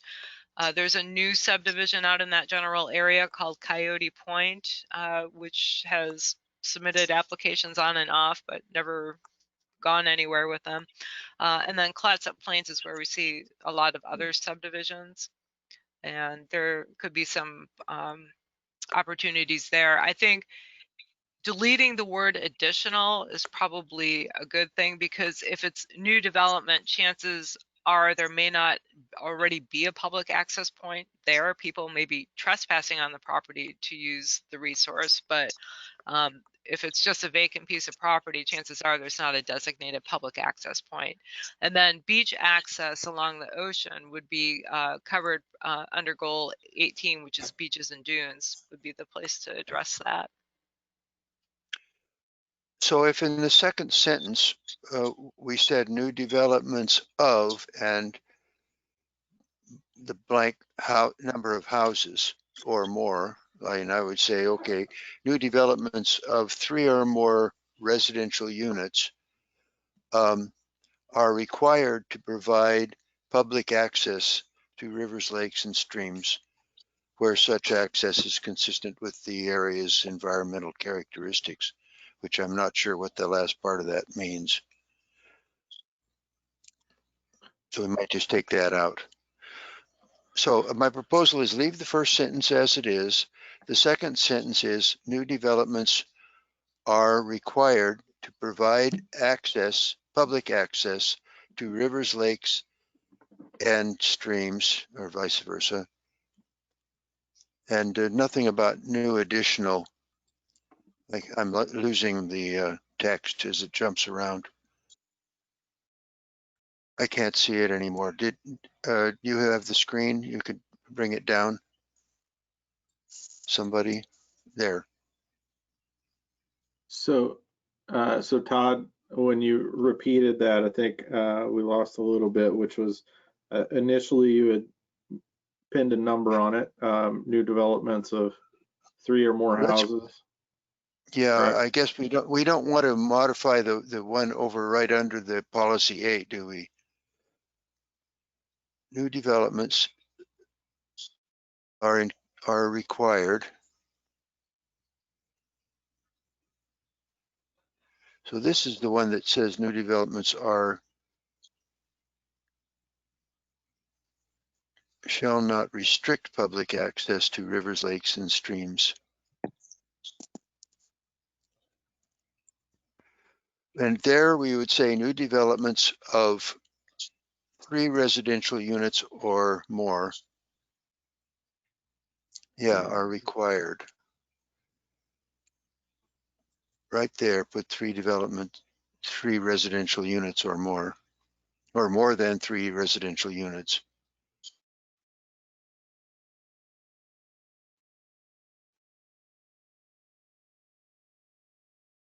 Can I come in? Just a second.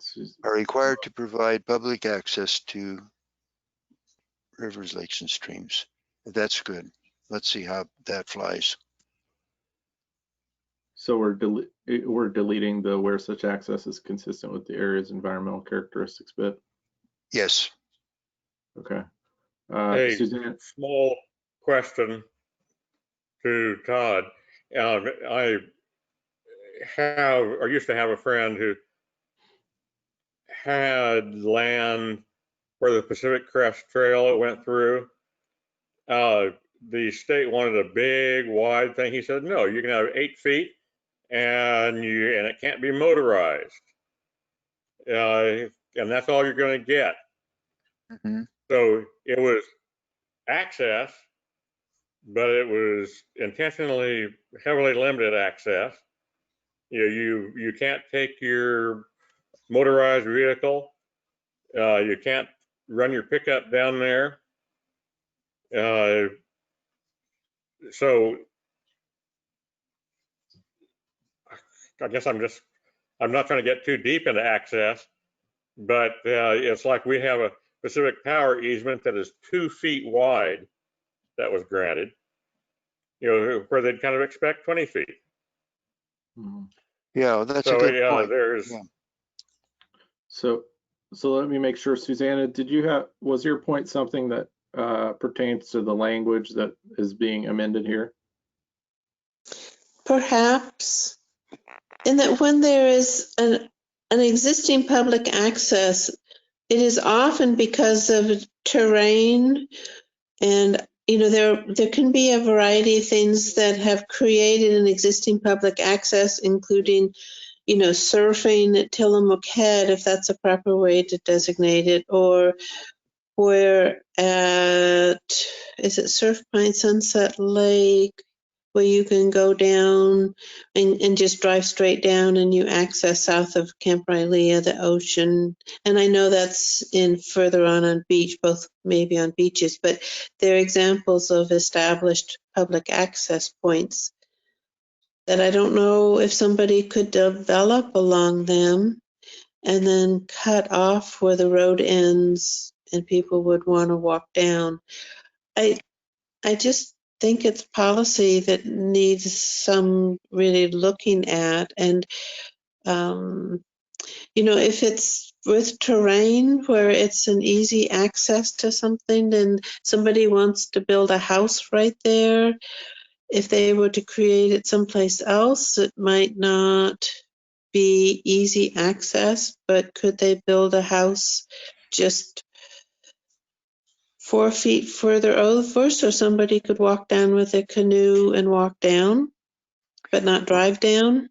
Well, we're specifying 3 residential units or more, and so that would be more than an individual house. And I think, speaking to Robert's point, I think we want to leave it vague. If your friend got away with saying 8 feet, no more, and no motorized vehicles, that's kind of where we want to be. Yes. Mm-hmm. Okay, so Todd has suggested amending the language of the original motion so that the second sentence will read, new developments of more than 3 residential units are required to provide public access to rivers, streams, and lakes, period. Yes. Is there a second for that motion to amend? Is there a second for that motion to amend? Second. I saw a hand from Cheryl just before you said something, Susanna. So there is a second. Is there discussion on this amendment? Jim? I agree in principle what Todd is proposing. I am concerned with I don't know if that will open the county to lawsuits with having 3. Where do you draw the line? It's not quite clear to me, but I personally believe if it's classified as a subdivision, you definitely need to provide public access, but I'm not sure if it's 3 or 4 or 5 or even 2. I'm just uneasy with this current provision unless we get some feedback that states otherwise for some of the individuals that know far more about this than I do. I have a. Let's let Chris talk and then Robert. Is that okay? Okay, I just have a quick comment. I agree with what's being discussed here, that in principle this is really good and it's important to keep that access. I think as far as existing access, there's no problem. If it's truly public access, you can't just decide on your own as a property owner to stop it. And maybe we should get some legal opinion from county council exactly how that reads. But as to new developments, requiring that they provide public access to rivers, streams, and lakes. Sounds like they have to do it regardless of whether it's appropriate to go to that stream, river, or lake in that particular location. And maybe it's really crummy access actually to the river. Maybe it's down a very steep slope. I would change it are required to may be required. You know, if it's such a great spot and people have traditionally used it for a long time and it's ideal pathway to get there and so on, then it makes sense that the county would say you've got to allow that path to be now formalized as public access. But if it's just happens to be a stream down there and nobody went there before, I don't see why anybody should require all of a sudden creating an access there. That's all I have. I accept that. If we could put in the words may be required after but instead of are, we could substitute may be required. Okay, so is there? I mean, I'll give you an oddball real example. In the middle of the farm here is a lake of two names, Taylor Lake, Carnahan Lake. I have zero desire to provide public access to it. As far as I'm concerned, it never was in the state of Oregon ownership. It went from the federal government to the Indian fighters back in 1856. And it, to my mind, is not in the domain of Department of State lands because the direct chain of title didn't go through the state of Oregon. So I'm saying this is an odd situation, but it's authentic. I can also throw in Carnahan Ditch down here. It'll be shown on some maps as Skippanon River. Gee, it's not a navigable waterway because it didn't exist before 1878. I really don't want people paddling up it or going in a boat. And I sure as hell don't want to provide access to it. But just pardon my throwing particularities, but I like the idea if existing public access is one thing, but being required to provide access to rivers, streams, or lake is a duck pond out here a lake? You know, is a seasonally flooded area where water ponds a lake? Is the water that runs year-round at the foot of Clatsop Ridge, is that a stream? You know, it may sound so easy. Yeah, I think the may be required takes care of all of those issues, because the county, it comes back to the county planning people to make that designation. And yeah. So Commissioner, let's make sure we even have support for this before we go into further discussion on this item. So there's a secondary amendment to replace the word are with maybe, so that it would read new developments of more than 3 residential units may be required. That was from Todd. Is there a second for that motion? Second. Okay, so Jim has seconded. So now we can go to discussion for that motion to go with maybe instead of are required. They may be required. Commissioner Webb, do you have comment on that item? Yeah, I do. It's always dangerous in any kind of a code to say maybe, because it leads you to be open to setting guidelines for under what circumstances those would be granted. I mean, in standard zoning text, for instance, you have you usually have, if someone wants to come in for some kind of a variance or an exception, you have to list in the code under what those conditions are.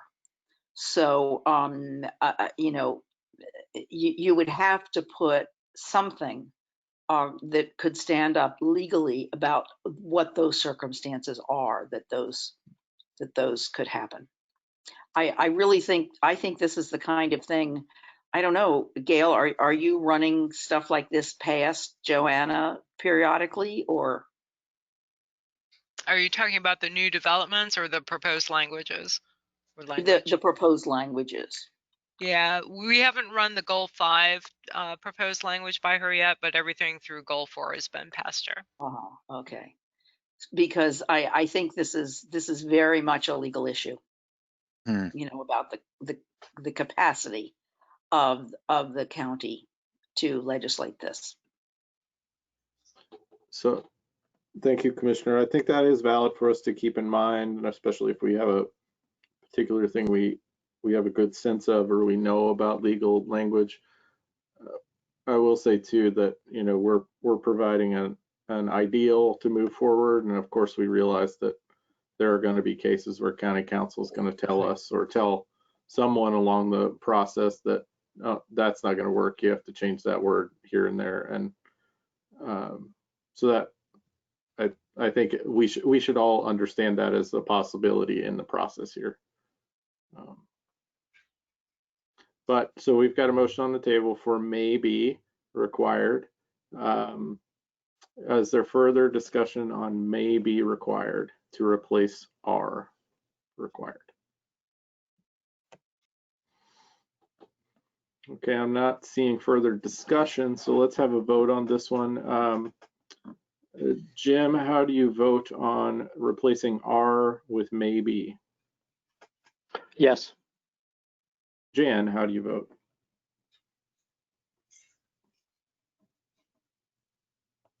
Yes. Yes. Uncertain. Todd, how do you vote? Yes. Cheryl, how do you vote? Yes. Robert, how do you vote? Nay. Susanna, how do you vote? I'm confused, abstain. Okay, by a vote of 4-1 with 1 abstention, the motion passes. So we will retain maybe until the lawyers tell us we can't. Can I sure say something? Let me just restate where we're at, Susanna, and then I'm happy to take your comment. So where we're back to now is we have an amendment on the table to replace some of the language to say new developments of more than 3 residential units may be required to provide public access to rivers, streams, and lakes. That also deletes the environmental characteristics language and the word additional. So that's the motion that's on the table right now, is to amend language to that effect. Susanna? So, let's see, can I go back? Oh, there we go. So, actually, it's too small. So on the, I think one of the really important things is the term existing public access, and that one of the things to consider is there other possibilities of public access anywhere around there? Or is it going to completely wipe out reasonable public access to whatever they want to, I don't, whether it's a river, stream, lake. I think that's very important consideration in there. And if it's already public access, so what Robert was talking about, there isn't regular public access, I don't think. I think about my field, which would be a great place to access the Nehalem River, but I've had rams that will charge you in a very dangerous fashion. I've got obnoxious donkeys that would bite you, that are in my field. So it's a public hazard at times for somebody to go into my field to get to the Nehalem River. So, but I don't have existing public access. I think that's the key phrase is existing public access that has, it's been there. It's demonstrated itself as an important spot by its history, something like that. Anyway. So to be clear, what we would be talking about with the language that's on amendment, at least my interpretation of it, is that if someone was coming into your property and putting in more than 3 houses, that then they may be required by the county to provide public access at that point. Not that it would affect any existing development. Yes. Okay. Okay. And this doesn't change the first sentence about new development shall not restrict. Correct. We're leaving that one entirely alone at this point. So any further discussion on the amendment to add the language of more than 3 residential units may be required, and then to delete encouraged, additional, and where such access is consistent with the area's environmental characteristics. Any additional discussion on that amendment? Okay, let's have a vote on it. So on the amendment, Jim, how do you vote? Yes. Okay, Jan, how do you vote? Yes. Todd, how do you vote? Yes. Thank you. Cheryl, how do you vote? Yes. Robert, how do you vote? Nay. Susanna, how do you vote? Yes. Okay, by a vote of 5 to 1, the amendment passes. So we're back to the main motion for policy 8, which now reads, new developments shall not restrict existing public access to rivers, streams, or lakes. New developments of more than 3 residential units may be required to provide public access to rivers, streams, and lakes. Okay, so any discussion on the main motion for policy 8?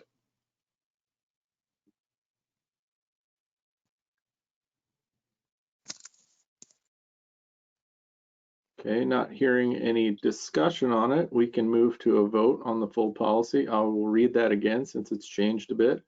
Policy 8, new developments shall not restrict existing public access to rivers, streams, or lakes. New developments of more than 3 residential units may be required to provide public access to rivers, streams, and lakes. Jim, how do you vote on policy 8 as read? Yes. Jan, how do you vote on policy 8? Yes. Todd, how do you vote?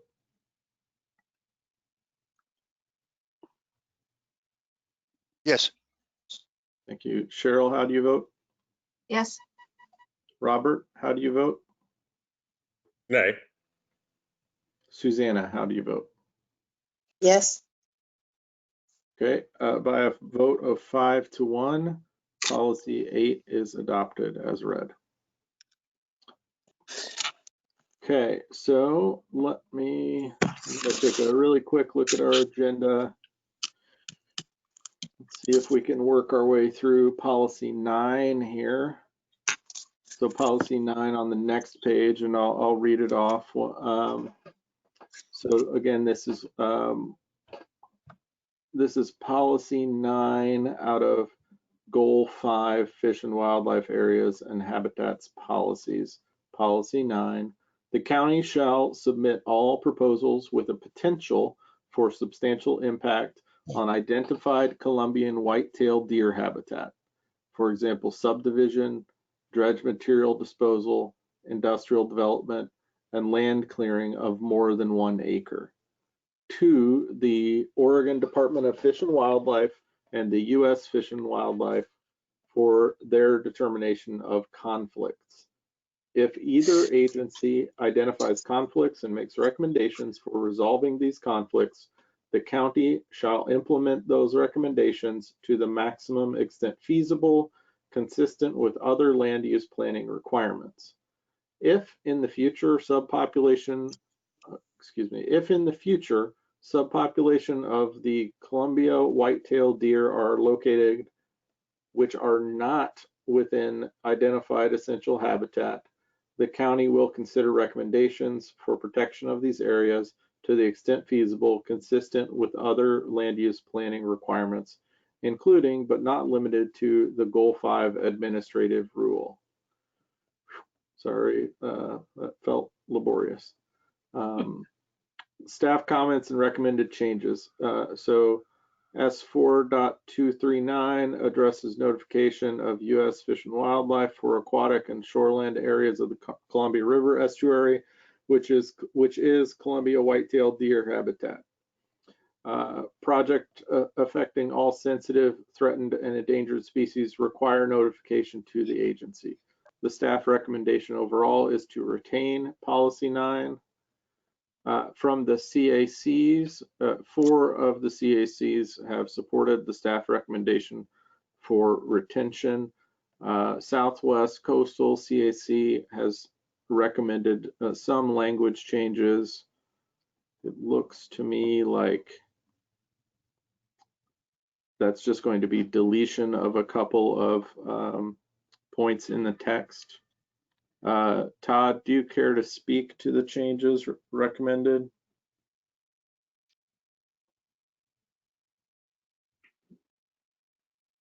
And if you are speaking, I can't hear you yet, Todd. That's because I was muted. Allow me to have this. This is, yeah, there you go. Potential for substantial impact is a term that leaves it up to somebody's discretion as to what's substantial or not. Mm-hmm. And so the result would be that it would, if you took that out, then any impact would be have to be reviewed. Okay. And so that's why that would be deleted.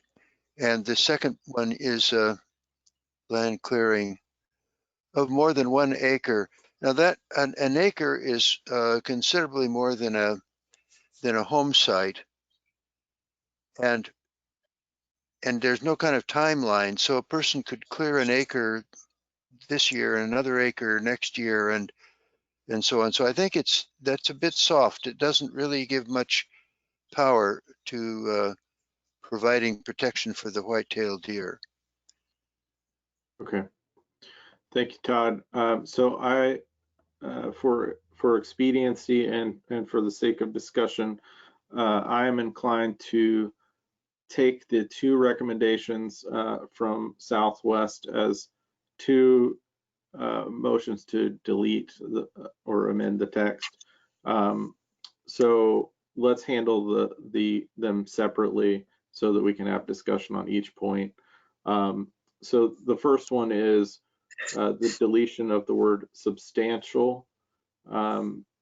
There's a motion from Southwest Coastal CAC to delete the word substantial from Policy 9. So that the first line reads, the county shall submit all proposals with the potential for impact on identified Columbian white-tailed deer habitat, etc. Is there discussion on this deletion? Robert. I know that impact is meant to imply degradation or negative impact. It just seems that impact actually can have a positive impact. So I just personally would prefer degradation or something that clarifies that we're talking about a impact negatively. May I point out that it's actually it's a condition upon which then it would be referred to Oregon Department of Fish and Wildlife. So if it's going to be a positive impact, certainly Fish and Wildlife would not stand in its way.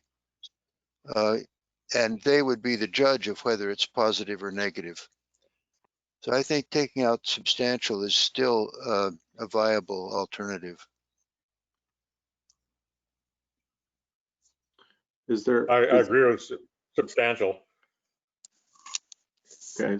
Is there further discussion on the removal of substantial?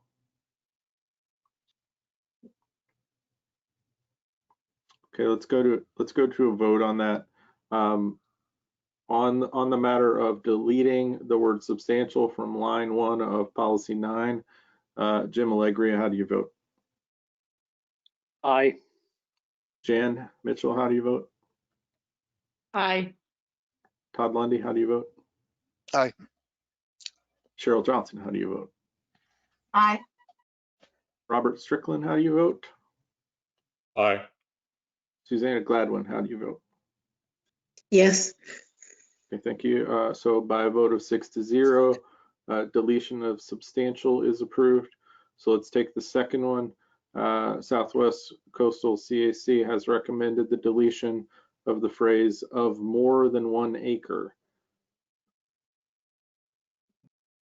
which is in the parenthetical offset. For example, subdivision, dredge material disposal, industrial development, and land clearing, ending there. So is there discussion on the removal of the phrase "of more than 1 acre"? Gail. I would suggest that you put in a limit on there or a threshold because the way it would read now, if my kid took a shovel out into the yard and dug a pit, I theoretically could be turned in for violation of this. So what I would suggest with our grading permits, if you disturb more than 3,000 square feet of area, you're required to get a grading permit from the county.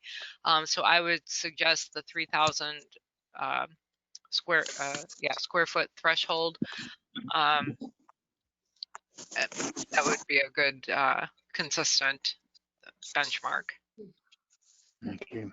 Okay, let me suggest procedurally, we could either take an amendment to change to that language immediately, or we could vote down the motion to delete, and then someone could make an amendment to change to more than 3,000 square feet if you agree with the recommendation from staff.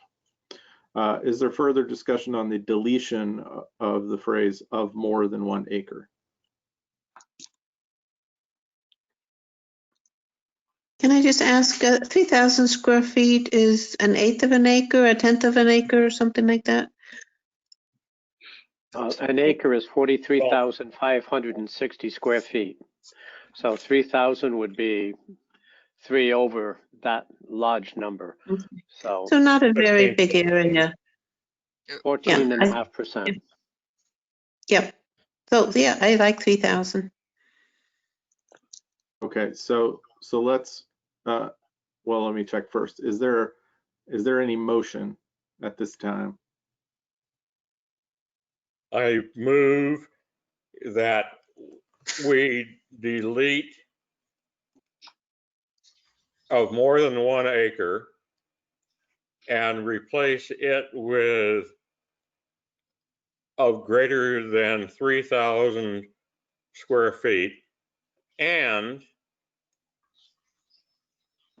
where substantial formerly was, insert the word "negative." That's 2 things. Okay, I'm gonna treat the second half of that as not germane to the initial amendment here. But let's come back to it, Robert. Had any motion been made? I thought there had been no motion. We had a motion from Southwest Coastal to delete "of more than 1 acre." So I'll take your amendment to change that from deleting "of more than 1 acre" to replacing with "of more than 3,000 square feet." Is there a second for that motion, for that replacement? I second. Cheryl has her hand up. Okay. Thank you, Susanna. So we have "of more than 3,000 square feet" replacing of more than 1 acre. Is there discussion on that motion?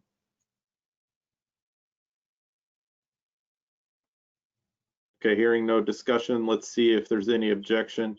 Does anyone object to the replacement of the phrase "of more than 1 acre" with the phrase "of more than 3,000 square feet"? Is there any objection to that? Okay, hearing no objection, that motion clears. So we will have the language of more than 3,000 square feet.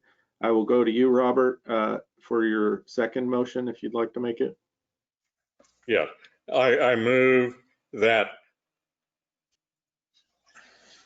the first sentence begin, the county shall submit all proposals with the potential for negative impact.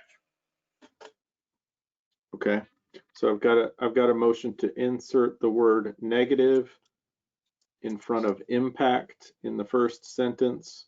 Is there a second for that motion?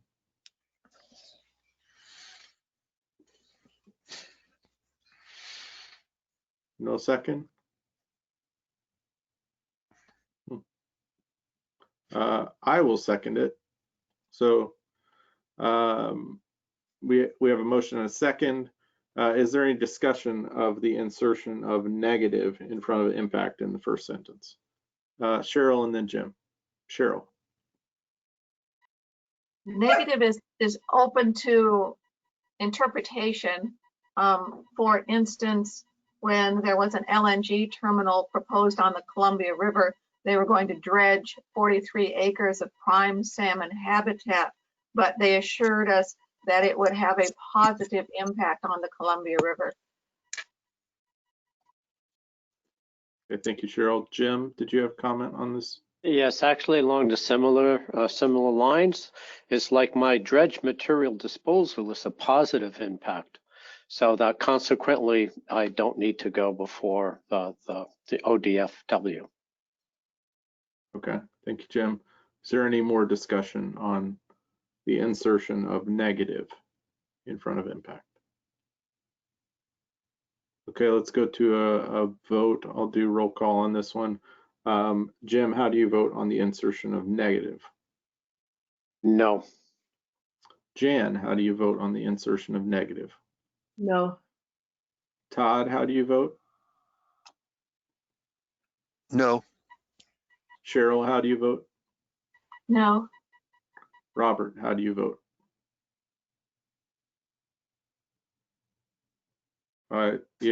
I'm afraid you're muted. No, that was an aye. Okay. No. Susanna, how do you vote? No. Okay, so by a vote of 1 to 5, the motion fails. So we will not insert the word negative. Okay, so we're back to the sort of main motion, which generally it's to support staff recommendation that has come out of all of the CACs. We've dealt with the 2 deletions from Southwest.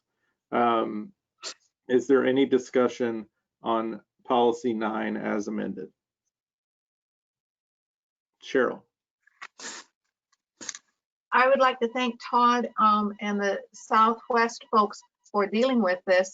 I think the majority, if not all, of the white-tailed deer refuge area is in Northeast CAC, but we did not pick this up. So that's why it's good to have multiple brains and multiple eyes. Thank you. Thanks, Cheryl. Is there further discussion or motions on policy 9 as amended?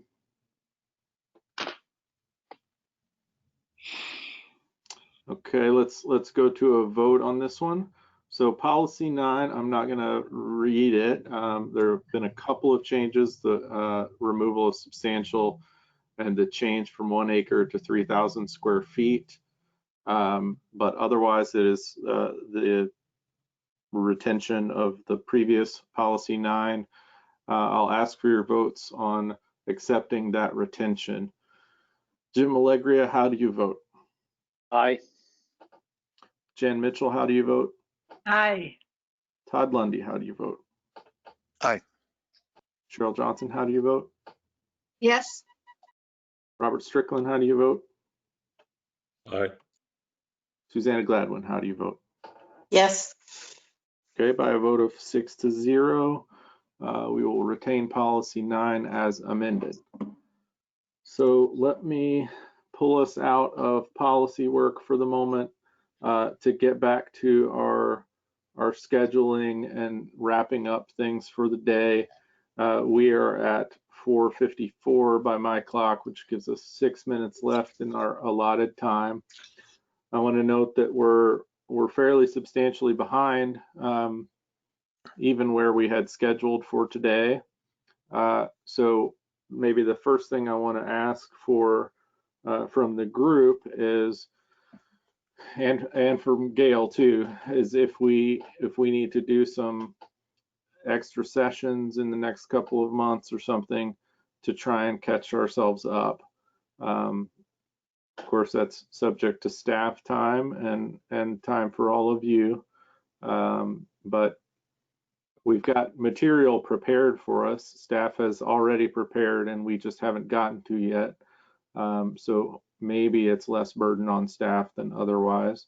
But Gail, do you have feedback on the notion of maybe scheduling a extra session in the next month or two?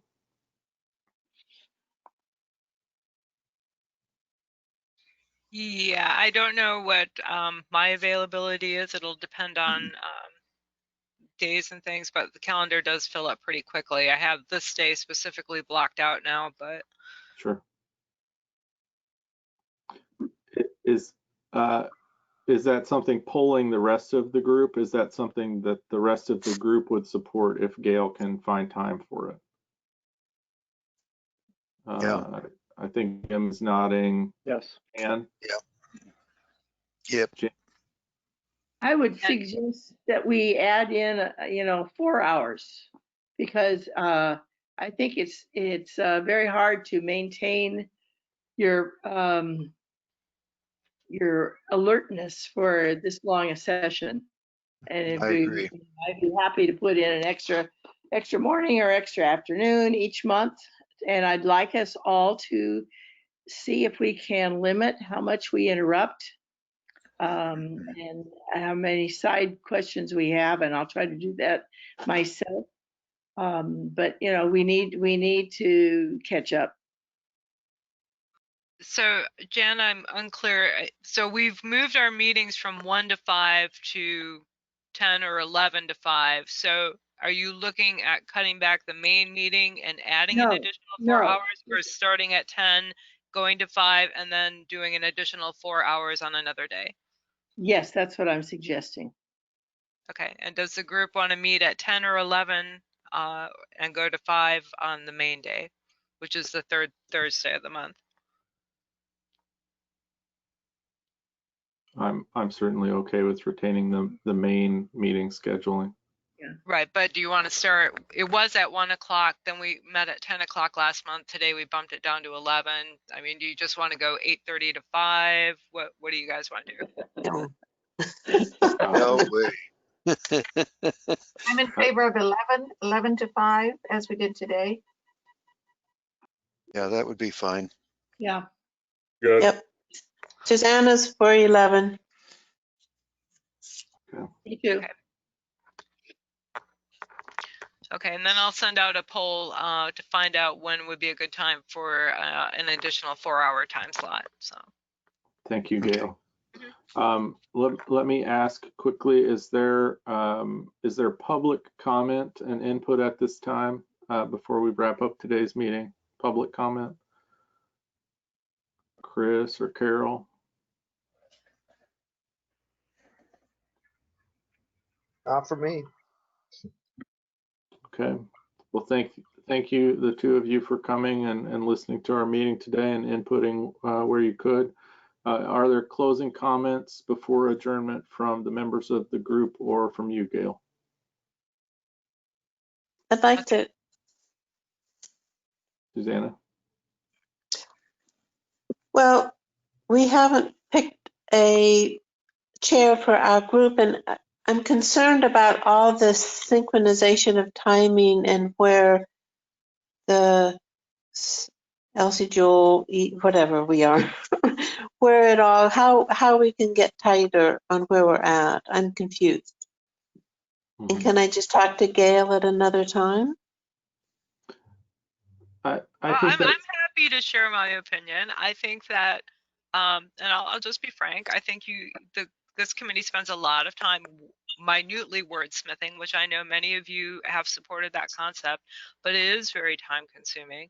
I don't think that we're getting to identify a lot of the big trends and issues that we should be looking at for the next 20 years. And instead, I think you're very focused on the minutia, which has its pros and cons, but that's just my opinion. So no need to talk offline, Susanna. I'm happy to share my opinion with the group. Sorry. And so you say yes or no to talking offline, you and I? We can if you want to, but I mean, there isn't anything that I would say to you that I wouldn't say to the committee. Okay. I mean, I chaired it last Friday. I tried to keep really on top of what you had presented to us, but I'm just so confused over where we are in general. Yeah, And you and I can have a separate conversation about Elsie Jewell, but in terms of the countywide committee, and we are very far behind now, which I am very concerned about. And you know, I realize everybody's putting their time into this, so you know, it's not just me spending time here, but you know, there are things that come with this as well, and having to go back and do the minutes, which means I get to relive this meeting again. So and for every hour that we meet, it takes me an hour and a half to put the summaries together, because I have to stop, I have to re-listen, I have to type, I have to go back and verify who said what. So you know, it's not the thing I look forward to the most. So, but anyway, that's me being cranky at the end of the day, so I apologize. Yeah, but my sympathies.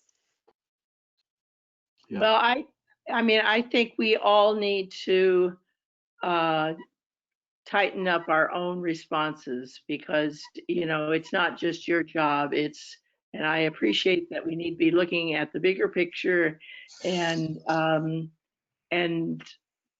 try to limit our personal comments and get to job. I've got Jim and then Cheryl.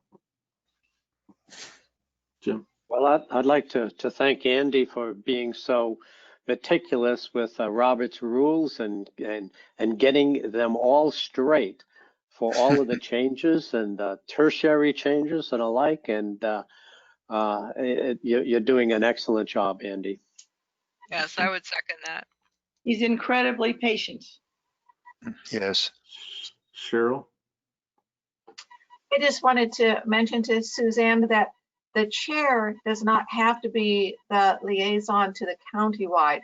So for instance, in our Northeast group, somebody else is the chair and then I am the liaison. So for instance, if you're going to continue to chair yours, somebody else could be your liaison. It's hard to do both jobs, I think. To just be the chair and facilitate the meetings is one whole job, and then to take that work and come back and go to the countywide meetings is sort of a different job. So y'all can divide those jobs. Yes, I understand that. Thank you. Okay, thank you, Cheryl. I don't see any other hands or anything right now. So Gail, thank you for your staff support today. We always appreciate it. Thank you to the other members of the group for your input today, and the members of the public for joining us. We'll adjourn this meeting as we are at the end of our agenda and we've handled all the business we could fit in.